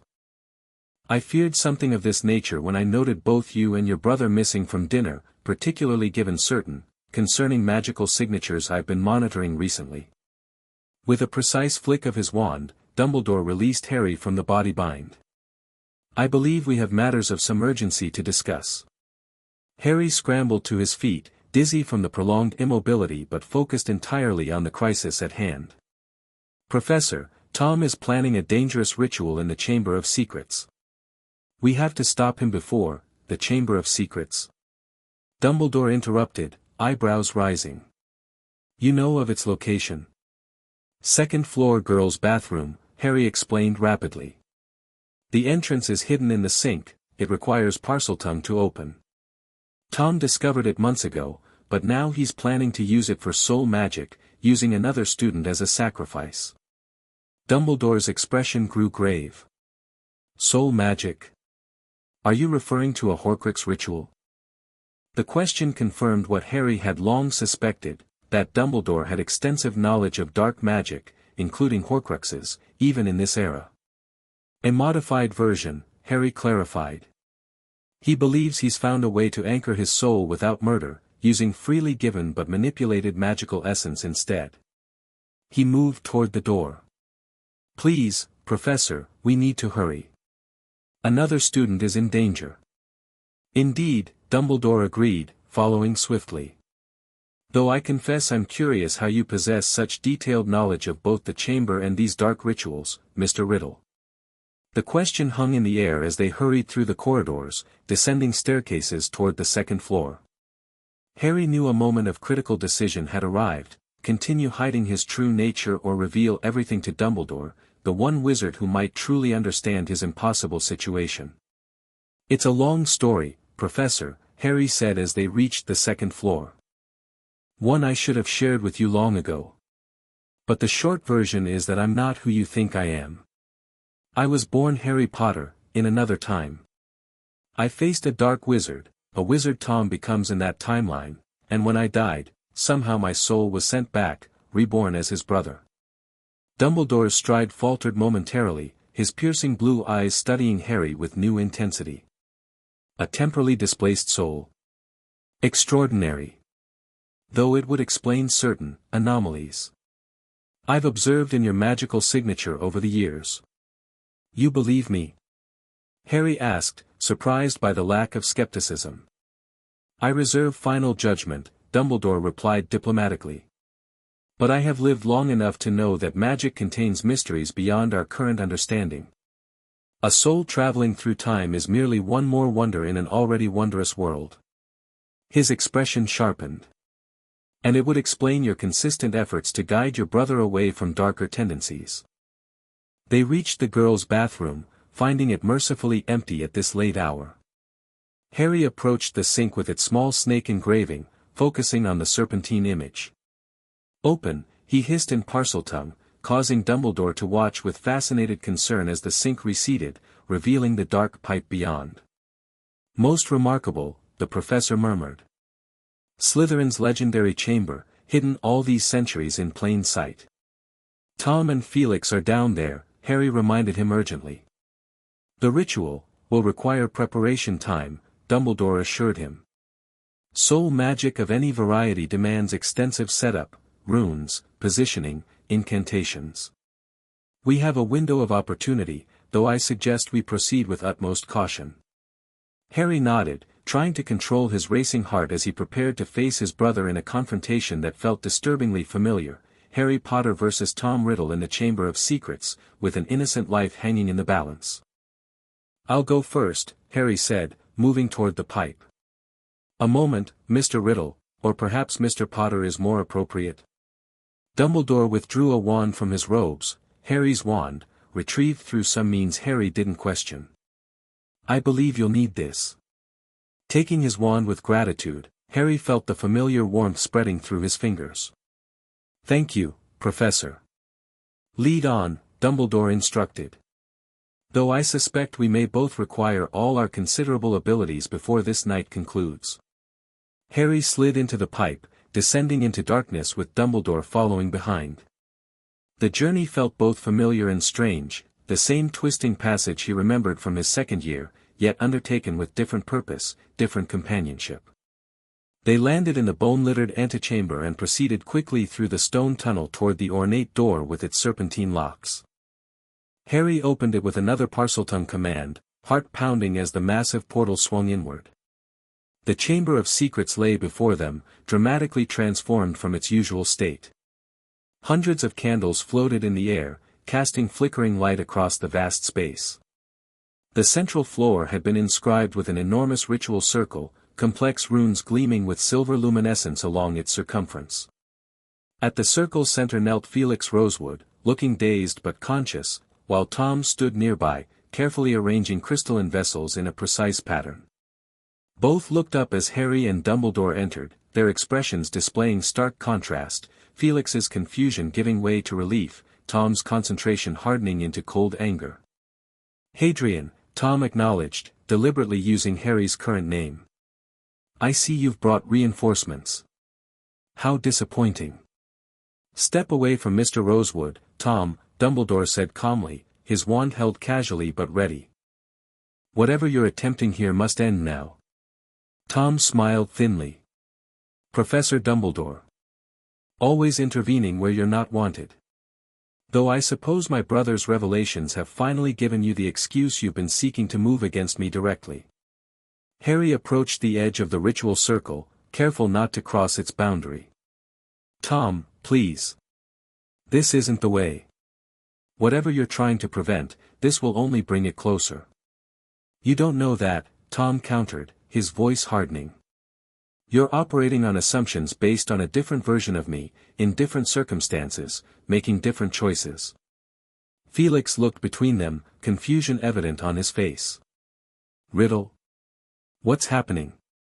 You said this was an experimental magical resonance test. Silence, Tom commanded, not taking his eyes off Harry and Dumbledore. This is considerably more significant than I initially explained, Rosewood. Though your contribution remains essential. Dumbledore moved to Harry's side, studying the ritual circle with grave concern. A soul-anchoring ritual, he observed. Highly sophisticated modifications to the traditional Horcrux approach, but fundamentally similar in intent. You recognize it, Tom noted with interest. How fascinating that our esteemed Transfiguration professor is so familiar with the darkest of arts.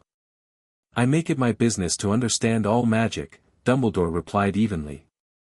Particularly those forms most dangerous to the practitioner and others. Harry kept his focus on Felix, who appeared increasingly distressed as understanding dawned. It's over, Tom. Let Felix go, dismantle the ritual, and we can discuss alternatives. Always so certain there's a better way, Tom said, something almost sad entering his voice. Always so convinced of your moral superiority. He shook his head slightly. But you're too late. The ritual is already partially activated, see how the runes glow. The magical resonance has begun. Harry noticed with alarm that the silvery runes were indeed pulsing with increasing brightness, suggesting the ritual had progressed beyond mere preparation. What exactly have you done to Mr. Rosewood?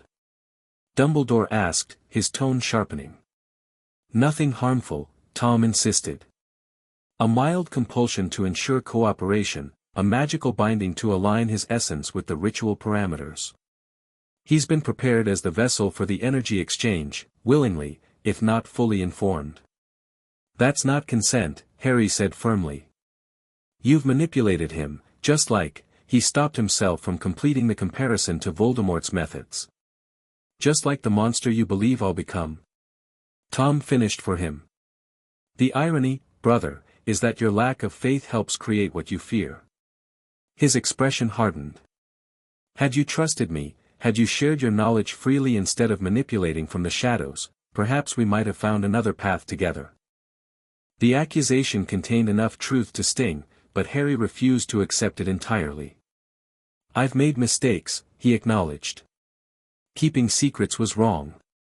But this, he gestured to the ritual circle, to Felix kneeling confused at its center, this is your choice alone. A choice made with incomplete information, Tom countered. A choice forced by your opposition rather than guided by your support. Dumbledore stepped forward, his magical presence intensifying subtly. Regardless of past actions, Mr. Riddle, this ritual cannot proceed. The consequences would be severe not only for Mr. Rosewood, but for your own spiritual integrity. My spiritual integrity, Tom repeated with a cold laugh. Such concern, Professor, after years of watching me with suspicion, of treating me as a problem to be managed rather than a student to be taught. His gaze shifted to Harry. Like brother, like mentor, it seems. The situation was deteriorating rapidly. Harry could feel the ritual magic building, see Felix's growing distress as the runes pulsed more intensely around him. Please, Tom, Harry tried one final appeal. This isn't who you are. Not yet. You can still choose differently. Something flickered across Tom's face, a moment of hesitation, perhaps even genuine conflict. For a heartbeat, Harry thought he might have reached his brother. Then Tom's expression hardened once more. You're wrong, Hadrian. This is exactly who I am. Who I've always been, despite your efforts to change me. He raised his wand. And now I'll show you exactly what that means. With lightning speed, Tom cast a spell not at Harry or Dumbledore, but at the ritual circle itself. The silver runes flared blindingly bright, and Felix cried out in pain as magical energy began visibly flowing from him toward a small object in Tom's other hand, a familiar black stone ring that Harry recognized with horror as the future Horcrux container housing the Resurrection Stone. "Stop!" Harry shouted, raising his wand to interrupt the ritual, but Dumbledore's hand on his arm held him back. Direct interference with an active soul ritual could kill everyone present, the professor warned urgently. "We need a more subtle approach." While they hesitated, Tom continued his incantation, words in an ancient language that made the air itself seem to thicken with dark power. Felix was now fully enveloped in silvery light, his expression twisted in pain as his magical essence was being systematically extracted. "Professor, we have to do something," Harry urged, watching in horror as Felix began to weaken visibly. Dumbledore's eyes narrowed in concentration. "There is one possibility." He began moving his wand in complex patterns, murmuring counterincantations that seemed to create ripples in the magical field surrounding the ritual. Tom noticed immediately, his own spellwork faltering briefly. "You can't stop it now, Professor. The anchor point is already forming." "Indeed," Dumbledore acknowledged calmly. "But I can alter its parameters." Before Tom could respond, Dumbledore completed his counterspell with a decisive flick of his wand. The magical energy flowing from Felix suddenly redirected, arcing away from Tom's ring and dispersing into the chamber's atmosphere. Tom's expression contorted with fury and disbelief. "What have you done?" "Disrupted the anchoring vector," Dumbledore explained, continuing his wand movements to maintain the intervention. "The extracted essence is being returned to the ambient magic rather than bonding to your chosen vessel." Harry seized the opportunity, darting forward to the edge of the ritual circle. "Felix! Can you move?" The Ravenclaw boy looked up weakly. "I think so." "Crawl toward me," Harry instructed. "Slowly. Don't touch the runic lines." As Felix began painfully dragging himself toward the circle's edge, Tom turned his wand on Dumbledore, his face twisted with rage. "You interfering old fool." Spells erupted between them, Tom casting with shocking power for a 13-year-old, Dumbledore defending and countering with the skill of a master duelist. Harry focused on Felix, extending his hand across the boundary when the boy reached the edge. "Almost there," Harry encouraged. "Just a little further." Felix reached out desperately, their fingers nearly touching. A stray spell from the duel struck the floor nearby, sending shock waves through the ritual circle. The runes flared chaotically, and Felix screamed as magical backlash rippled through him. "No!" Harry cried, lunging forward to grab Felix's hand, disregarding the danger of crossing the circle's boundary. The moment he made contact, magical energy surged through them both, wild, uncontrolled power seeking resolution as the disrupted ritual collapsed. Harry felt excruciating pain as the magic recognized his blood connection to Tom and attempted to reroute the anchoring process through him. Through blurred vision, Harry saw Tom break off his duel with Dumbledore, turning toward them with an expression of alarm. "Hadrian! Get back!" Too late. The ritual's collapsing energy field had identified Harry as a compatible vessel, brother to the ritual's initiator, magically resonant, bloodline matched. Exactly what Tom had originally wanted, but with none of the careful preparations or protections. Harry felt something tearing inside him, not his own soul, but the chaotic magical energy attempting to form connections between him, Felix, and Tom. The pain was beyond anything he'd experienced, worse even than Voldemort's Cruciatus curse. Through the haze of agony, Harry saw Tom rushing toward him, genuine fear replacing his previous cold determination. Behind him, Dumbledore was casting complex containment spells, trying to stabilize the imploding ritual without causing further damage. "Hold on!" Tom shouted, reaching the circle's edge. Without hesitation, he stepped across the boundary, entering the dangerous field to reach his brother. The moment Tom entered the circle, the magical energy reconfigured again, recognizing the ritual's original architect, the intended anchor point. The chaotic forces surged toward him instead, releasing their grip on Harry and Felix. Harry collapsed forward, still clutching Felix's hand, as Tom took the full brunt of the magical backlash. His brother's face contorted in silent agony, surrounded by swirling energies that seemed to be simultaneously entering and leaving his body. "Tom!" Harry called weakly, trying to reach him. "Stay back," Dumbledore commanded, continuing his containment spells. "The ritual is seeking resolution, attempting to complete its purpose despite the disruption."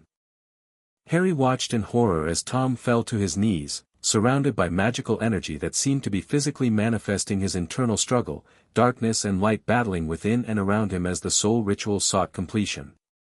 Then, with shocking suddenness, Tom looked directly at Harry. For one brief moment, his eyes cleared of pain, showing something Harry had rarely seen in his brother, genuine fear, not for himself, but for Harry. "Brother," Tom gasped, "I'm sorry."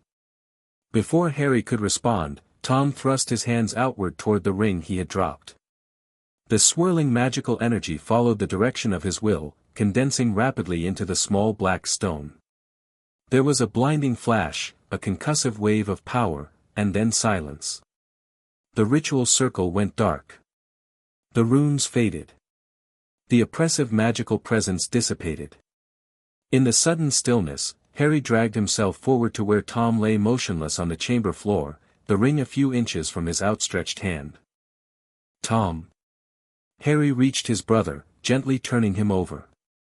Tom's eyes fluttered open, exhausted but clear. "Did it work?" he whispered. "What did you do?" Harry asked, supporting Tom's head. "Redirected the ritual energy," Tom explained weakly. "Completed the anchoring, but contained it in the ring, instead of myself." Dumbledore approached cautiously, his wand still ready. "A remarkable feat of magical control, Mr. Riddle. Few wizards could have redirected an active soul ritual mid-collapse." "Is Felix?" Tom asked, trying to look past Harry. "I'm all right," the Ravenclaw boy answered shakily, sitting up with Dumbledore's assistance. "Drained, but alive." Relief visibly passed through Tom, surprising Harry with its apparent sincerity. "Good. That's good." Harry helped Tom to a sitting position, studying his brother's face for signs of the spiritual damage that should have resulted from such dark magic. To his surprise, Tom seemed exhausted but fundamentally unchanged, no inhumane coldness, no serpentine features, none of the corrupting effects Harry associated with Horcrux creation. "The ring," Dumbledore said quietly, approaching the small object that lay on the stone floor. "It contains the anchored energy now." Tom nodded weakly. "Not a true Horcrux, not split soul, just concentrated magical essence. A placeholder. Protection without corruption." Dumbledore studied the ring without touching it, his expression troubled yet intrigued. "Fascinating. You've created something between a standard magical artifact and a true soul vessel, a theoretical possibility many considered impossible. Is it dangerous?"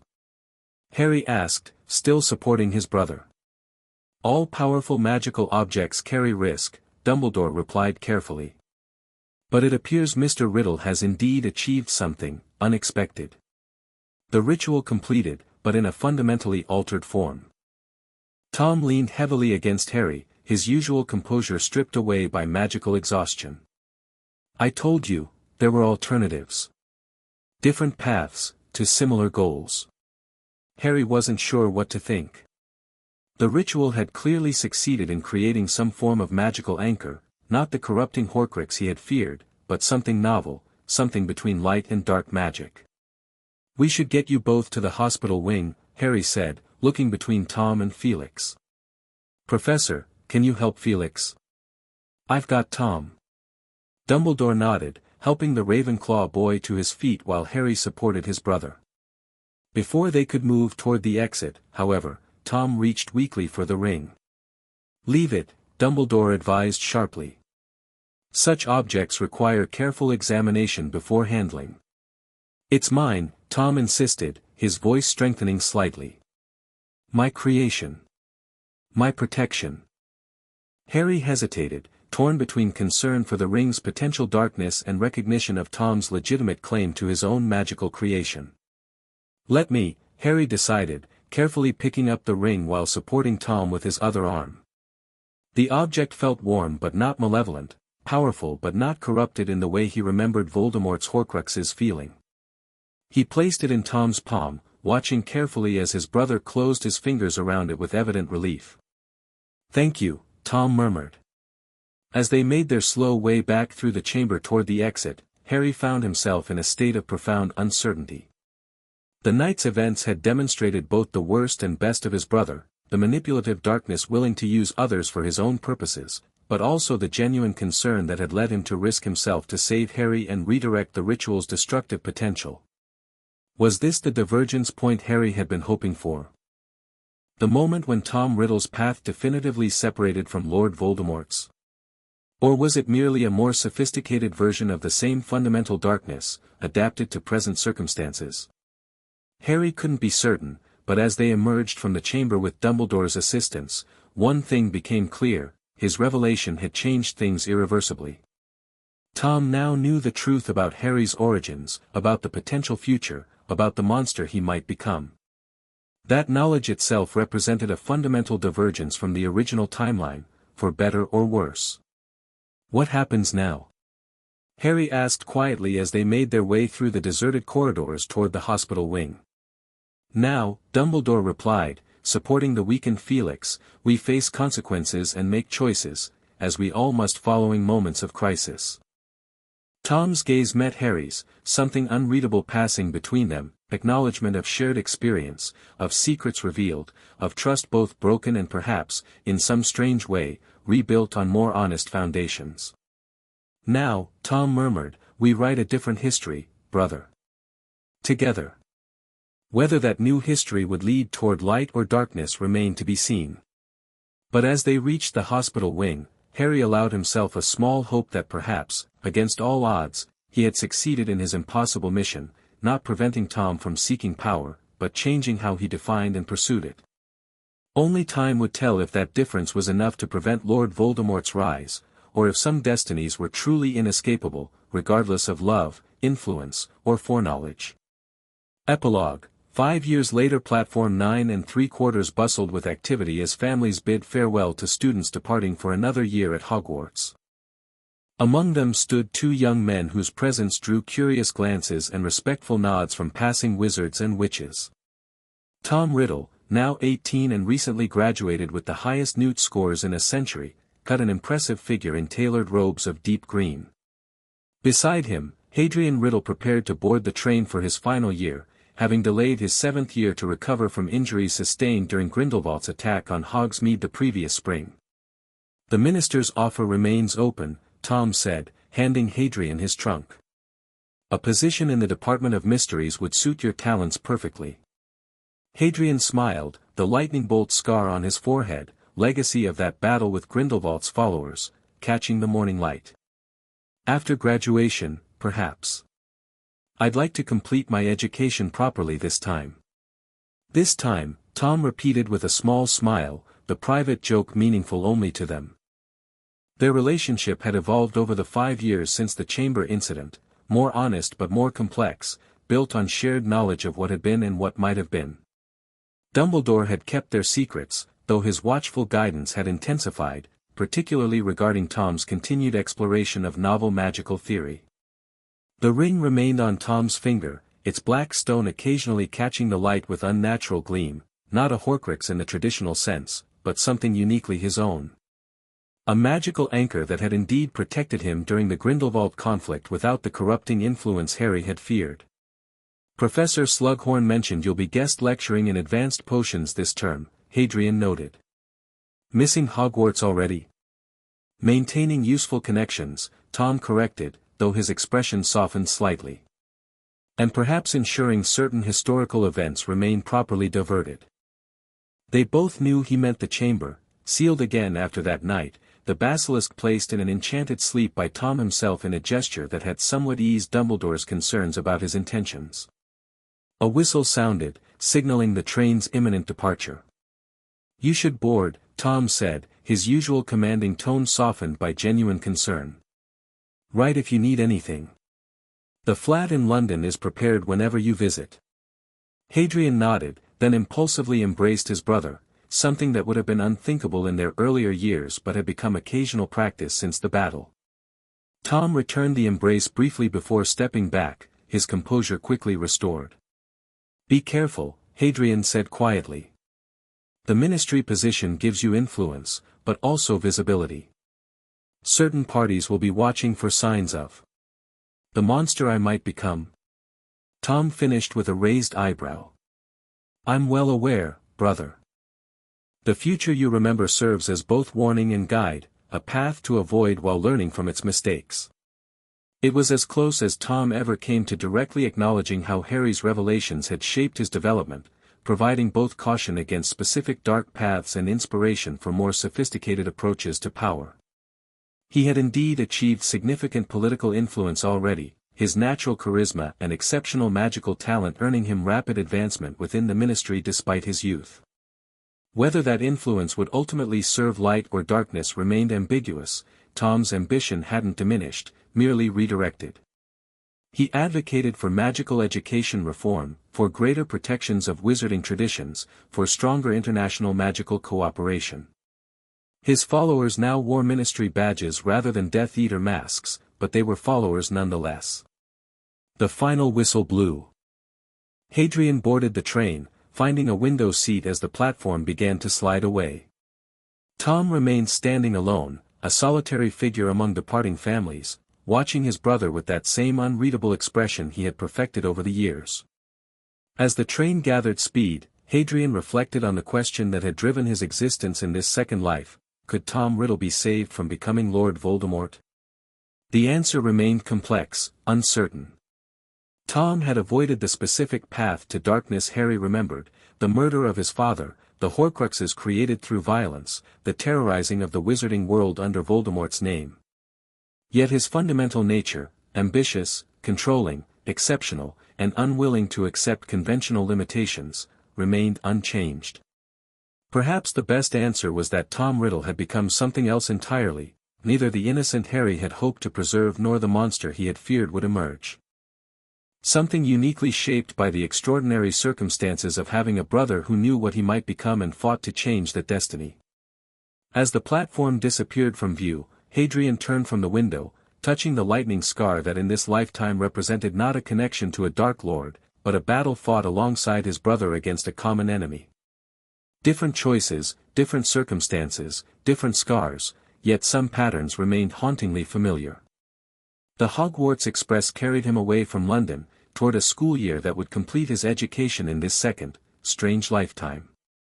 Beyond lay an uncertain future, one where Tom Riddle wielded growing influence in the wizarding world, guided by knowledge of a dark destiny narrowly avoided.